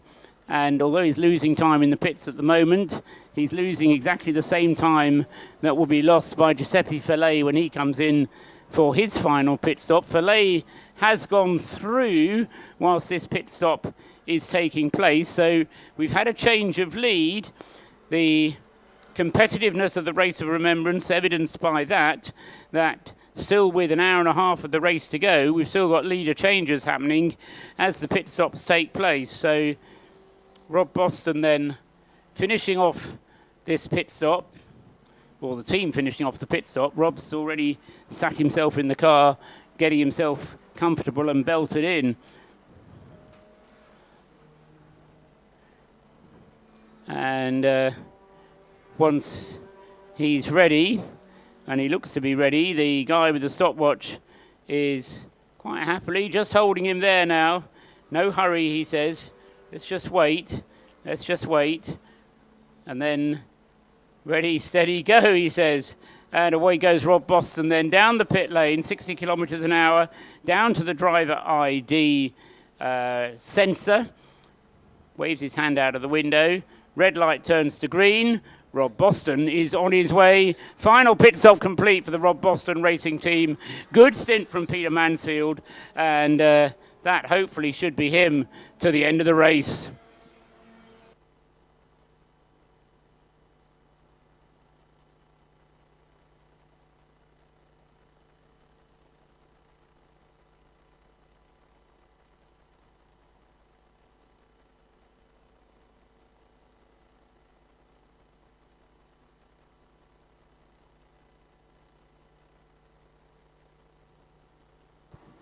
So as predicted, Giuseppe Fillet takes over the lead. Hour and 25 minutes remain, and if it wouldn't be for the fact that there isn't enough fuel to get Giuseppe Fillet to the end of the race, we'd have a very good battle on.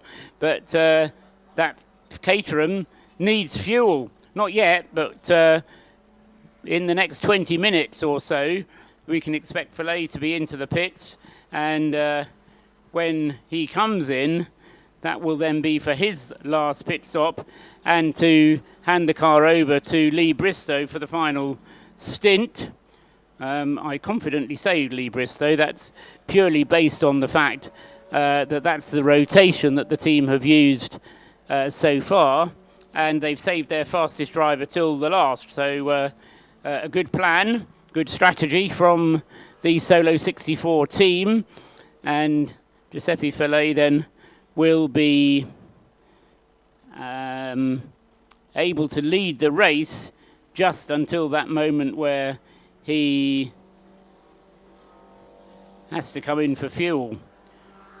So Caterham leads Lotus. The gap is a lap, waiting for Fillet to come through with the 64 car, and then we'll be able to tell you exactly what the gap is, or at least we will once Rob Boston gets up to full speed in the Lotus Elise. And of course, full speed for Rob Boston is a very rapid matter indeed. Is certainly quicker than Peter Mansfield has been going. Although, as I say, Peter Mansfield's job is not to go quickly, it's to stay out of trouble. And he certainly ticked that box, stayed out of trouble, done what he's needed to do. The team has, well, they had, I think you could fairly say one lucky break each. One lucky break for the Caterham on safety car and when the safety car happened. One lucky break for the Lotus Elise and when that happened to even things up again. Purely chance the way these things happen. Sometimes you just need a safety car in order to get into the pits when you need fuel. Sometimes the safety car comes out just after you've refueled and you end up sitting behind the safety car with a full tank of fuel aboard your car. There goes Fillet across the line. 336 laps completed, and the gap between himself and the number 19 Lotus, where is the number 19 Lotus? He's just trundling along, racing in. There he goes now. The timing system not quite catching up with the pace of Rob Boston, whose first flying lap right down on it, 1 minute 40.456. We remember Peter Mansfield's times around the 145s. Rob Boston can be relied upon to put them in around the 140s, and he got down to a best lap last night at some point of 1 minute 36.668, and let's just look back and see if that was the fastest lap of all segments. 130, yeah, that was the fastest lap of the race altogether set in this morning's part, 136.668. So Rob Boston has got the Lotus just the way he likes it. He had it this morning, so he'll just be feeling his way in the early laps and make sure that Pete Mansfield has left it how he wanted. Contact there, number 777, having had a little bit of contact with the outside right wheel arch, which has been knocked to-kimbo. I'm sure the live stream will pick that up because it's very spectacular on the 777 car. That's Danny Holland, who is in fourth place, and I've really called this car the dark horse because hasn't drawn attention to itself until that wheel mudguard got kicked up.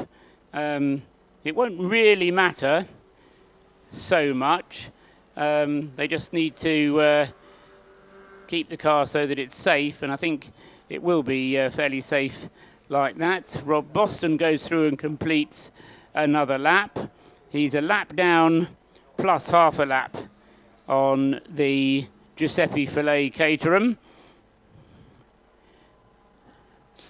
And in terms of minutes and seconds, we can't actually tell you what that means in terms of track position, the number 19 car is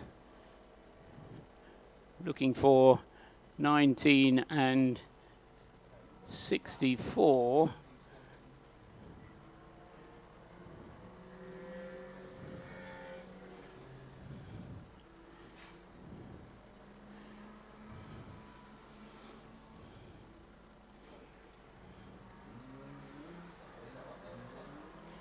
So, yeah, it's actually a lot more.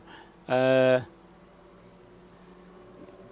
yes, it's only just over a lap, that gap. So they're just about in sight of each other down the long straight that sees them return. Here comes the 64 now, just turning into bus stop. Across the start-finish line now for the number 64 car. And that's putting 338 laps on the books, and then number 19 will be putting 337 laps in the books very shortly indeed. So in terms of minutes and seconds, the gap from first to second is probably around about 1 minute and 50 seconds, and that is a lot less than it's going to take, obviously, to make a pit stop for Giuseppe Fillet. One more pit stop required for the Caterham number 64. I remind you, no pit stops required for Rob Boston. So Rob Boston doesn't need to worry about the fact that there's no fuel at the circuit fueling station. And I'm sure Giuseppe Fillet is not worried about that either, because it'll be Lee Bristow anyway who's taking over. But Lee Bristow will make sure that there's enough fuel in the garage. But if anyone else needs fuel, please bear in mind circuit fueling station has run out.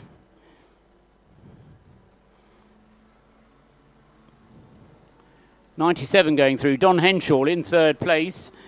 Adam Perry Andy Perry missing his chance to drive the car last time. There was a driver change. That car, Don Henshaw's 97, another car that needs one more pit stop before the end, and it will probably be Andy Perry who takes it over. A car that has come into the pits, and this could be for its last pit stop as well. A car that's had a difficult race of it, number 65, but from dead last at the start of the race, joining in after over an hour of the race had elapsed. Paul Vokes getting out of the car now. Ian Payne standing by, ready to get in. And Paul Vokes will be disappointed, I think, is the only way to put it. They've had a trying race of remembrance. Hasn't all gone their way. Gearbox having failed on... I'm trying to remember where we are. Where was it? Friday. Thursday night, the gearbox failed. And they had to send down to Malvern for another gearbox. Got that fitted, seemed that it was all working well, but then they were still working on the car when the race started. So the number 65, Trad Morgan, Ian Payne getting into that car to get himself ready for what should be the final stint for the 65 car. Say it's had its troubles. It's made its way though from, get this, 53rd. Remember, they started the race an hour late. They're now 32nd in the overall aggregate positions, 283 laps completed. So that's one of the reasons that you never throw in the towel in racing like this. It really is worth carrying on pretty much no matter what.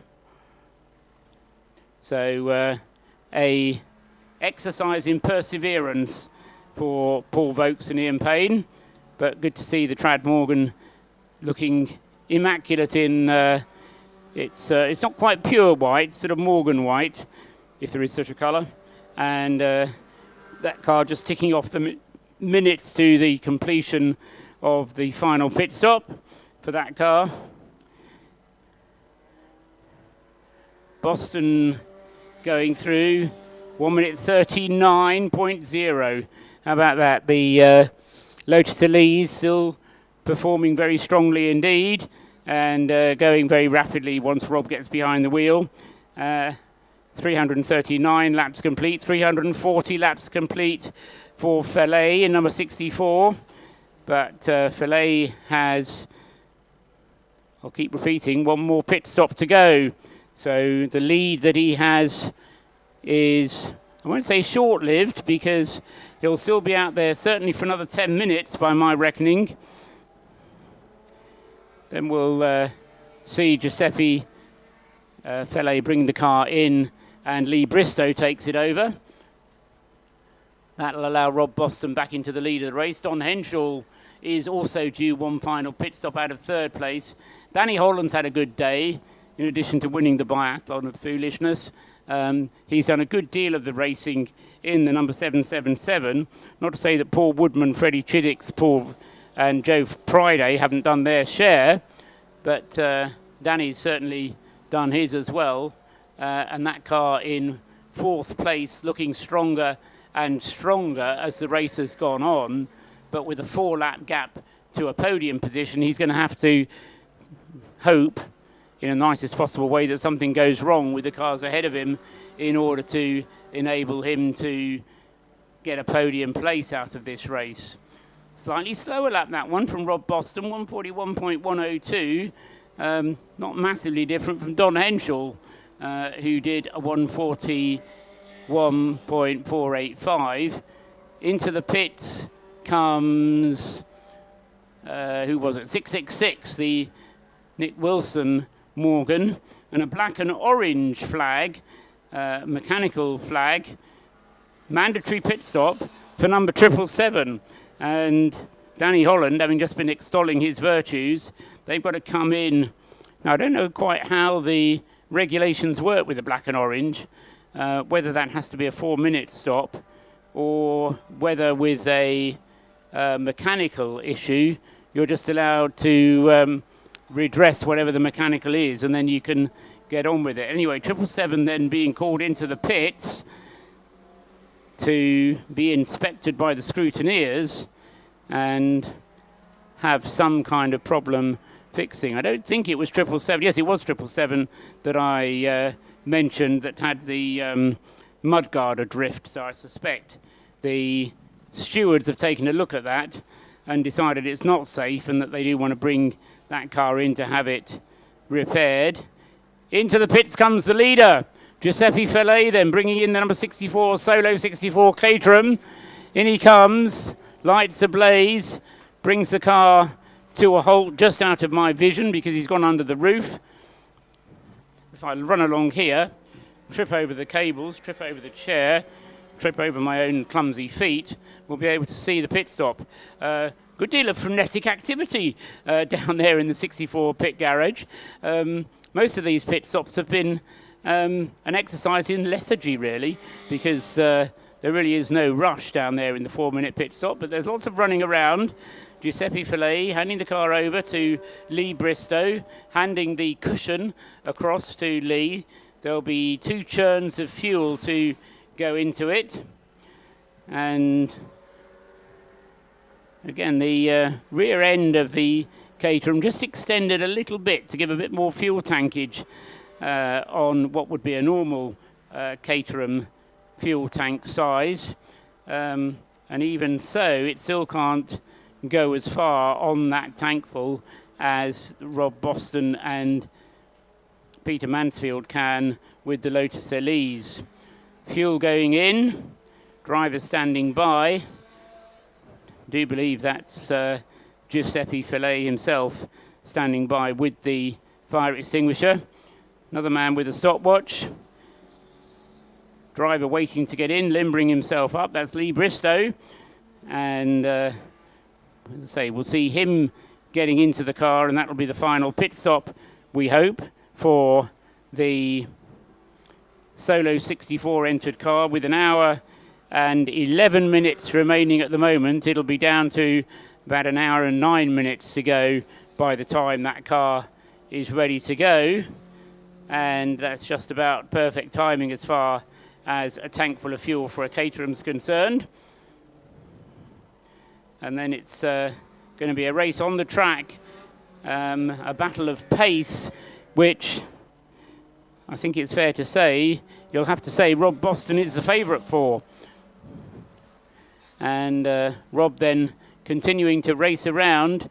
He's now on his 343rd lap of the race. Filet is stationary and has completed 342 laps. So the lead has already changed. More running around at the pit stop for the Caterham. And then we'll be able to see it on its way again very shortly indeed. With just to confirm that it is Lee Bristow getting in.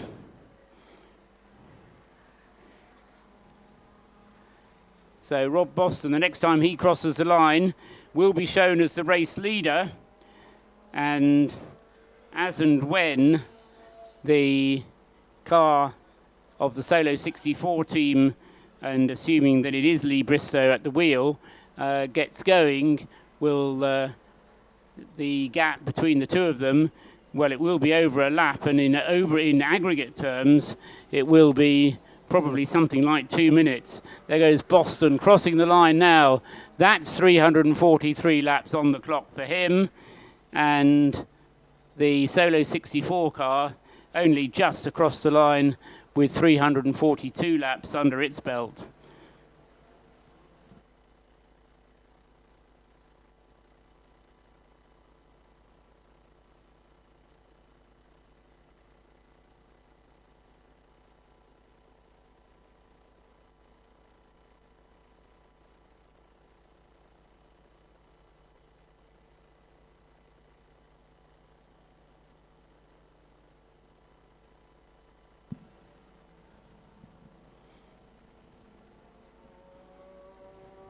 Away goes the Caterham then, 64. Lee Bristow at the wheel, as we suspected it would be. And so he sets off on his 343rd lap now. And, yep, we were right. It is over a lap then, the gap first to second, even taking into account the aggregate positions, with Rob Boston Racing having led every segment of the race thus far. He led after 6 hours on Saturday night, or Saturday afternoon going into the night. The race began at 3 o'clock in the afternoon, just coming up for 24 hours ago. 3 o'clock in the afternoon the race got underway yesterday, and at the end of that first 6 hour portion at 9 o'clock that evening, Rob Boston had a lead of 5.7 seconds. Yes, it was that close. 5.7 seconds separated Rob Boston at that point from the number 97 car. Was the gap 5.7 seconds. It was over a lap back to the Solo 64 car. So the Solo 64 car has got that lap back overnight, and then by the time the race was interrupted for the second time for the remembrance service this morning, the 64 car was still third, but was 1 minute and 28 seconds behind. And in this segment of the race, I reckon they've lost very little at all. And we'll see what the gap is, but it'll be a lap and something. So yes, it is going to be a bit more than that, but a 5-minute start-up lap from Lee Bristow seems about reasonable. 4 minutes of pit stop plus 1 minute and 45 to lap the circuit. Pretty rapid out lap then for Lee Bristow. And yeah, so by the time he comes through at the completion of the lap, he'll be 1 minute 40 and then probably another 30. So 2 minutes and 10 seconds or so adrift. So in terms of how much he's lost in this third part of the race, probably no more than 30 seconds or so. So it's been a valiant effort from the Solo 64 crew, but not one that's brought with it the rewards perhaps that they've wanted, given the effort that they've made into it.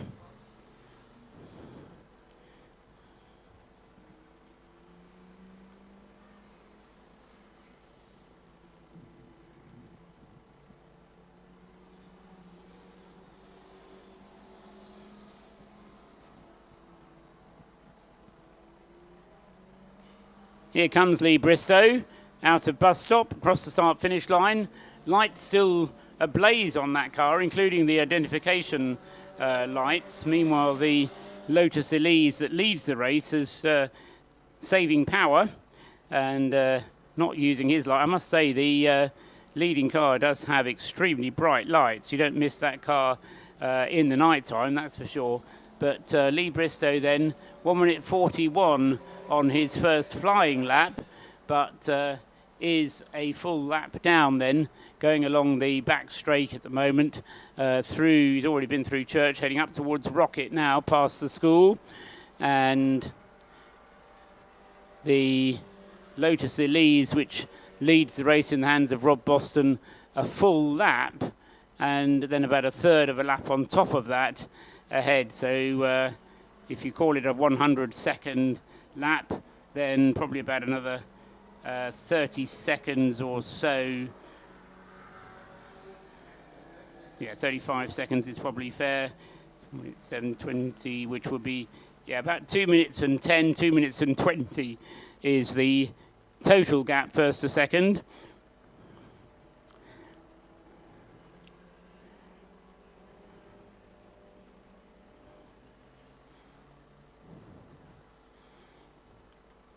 Just look down at where we are beyond the first two.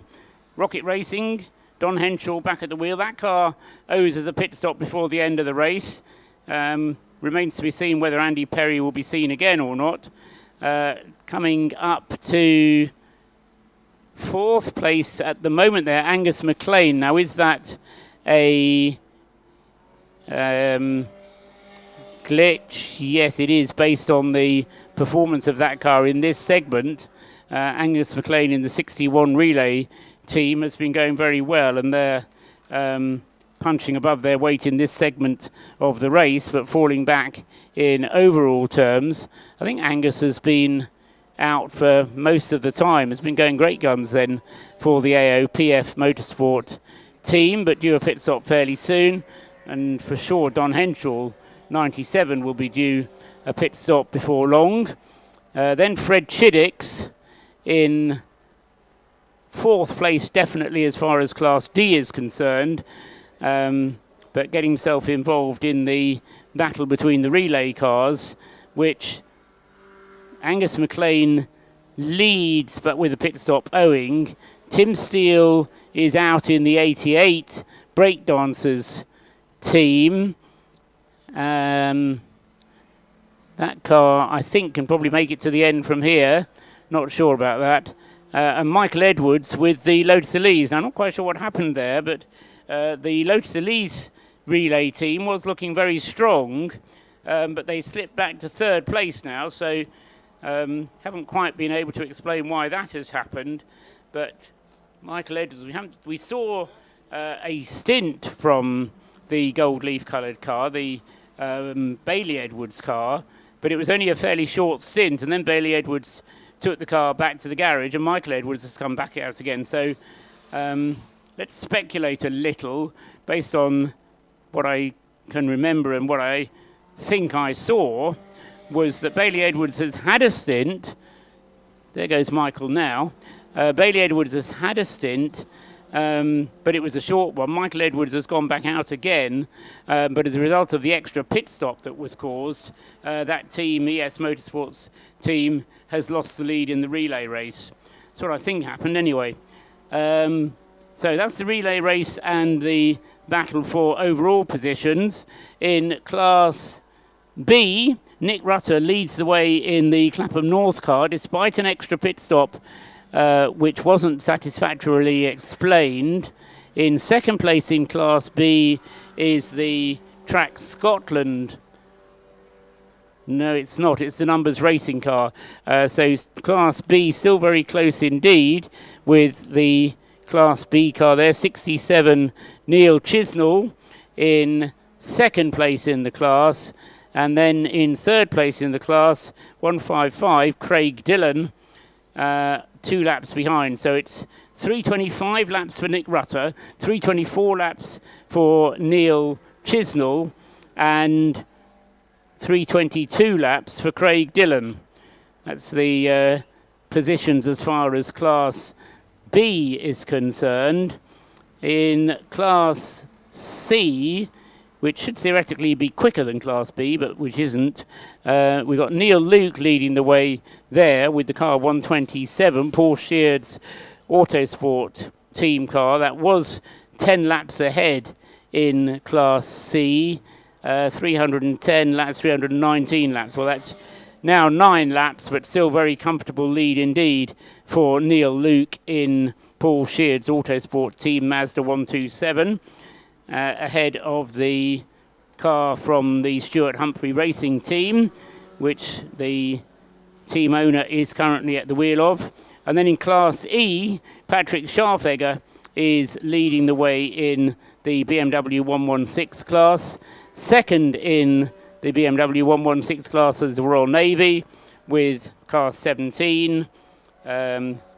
Gaps there, if you're interested, 314 laps completed for the class leader Patrick Scharfegger, 309 laps completed for Andy Dewis at the wheel of the number 17 car, and third in Class E at the moment is the Royal Air Force. So the Navy leads the Air Force in the BMW class. Team Torpedoes Toyota Aygo leads in Class AC1, as it has done pretty much throughout. George Smith leading in the Citroen C1 class, AC1, the Win in Beer We Trust team car, ahead of Neil Cunliffe in the CSC Racing Citroen, and those two both on 298 laps, separated by just 6 seconds. So it's worth keeping an eye, as I've said before, on Class AC1, which did have 3 cars all on the same number of laps, but the Indigo Motorsport team have just dropped away a little bit now and have fallen off the lead lap. So it's a battle between the two of them, although with pit stops still to come. Cunliffe is in the pits at the moment with the 417 car, and George Smith is surely due a pit stop as well fairly soon, because he seems to have been in the car for at least an hour and will be due therefore into the pits to make his final pit stop fairly shortly as well.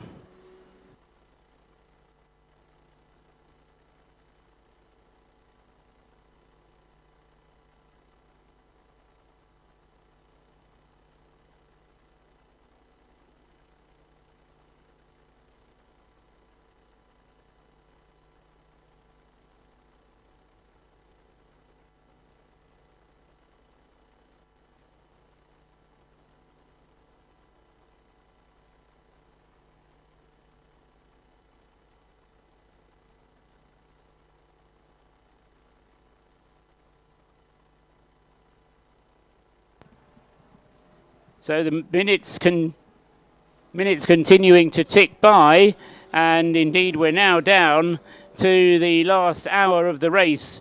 3:45 will be the finish of the race, and so that means less than an hour of the race to go. It's just before 10 to 3. Less than an hour remains then of the 2021 Race of Remembrance.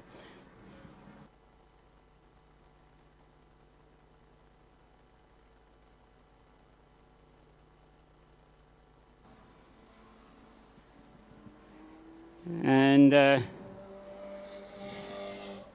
the number 777 car into the pits, and so he's had that mudguard dealt with. A stop and go penalty awarded to the 666 Morgan, and so he will be in the pits very shortly. The stop and go penalty is the only way you can get away with less than 4 minutes in the pits. And Rob Boston crosses the line again. 351 laps now on the board for him. 1 minute 40.2 was his last pit stop. Lee Bristow is wringing everything he can out of that Caterham number 64 in the closing stages. It's going to be a very tall order, but he's lapping under 1 minute 40, 1 minute 39 last time around. And he's really doing a great job, but I think the order is just too tall asked from him. Here he comes across the line again, Lee Bristow then, looking comfortable at the wheel, 1 minute 42, slightly slower lap that time, but still with this margin of more than a lap between himself and the Rob Boston Lotus. So I've been joined back up here again by Andrew Crichton. Welcome back, Andrew. You look like you've been busy. I won't ask for you all of what you've been doing, but well, you could ask, Paul. But it would take us till the end of the sure race. I could recap quickly enough, to be honest. It's one of those vagaries where circuit issues sometimes overtake me talking. No worries. I don't know if you've had a chance to follow what's been going on, but we've had the last round of pit stops for the race leader, the Rob Boston Racing Lotus Elise. We've had the last pit stop for the Solo 64 Caterham. We're still due a pit stop from the third place car, number 97, Don Henshaw. But it's looking good for Rob Boston Racing, and for them, far too early to be calling such a thing because we've still got only just under an hour of the race to go. But it's looking like a memorable double because they were winners last time the Race of Remembrance took place 2 years ago. They're really on consistency. They've really looked to be the pace of the race right from the outset, haven't they? They got the hammer down. I was talking to the guys with the Porsche Cayman, and I must say that yesterday when we were discussing the front runners and all this, I was thinking the Cayman was really going to be the dark horse in this, but unfortunately they ended up with a, would you believe, Paul, a gearbox issue. It's how many times have we heard that this weekend? There was a gearbox issue. They did 5 hours of the race, believe it or not, with 4th gear only in the Cayman. So that car must have a fair amount of torque, mustn't it? That must be worth thinking about for the future. And a very strong clutch. And a very strong clutch indeed. And pretty smooth driving, I would think, to try and keep the momentum going. Although it is a remarkable thing about this circuit that people think they have to drive the wheels off the car round it. But funnily enough, if you've got a car with any degree of torque to it, it's quite feasible to drive the car at some degree of pace around here in 3rd or 4th gear. And in fact, if we're doing instruction, quite often, if trying to teach somebody the lines around the circuit and so on and so forth, to try and simplify it, you simply get them to drive in 3rd and 4th gear. And even at Rocket Inn, it's a really interesting thing. You feel that you've got to be hard on the brakes up there, you've got to get the car stopped and all the rest of it because the apex speed is quite low.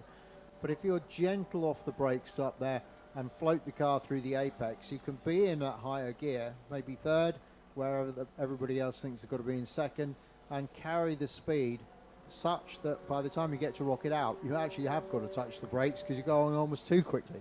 And of course, by driving like that, yes, you are looking after the car and putting less strain on the gearbox and all the other paraphernalia. Yeah, a lot of people say that this circuit is hungry on brakes, and there are corners here where certainly you don't need to brake as much as you think you're going to. I think that's really why the Caterhams do so well around here, because they're light and you can get the car into the apex fairly well, and if you can get the car to rotate round the corners. Always fascinated by that expression from David Coulthard when he's doing his Formula One commentary, how the car has to rotate round the corner. I never quite got the gist of that until, funnily enough, it being up here and looking at Rocket Inn, and it's surprising how you can get the car on the power, particularly with a rear-wheel drive car at turn 1 target and at Rocket Inn, and gentle application of the throttle in that slightly higher gear than you may think actually does help the car to rotate round the corner. It's fascinating. Provided it's a rear-wheel drive car. Providing it's a rear-wheel drive car, otherwise it's front-wheel drive and it just pulls itself out of the corner. Yeah, still gets you round, I suppose. Yes, that's right.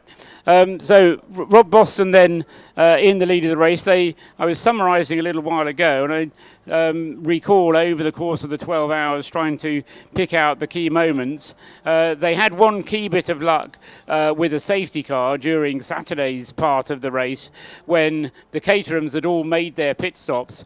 Then the safety car came out and the Rob Boston team was able to come in and make their pit stop whilst the safety car conditions were in force. That helped them early on, but then later on the tables were turned and the equivalent thing happened in favour of the Caterhams. So although the Caterham teams may point the finger and say that Rob Boston got the luck then, my view was that it kind of turned its way around. But what we've had, certainly over the course of today's race, has been a very good battle indeed between the Rob Boston car and the two Caterhams, Lee Bristow with the 64 and Don Henschel's Rocket Racing car number 97. Yeah. And which those two are both solo Caterham teams, They're aren't proper they? Caterhams, yes. Yeah. Yeah, the first of the relay cars is number 61 having its routine pit stop now. My reckoning says that the Tim Steele Breakdancers team, number 88, will be able to get to the pits on their current car. A problem has happened. I'm not sure if you've been able to get down to the pits to find out any news, but a problem has happened, I think, to the Gold Leaf Lotus Elise, because Bailey Edwards came out, did a very short stint in the Gold Leaf one. The yellow and black one, which is the Michael Edwards car, Yes. then came back out again and has been out for, I'll say 2/3, it could even be 3/4 of this afternoon's running. So they're almost running as a single car. Exactly, Yeah, they're a from- relay team, but Yeah. as I say, the way I've interpreted it, and as I say, there's been a lot to keep your eyes on. Absolutely. But You've the done Gold... a fantastic job with this, Paul, I have to say. Hardly were you intending to do the whole coverage, but you have done so brilliantly, I have to say. Anyway, if you do get the chance just to pop down, be interesting to know if I've got that one right and speculated. So this will be the ES Motorsport team That's up at the the team top car. of the pit lane, Yeah. The Clapham North team are back in the pits again with the Class B leading team. This has been another tale of is there a problem, is there not a problem? Because Nick Rutter has made one unscheduled stop, and this, I think, is its second unscheduled stop. And the problem with doing unscheduled stops, as we've said a number of times, is each one costs you 4 minutes, and there's no such thing as a quick pit stop. So George Grant and Nick Rutter possibly running into trouble in the lead of Class B. And that's the 169 car, Paul, is Yeah. it? Yeah, okay. Well, the 169 car down here in the pit lane, there doesn't seem to be a lot of mechanical attention being given to it at the moment. It's sat there, a little bit of tape going onto it or something. But there's no bonnets open or wheels off or anything, so it looks like a stop of some description, which is more administrative than perhaps mechanical. Yeah, as I say, it's the second such stop, and you just wonder if there's a little niggly problem which they're trying to work around. But with the way the regulations are structured, it means that each time you come in, you basically lose 2 laps. Same thing happened, actually, I didn't mention this. We were talking about the Rocket Racing car. That was in with a shot of being second, now dropped 2 laps, 3 laps off the second place car. And that was due to Steve McCulley with the number 97 car coming in again for an unscheduled pit stop. They didn't even put fuel in the car, so they wasted 4 minutes trying to work out what was wrong. Didn't put fuel in the car. Steve McCulley then had to come in 20 minutes later when the fuel ran out, and they were then ready with the churns and could get the car underway again. So that was why the Rocket Racing car fell down from being right on the pace and battling for second to being what is now a fairly lonely third place. Okay, so the 169 car, the Clapham North car, just been pushed back now. Looked like they changed the front left-hand wheel, so maybe it was a tyre issue. But the car now up at the top of the pit lane, green light on, so that's back out into the action. And away he goes with George Grant at the wheel now, so it's a driver change as well. And no reason for that car to need to make another pit stop. Question is, are they going to lose the lead of the class? Yes, they are, because Neil Chisnell in number 67 has already gone through and has taken over the lead of Class B in the numbers racing Mazda. So when was it last night? You were talking about battling Mazdas. Well, they're still battling. Still all in there, aren't they? So one pit stop makes all the difference, and Neil Chisnell then takes over the lead in Class B. But right in the middle of that ball, I can see that there's a Morgan interloping into that, the number 29 car, 14th place, just breaking up that little gaggle of Mazdas, as indeed Track Scotland have got one of their minis. Yeah, the Track Scotland 2 Mini has taken advantage. Remember, it was the cause of the safety car late last night was the Track Scotland 1 Mini, which stopped out on the circuit with no power. We didn't know where it was so dark out there, but it brought the safety car out right at the end of yesterday's 6-hour segment. But the other car, the 155, has been more reliable and is currently running third in Class B. But ahead of it, as you say, is the 29 Morgan. This is the Works Morgan entry. Shane Kelly, a regular in the F3 Cup, so knows about single-seater racing, but enjoying having the outing, no doubt, in the Morgan. They lost their bonnet yesterday, if my memory serves me right, and that car has had a few problems. I think overall they'd regard that as a disappointment, because it's not been a trouble-free run. True, but yes, I remember seeing that running without the bonnet and thinking that was intriguing bit of extra cooling. I don't think it was deliberate. I think they lost the pins that held it on, and then the straps didn't have anything to pin it against. So surprising how often that happens in motor racing. But bonnet the bonnet pins not being done up. Bonnet was found, undamaged, been returned to the car, and since then been all right. Perfect. And I suppose the Morgan benefits from that, because the number of cars that have hinges on the back of the bonnet, so when the bonnet pins come off, it usually results in a windscreen as well, and a rather misshapen bonnet. So the Morgan one levitating itself off is probably salvageable. Notice the number 5 car out there, Paul. That's the John Earp car from the top of the pit lane. John, we were talking about earlier on, reckoned he'd had more pit stops than anybody else on the planet, but that's still continuing on through the race. 18 pit stops, and he's absolutely right. Well, I don't know about anybody else on the planet, but certainly anybody else in the race, the Remembrance. 18 pit stops for the number 5 Lotus Elise. Safety car seemed to be parked up for the occasion, but has now just left its parking spot at the end of the pit lane and has neutralised the race. Can you see why? I can't see from here, Andrew. Just on the approach into Church corner, there looks to be possibly something like a C1, which is stranded on the side of the circuit. I think we can see that on the live stream here. Can't really see what number it is from here. But yeah, on the approach into Church corner. Actually, from your position, Paul, conveniently concealed behind the marshal's post.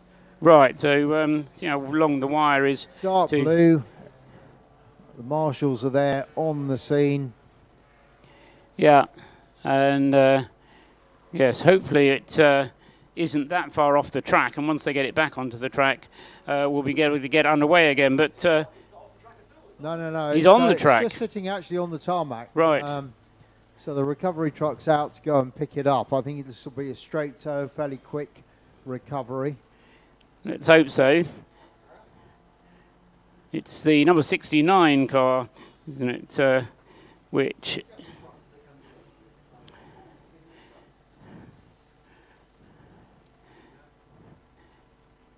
it's old Matt Stringer. I say old Matt Stringer. That's no way to talk about Matt.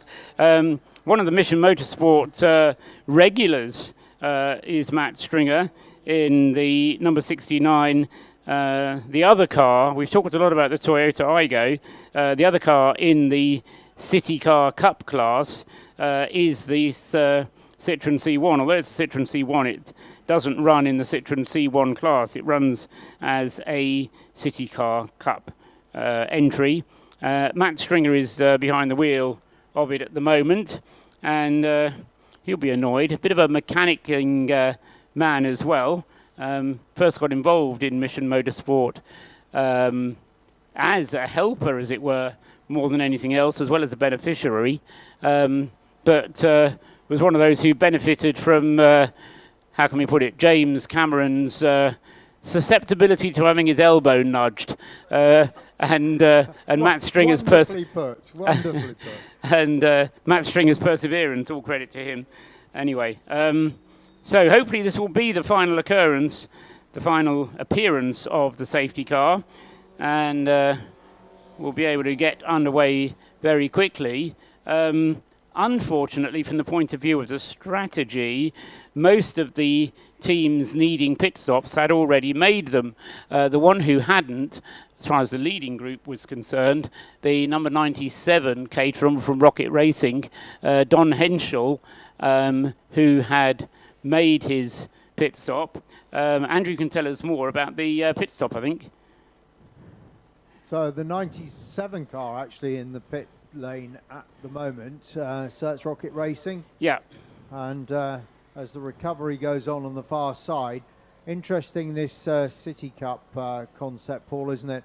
The C1's proved to be very successful, but I think the C1 supply was running out, so the idea of almost following the rallying route of 1000cc type cars and creating a new race series seems to be highly successful.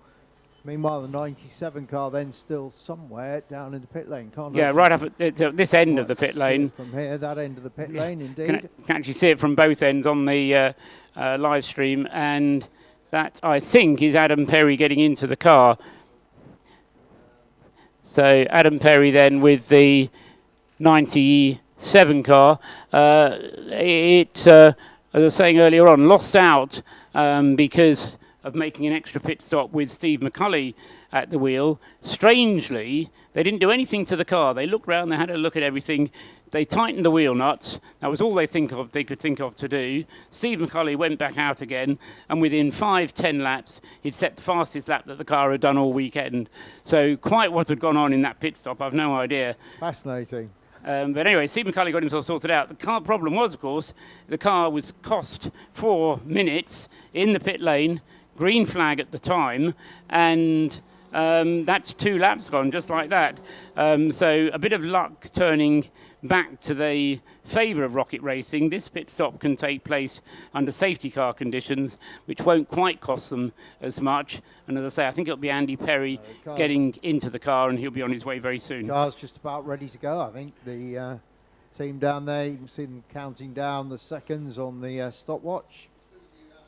Be ready to launch that car back up the pit lane again in a moment. And actually, Paul, when you look at the overall running time of this race, it's remarkably close, isn't it?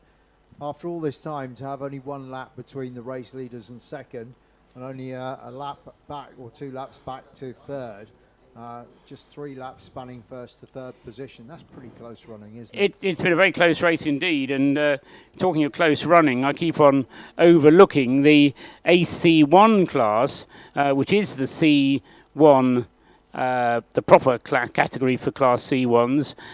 We've got 318 leading the way then, 417 in second in AC1, and then 497 third in AC1. Okay, there's a 3-lap gap now between George Smith, who still owes us a pit stop, that's the difference. David Scotting and Pat Cruikshank with the Indigo car, both on 305 laps, separated by just half a minute with over 11 hours of the race gone. Remarkable.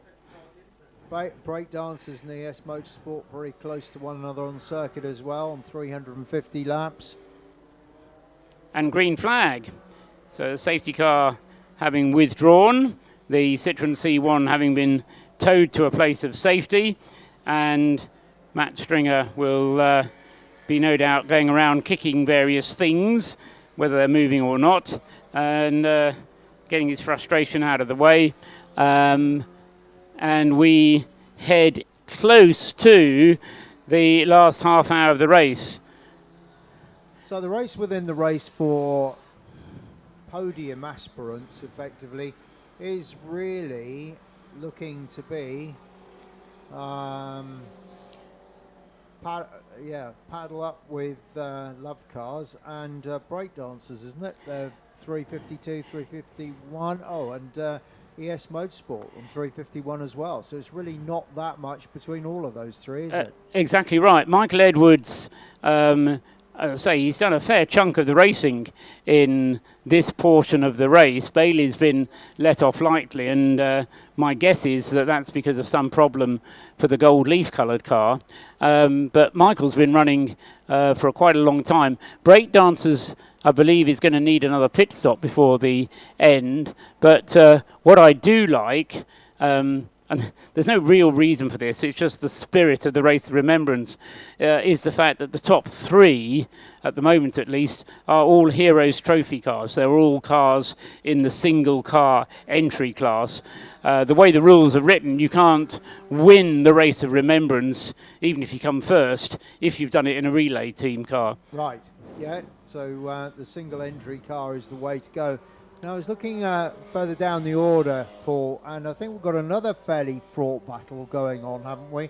Between Numbers Racing, Clapham North, Morgan Motor Company and Track Scotland 2. Are they not fairly evenly matched out on circuit? Certainly Numbers Racing, Clapham North and Morgan Motor Company pretty much on the same lap at the moment.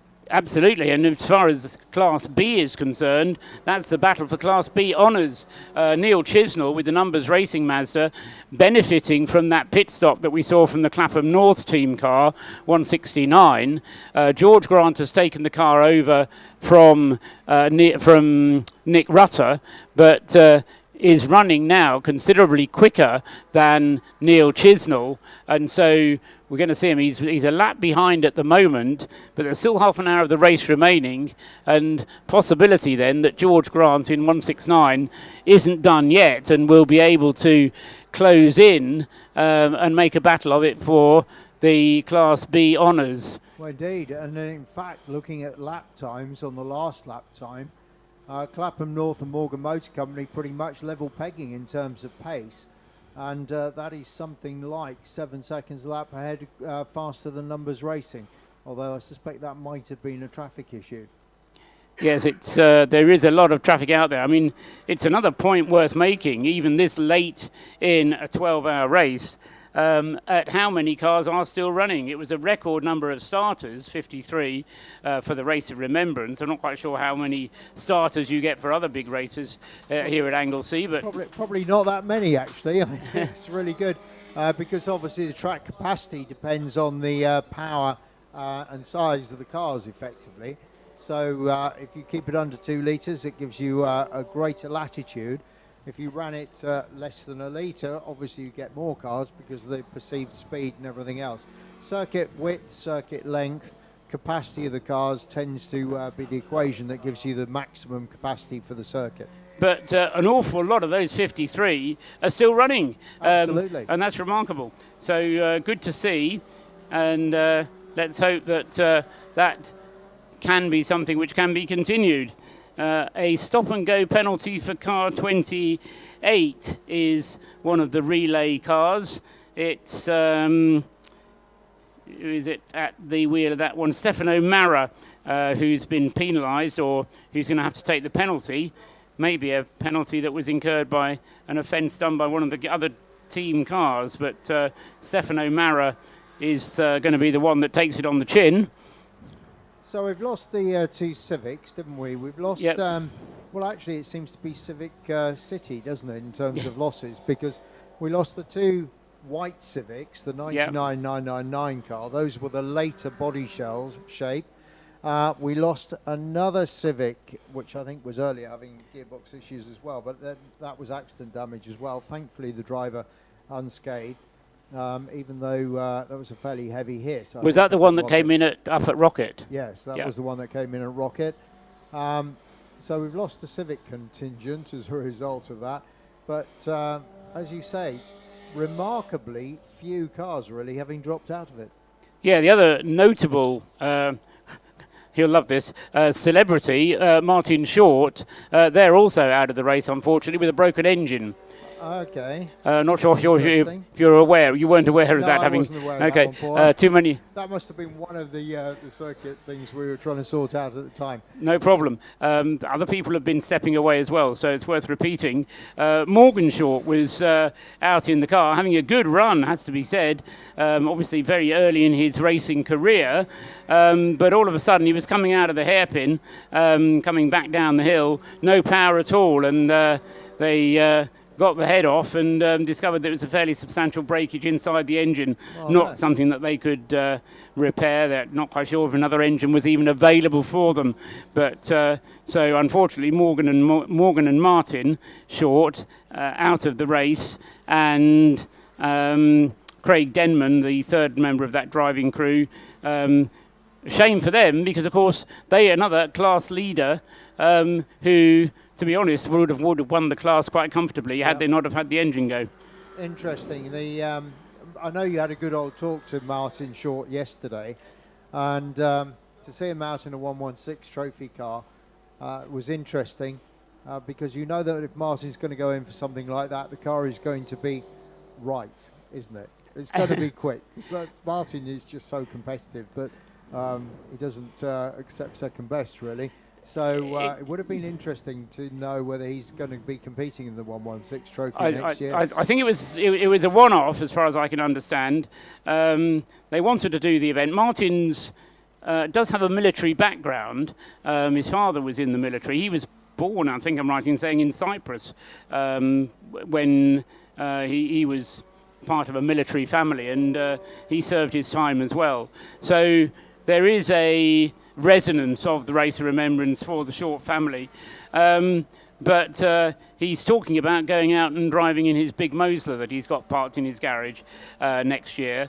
And he wants to give both Morgan, number one son, and there's a number two son, Marcus, waiting in the background as well to finish his schooling.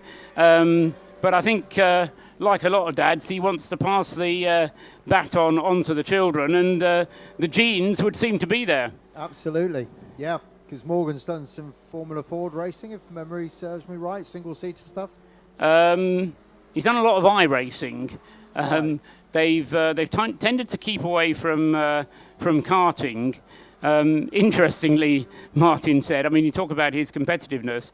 I don't think he wanted to get involved in karting families. And surely that would never happen.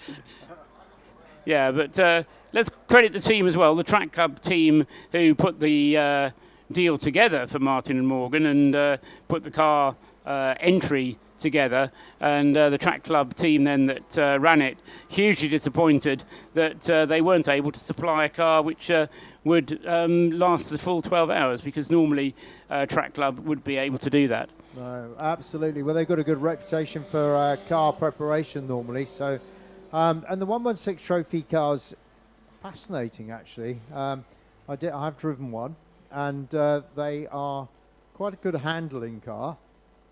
But a bit like a C1 really. The car's quite heavy for the amount of power it produces, so it feels pretty underpowered. So it's a question, and coming back to your karting analogy, Paul, it's a bit like those old four-stroke twin-engine pro karts. You know, they don't have a lot of go, but you have to learn to carry speed.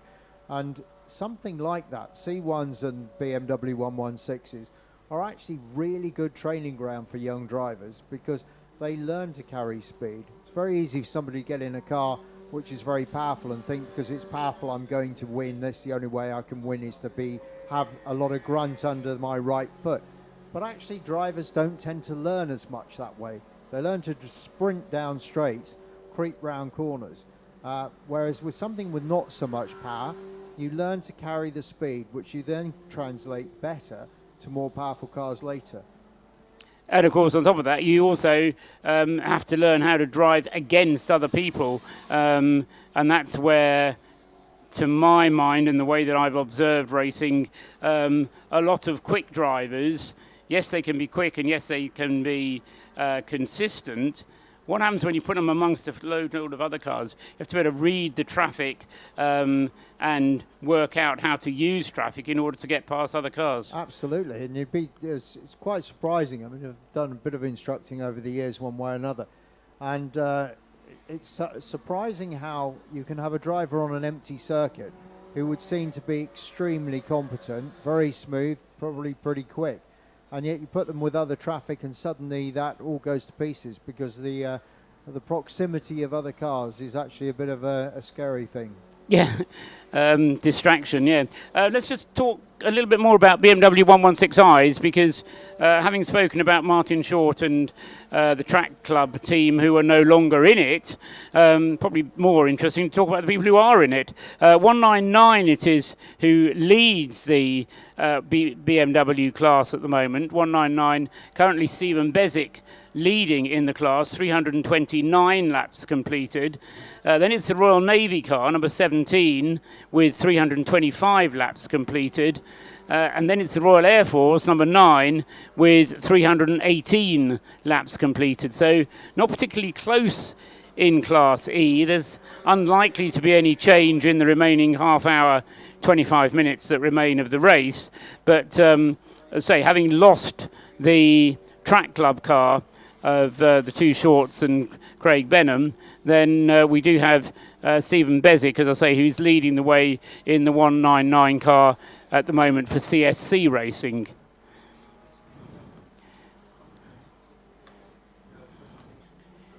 "25 minutes still to go, less than 25 minutes still to go then. So we wait and see. At the moment, Rob Boston not lapping as quickly as Lee Bristow. Lee's, I mentioned a while ago, still driving the wheels off the Caterham in second place, but he's still a lap and a bit behind. So try as he might, I fear that although he's lapping more quickly than the Lotus Elise, he's not in a position yet to challenge Rob Boston in any way, shape or form. Steve McCulley, it was, who took over the 97 Rocket Racing. We didn't say this. I was saying that Adam Perry was going to take over the car. I'm not actually sure that Adam has even driven, Andy Perry has even driven the car today. All of the driving today in the 97 car has been done by Don Henshaw and Steve McCulley. So I suspect that Andy Perry, for whatever reason, has disappeared from the circuit and left the other two 97 car crew members on their own. It's fascinating, Paul, when you just watch cars out on the track and look at the body language of the car. Rob Boston, their car just looking really assured on the circuit. It's got good balance in it. They carry a lot of speed through the corners. But another car to watch through the traffic and seems to be going very quickly. Whether or not the lap times tell us that or not, 140.391 last time through. Oh, sorry, fastest lap from them, 144.5 last time through, is the 117 Lotus Elise. That just seems to be passing traffic very quickly at the moment. His lap time slightly compromised by the other cars that it encounters, but it's just very deftly finding its way through the other traffic. And seems to be on a bit of a charge somehow. 117, yeah, Jason McAnulty, the driver of that car at the moment. It's the two brothers McAnulty, David and Jason, the Able Care car. And yeah, in some ways another of those what might have been cars, because you spoke already of the Porsche Cayman, which has dropped back, having started on the front row of the grid, just had too many problems as the race has worn on, gearbox and I think a couple of other problems as well, had a couple of penalties he's had to serve, but the 117 Lotus, well, it was threatening at one point. I think it might even have led the race. It was certainly in the top three at one point in the race on Saturday, but they've just faded away, and I think that just goes to say what you and I have been discussing the whole of the race. In order to do well in this hybrid racing, you don't just need to be quick, but you also need to keep the car out of the pits. And the 117 car, having had a few more pit stops and slightly longer pit stops, and that's meant that it's dropped down, still in the top 10, but dropped down from where they would really like to be with that Lotus Elise. Now the BRSCC just popped up to see us, Paul, and with 21 minutes of racing time or 20 minutes of racing time left to go, they were just making the point about the end of the race. We're not trying to preempt anything here. We're counting our chickens or anything. It will end. I can promise you that. Yeah, it will end. And when it does end at some point, when we finally see that checkered flag, I think Mission Motorsport and the BRSCC would really like to see the trophy presentations well attended. So they're going to encourage everybody to come to the award presentations. They will be done in the pit lane below the control tower. I know that they were shifting our podium around to try and get it down there, so you've got the proper 3 steps on the tarmac to be able to climb. So please, at the end of the race, ladies and gentlemen, if you could join us for that award celebration, it would be really appreciated. And it's something that on many race meetings these days, people are so anxious to get out of the gate at the end.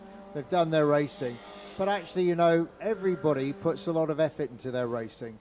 And I suppose there's a degree of ego from any form of racing driver, and supporting people on the podium, whether it was you or whether it's somebody you've been competing against, is a really important thing. It's one of those things of motor racing, and it would be greatly appreciated if we had a good swell of support for it. I think the more people that you show appreciation to that you've competed against, the more people you'll have appreciating you when you do well.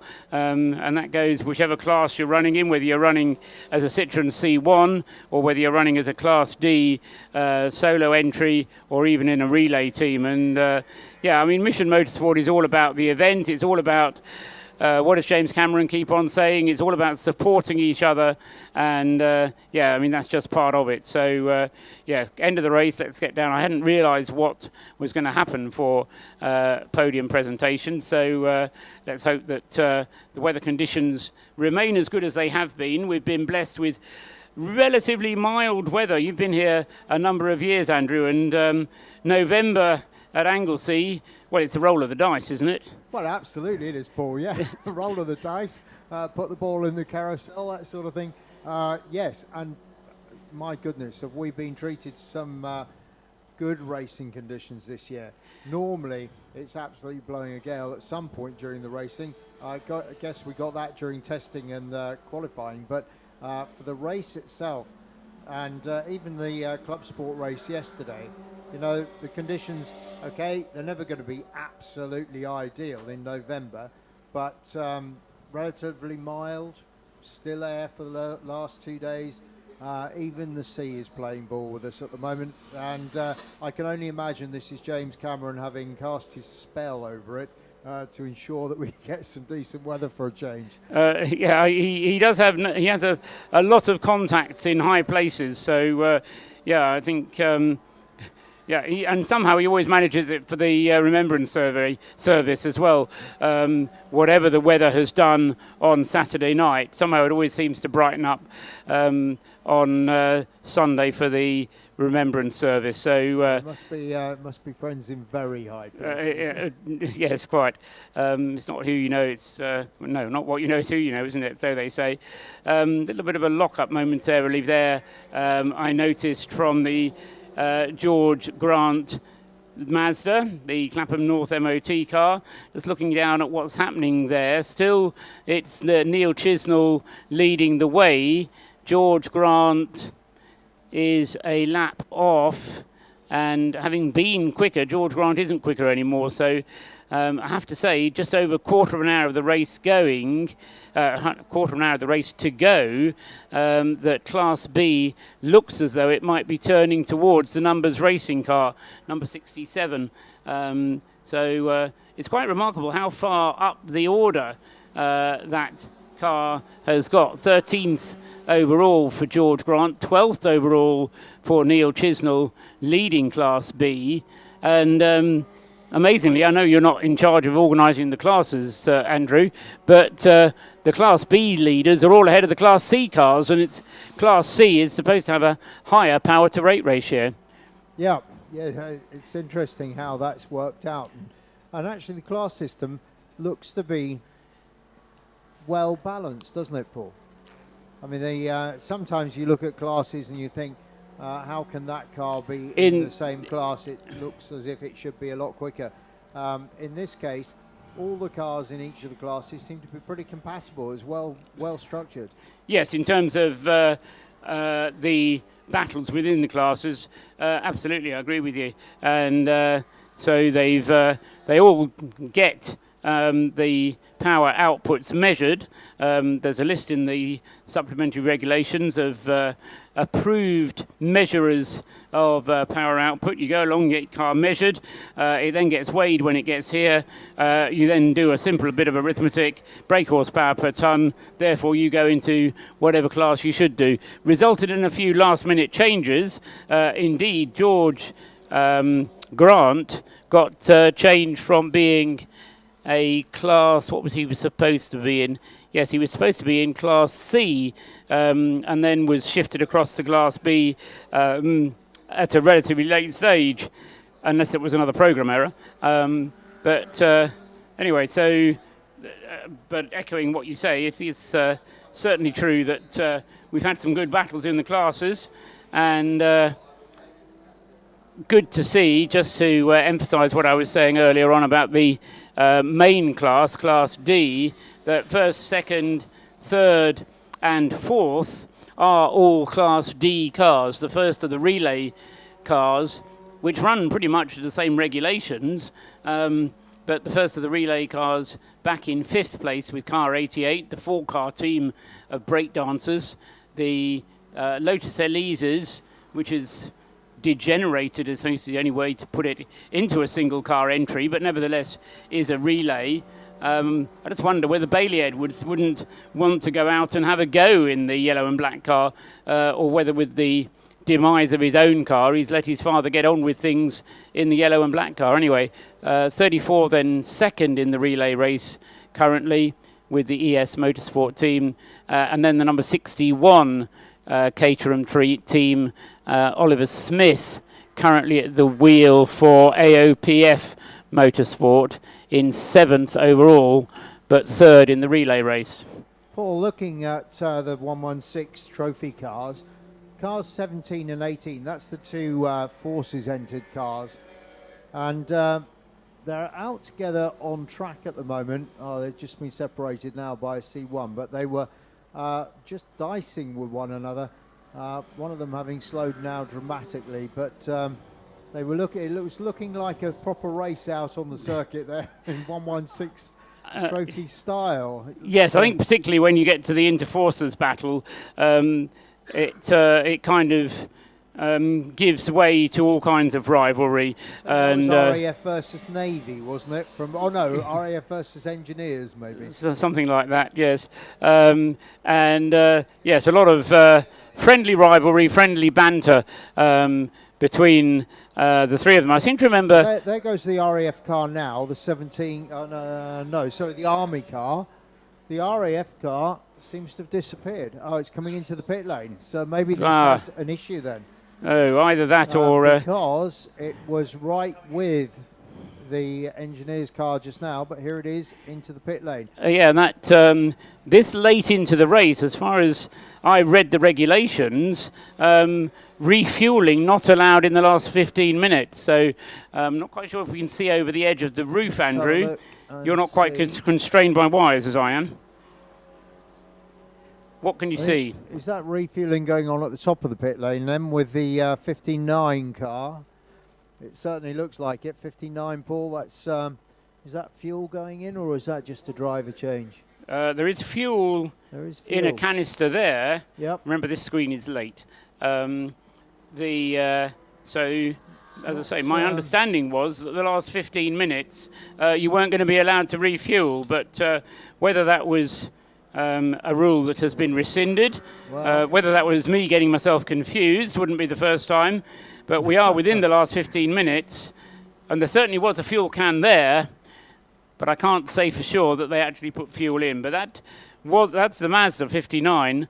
You were talking about the BMW. I was talking about the BMW 116. Attention the, pit lane, attention pit RAF lane, as one. we are in the closing that stages seems to of be the Race of Remembrance for this year. through there, Just a so reminder that all cars will be required to go to Parc Ferme maybe at we'll the end of the miss race. They will something take the subtle. checker No, flag, there it is. It's in and they the will then be pit, pulled off the circuit pit into Parc garage Ferme there. You can see next the car to on the screen. assembly area. So there's We will two then RAF proceed with ones, prize I giving think, aren't in the there? pit There are, lane. yes, So the numbers podium will take place in the 18 pit lane after the race is and finished. 9 You can are the all two of them. gather in the pit lane at the end of the race, and we 18 can is the celebrate one the winners of which is various here, classes. probably in the pit And lane, just a yes, reminder that because the there's race will be 17 12 car hours going through plus now. 1 lap. I think that's Thank you. Royal Engineers one. No, that's the Marines. Marines, is it? 17 Okay. of the Royal Navy Royal Marines. I'll get lynched later then. Absolutely, I've been very careful because we've had Chris Slater up on a number of occasions from the RAF, and I misspoke for one moment and said Navy, and he said Air Force, and yes, and Chris is not a small man. No, don't fall out with him. No, quite. I don't want to fall out with anybody in the military because. Yeah, well, you just don't want to, do you? Anyway, the battle is on. It's 333 laps completed for the number 17 car in the hands of Adam Dewis, and 333 laps for them, and it's 326 laps. So, what's that? 6 laps difference, nearly 7 laps difference between the Navy and the Air Force. And the number 9 car, the better running car in the RAF team, that's Fraser Gillen in the Air Force car. Next up in the BMW class is actually a long way back. Yes, in 4th place is that number 18 car, which has just come into the pits that you were describing. That's the one that's sat there in the pit lane at the moment. Has had various problems along the way, yeah. Interesting to see the Javelin track day's name on that 18 car. Andrew Jebson from Javelin, having been very supportive to the military race series for the Forces Racing Series, which you probably encountered, Paul, in the past, running with 750 Motor Club, I think. Yes, it does. I must admit, I don't follow it in any way closely. I'm aware that it exists, and it happens without really very much knowledge from me following it, I have to say. There's enough motorsport going on at the British Club level in any case, and trying to keep on top of that, plus the international stuff that I have to follow. There's just so much. Yes, absolutely. Good that there is. It's spoilt for choice, I think, is the answer. Absolutely, the way we want it. How many minutes have we got now? 8 minutes to go. Rob Boston crosses the line. 378 laps on the board. Let's just look back out of interest. 2 years ago, in 2019, 351 laps were completed in the 12 hours of the Race of Remembrance. We're now on 378. So probably ask the question, is that a record? It was certainly a record entry and possibly a record number of laps completed for the Race of Remembrance. Actually, Paul, and I think in 2019 we had some fairly horrendous weather. Now I can't remember whether we actually had to suspend the race at one point in 2019. I can't remember, but the weather conditions were certainly not ideal. There were high winds and we had quite a lot of rain during it. So this year, I think we've had far more consistent conditions out on circuit. 20 laps worth, well, that's quite a lot, isn't it? But I think a reflection as well, although we have had quite a few safety car interludes, they've been relatively brief ones, and we've been able to get through the race when we've had safety cars. Whatever we've had to deal with has been fairly short and mostly sweet, and we've been able to get on with racing again after just 3 or 4 laps of safety car for most of the interventions.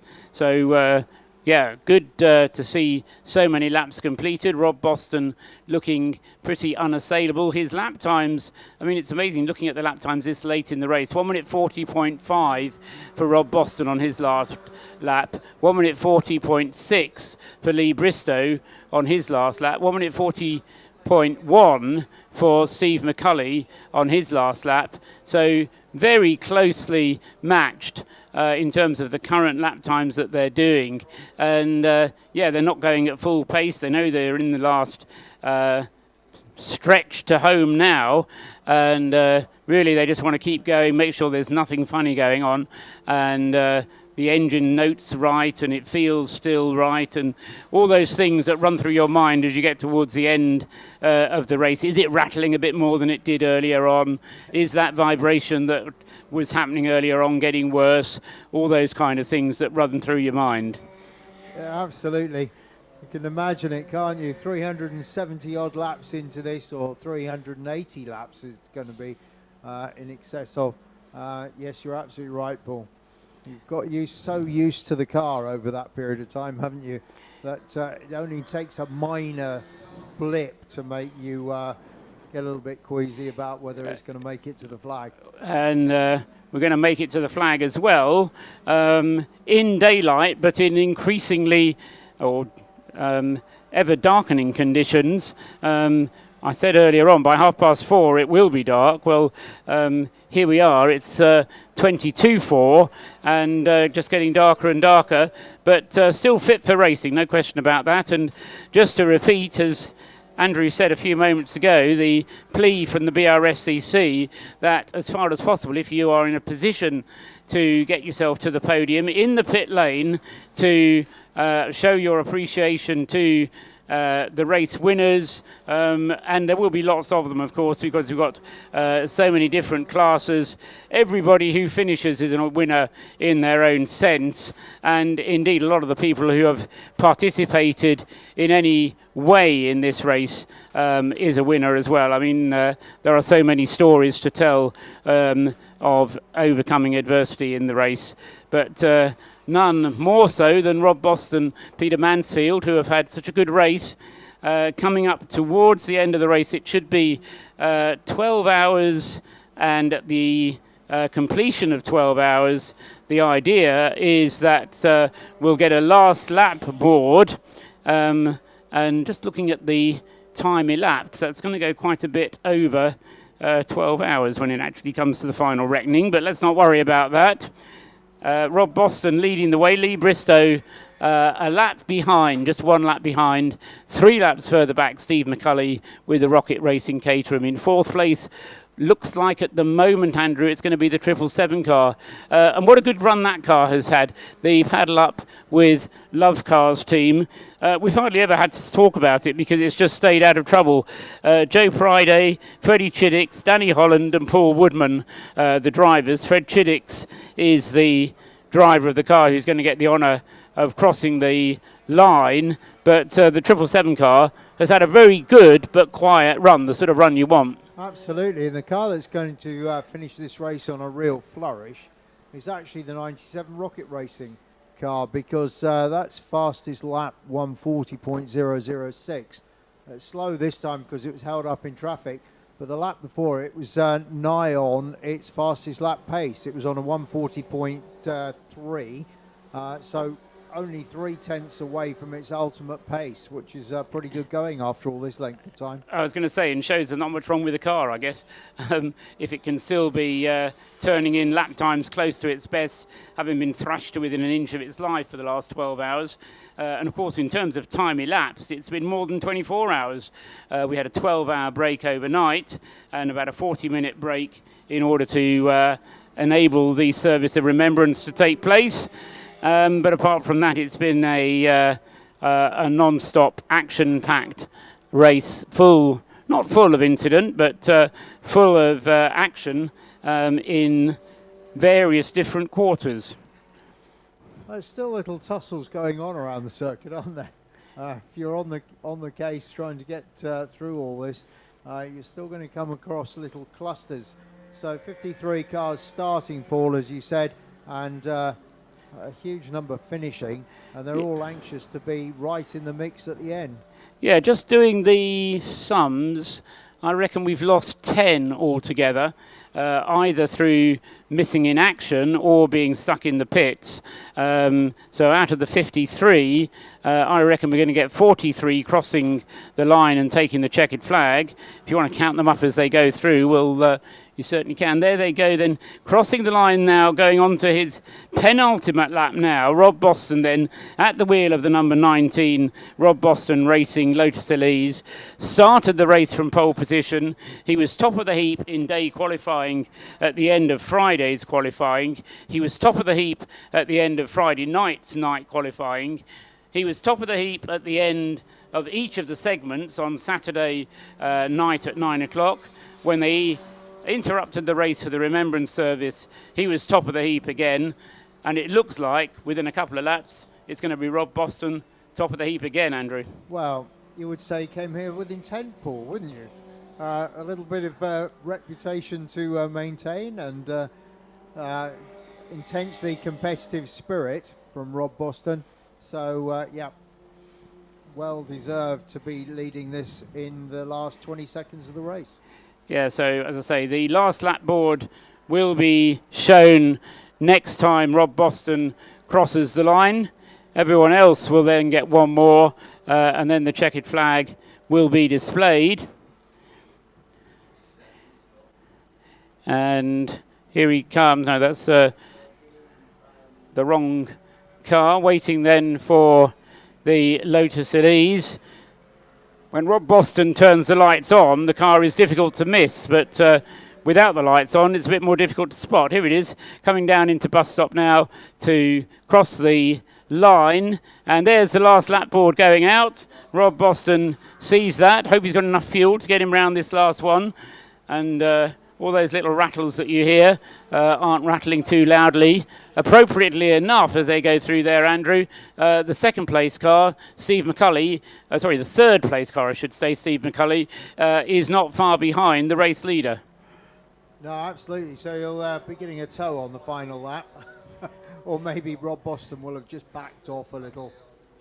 Yeah, there he goes. Rob, in fact, all on his own, Rob Boston on the back straight. There's the third place Caterham chasing him out of church, up towards school, and to rocket in for the final time, the final lap board being shown to the rest of the runners. There goes the second place car, number 64, the Caterham from the Solo 64 team, Lee Bristow. Then he will finish in the end just over a lap behind, but heading up towards the hairpin then for the last time is the race leader, 19. There he just goes down through the corkscrew and Seaman onto the Tom Price straight for the last time. Rob Boston, I think that was an entirely appropriate comment that you made, Andrew, came with intent, and well, it all ran absolutely to plan. So first class race from Rob Boston, ably supported by Peter Mansfield. Peter didn't really set the track alight, but he didn't have to because Rob Boston did all the lighting up and did a marvellous job. So here he comes then, just tucked in behind a Mazda as they come up to take the checkered flag. Rob Boston swings across to the left-hand side of the circuit. The checkered flag waves, and it's victory. 2 out of 2 as far as he's concerned. 2019 and 2021. 2 consecutive race of remembrance wins for the Rob Boston racing team with Rob Boston and Peter Mansfield. Second place will be Lee Bristow, and Lee is quite a long way back out there on the track. Ably assisted Will Rossetti, who started the race for the Solo 64 team, and Giuseppe Fellay. Here comes Lee Bristow now. He comes through, takes second place. Great result for the Caterham. So second place for Lee Bristow. Steve McCulley's already gone through and taken third place. They're going through and taking the checkered flag. Second in the relay race, Michael Edwards. We're still waiting for 777 to come through and finish in fourth place. We've already had the winner through, though, in the relay race. That eventually was won by the breakdancers team. 4 cars proving better than 3 or 2. So the 4 cars of the breakdancer team. Tim Steele bringing the car across the line at the end. Still waiting. Oh, there goes the RAF coming across the line with the Navy in a formation. There could have been the red arrows there as they crossed the line, and getting a huge cheer from the pit wall, and well deserved. The 3 cars finishing all together. What a photo opportunity that was if you happen to have your camera out at the right time. Honestly, I think they've been shaping up that for a few laps, actually, Paul. They were just shuffling themselves around, but that was pretty impressive formation flying. Just a quick point occurs to me that if you look at the cars from 1st to 10th position, or no, sorry, 1st to 11th position, and you thought to yourself Lotus, and bear in mind that Caterham... I was going to say the heritage of Caterham. Lotus 7. Yeah. Actually, 1st to 11th position is Lotus Heritage. Yeah, absolutely. I mean, I hadn't quite realised the depth of that demonstration, but it was one that I mentioned at one stage during the race that, of course, the heritage of Caterham does come from Lotus. The Lotus Elise S2 may not be the latest iteration of technology from Lotus. I think the latest iteration of technology as far as Lotus is concerned is in the shape of the safety car, which we saw just enough of, not too much. But the Lotus safety car, the latest iteration of Poppy car, absolutely immaculate up at the front of the field from time to time. Played its part in the race, but as I say, it certainly didn't spoil it.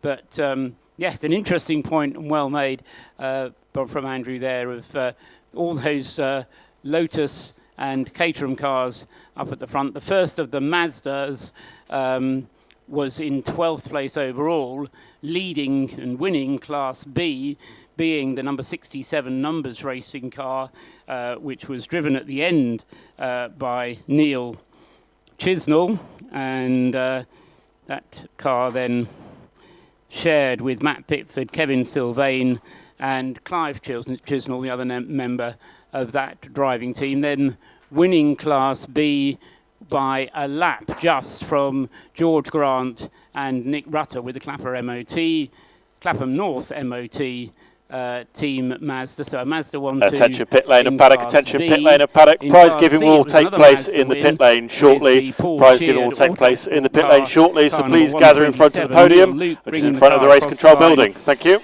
In a team shared with Scott Ferguson, Steve Andrew and Adam Marchant Wincott, and that was the winner of Class C.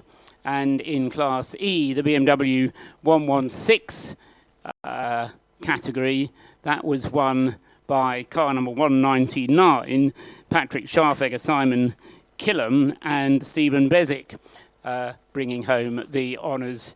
Just to complete the class results, in Class AC1, it ended up being the 318 car that was victorious, and that's the George Smith, David Drinkwater, James Poulton and Clive Brookson team car that won in AC1, and no prizes for guessing in ACC. Team Torpedo, the winners, Andy Dyer bringing the car across the line for the Toyota Aygo. And at the end, I just missed that whilst I was looking through the classes, Andrew, a bit of a Morgan formation finish as well. A little bit of Morgan formation flying there, I think. And it's a gentle pace. Very gentle. Yeah, I think well orchestrated. They passed nearly as close as you would get to a dead heat, I think. Whether they'd already taken the checkered flag and that was the second time around for the benefit of the photographs remains to be seen. What's the race organisation going to do? It did say in my regulations you're only supposed to take the checkered flag once, but who'd minds? I think that was the photo opportunity. Yeah, they can't miss it. Paul, can I just make a quick comment really on behalf of Anglesey Circuit? Paddock and pit. Prize giving will take place in the pit lane, so please make your way to the podium, which is in front of the race control building. Thank you. Race meeting together and bringing it to Anglesey. It is really a feature of Anglesey Circuit. But equally, huge thanks should go to all the marshals who've endured all sorts of conditions to get us racing. It's pretty difficult marshalling in the daytime quite often, but when you're doing this at night and you're not quite sure what's coming at you, well, all hail to them, because they did a brilliant job over the entire weekend. So thank you very much indeed to the Orange Army for all your efforts.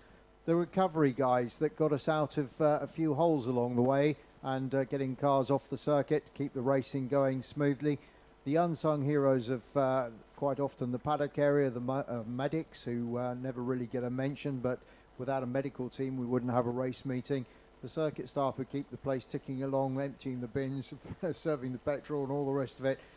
It's a very much a team effort. And to the BRSCC, pulling the finger out and doing a really good job here to keep the thing ticking along for the weekend. And to you, Paul, it has been huge, because you've done almost the entire race meeting single-handedly. Couldn't have done it without you, Andrew. And the fact that you're still speaking now is legendary. Thank you very much. Yes, thank you for your thanks, and thank you as well for the contribution that you've been making. And it was good as well, all the guests that we had coming up as well, to give us a variety of voices over the course of the Race of Remembrance 2021. Another weekend to remember, no doubt about it. I think you've made all the thanks that need to be made. Presentations, if you're listening on the PA system, will be taking place in the pit lane in a few moments' time, and all it remains for me to do for the point of view of the rest of the world who may be still listening on the internet, on the World Wide Web, through Radio Show Limited's network of channels, to thank the listeners from further afield who have been along. And who knows, maybe you've been inspired a little bit by it as well. So, you know, if you don't manage to get along here next year for the same event, then maybe it at least gives you the opportunity to add something to the bucket list. Thank you for listening. I think that just about wraps it up for now. There may be something going on down in the pit lane, so we may do some announcements from down there. But that wraps up the commentary for the 2021 Race of Remembrance. As I say, Andrew's thanked everybody who needs thanking. Well done as well to Nick Damon, who's helped enormously with just providing an extra pair of eyes up here in the commentary box. And let's hope to see you all back at the Race of Remembrance in 2022, in another season of motor racing lined up, no doubt, at Anglesey Circuit over the course of 2022. And well done to everybody. Thank you for coming. See you again soon.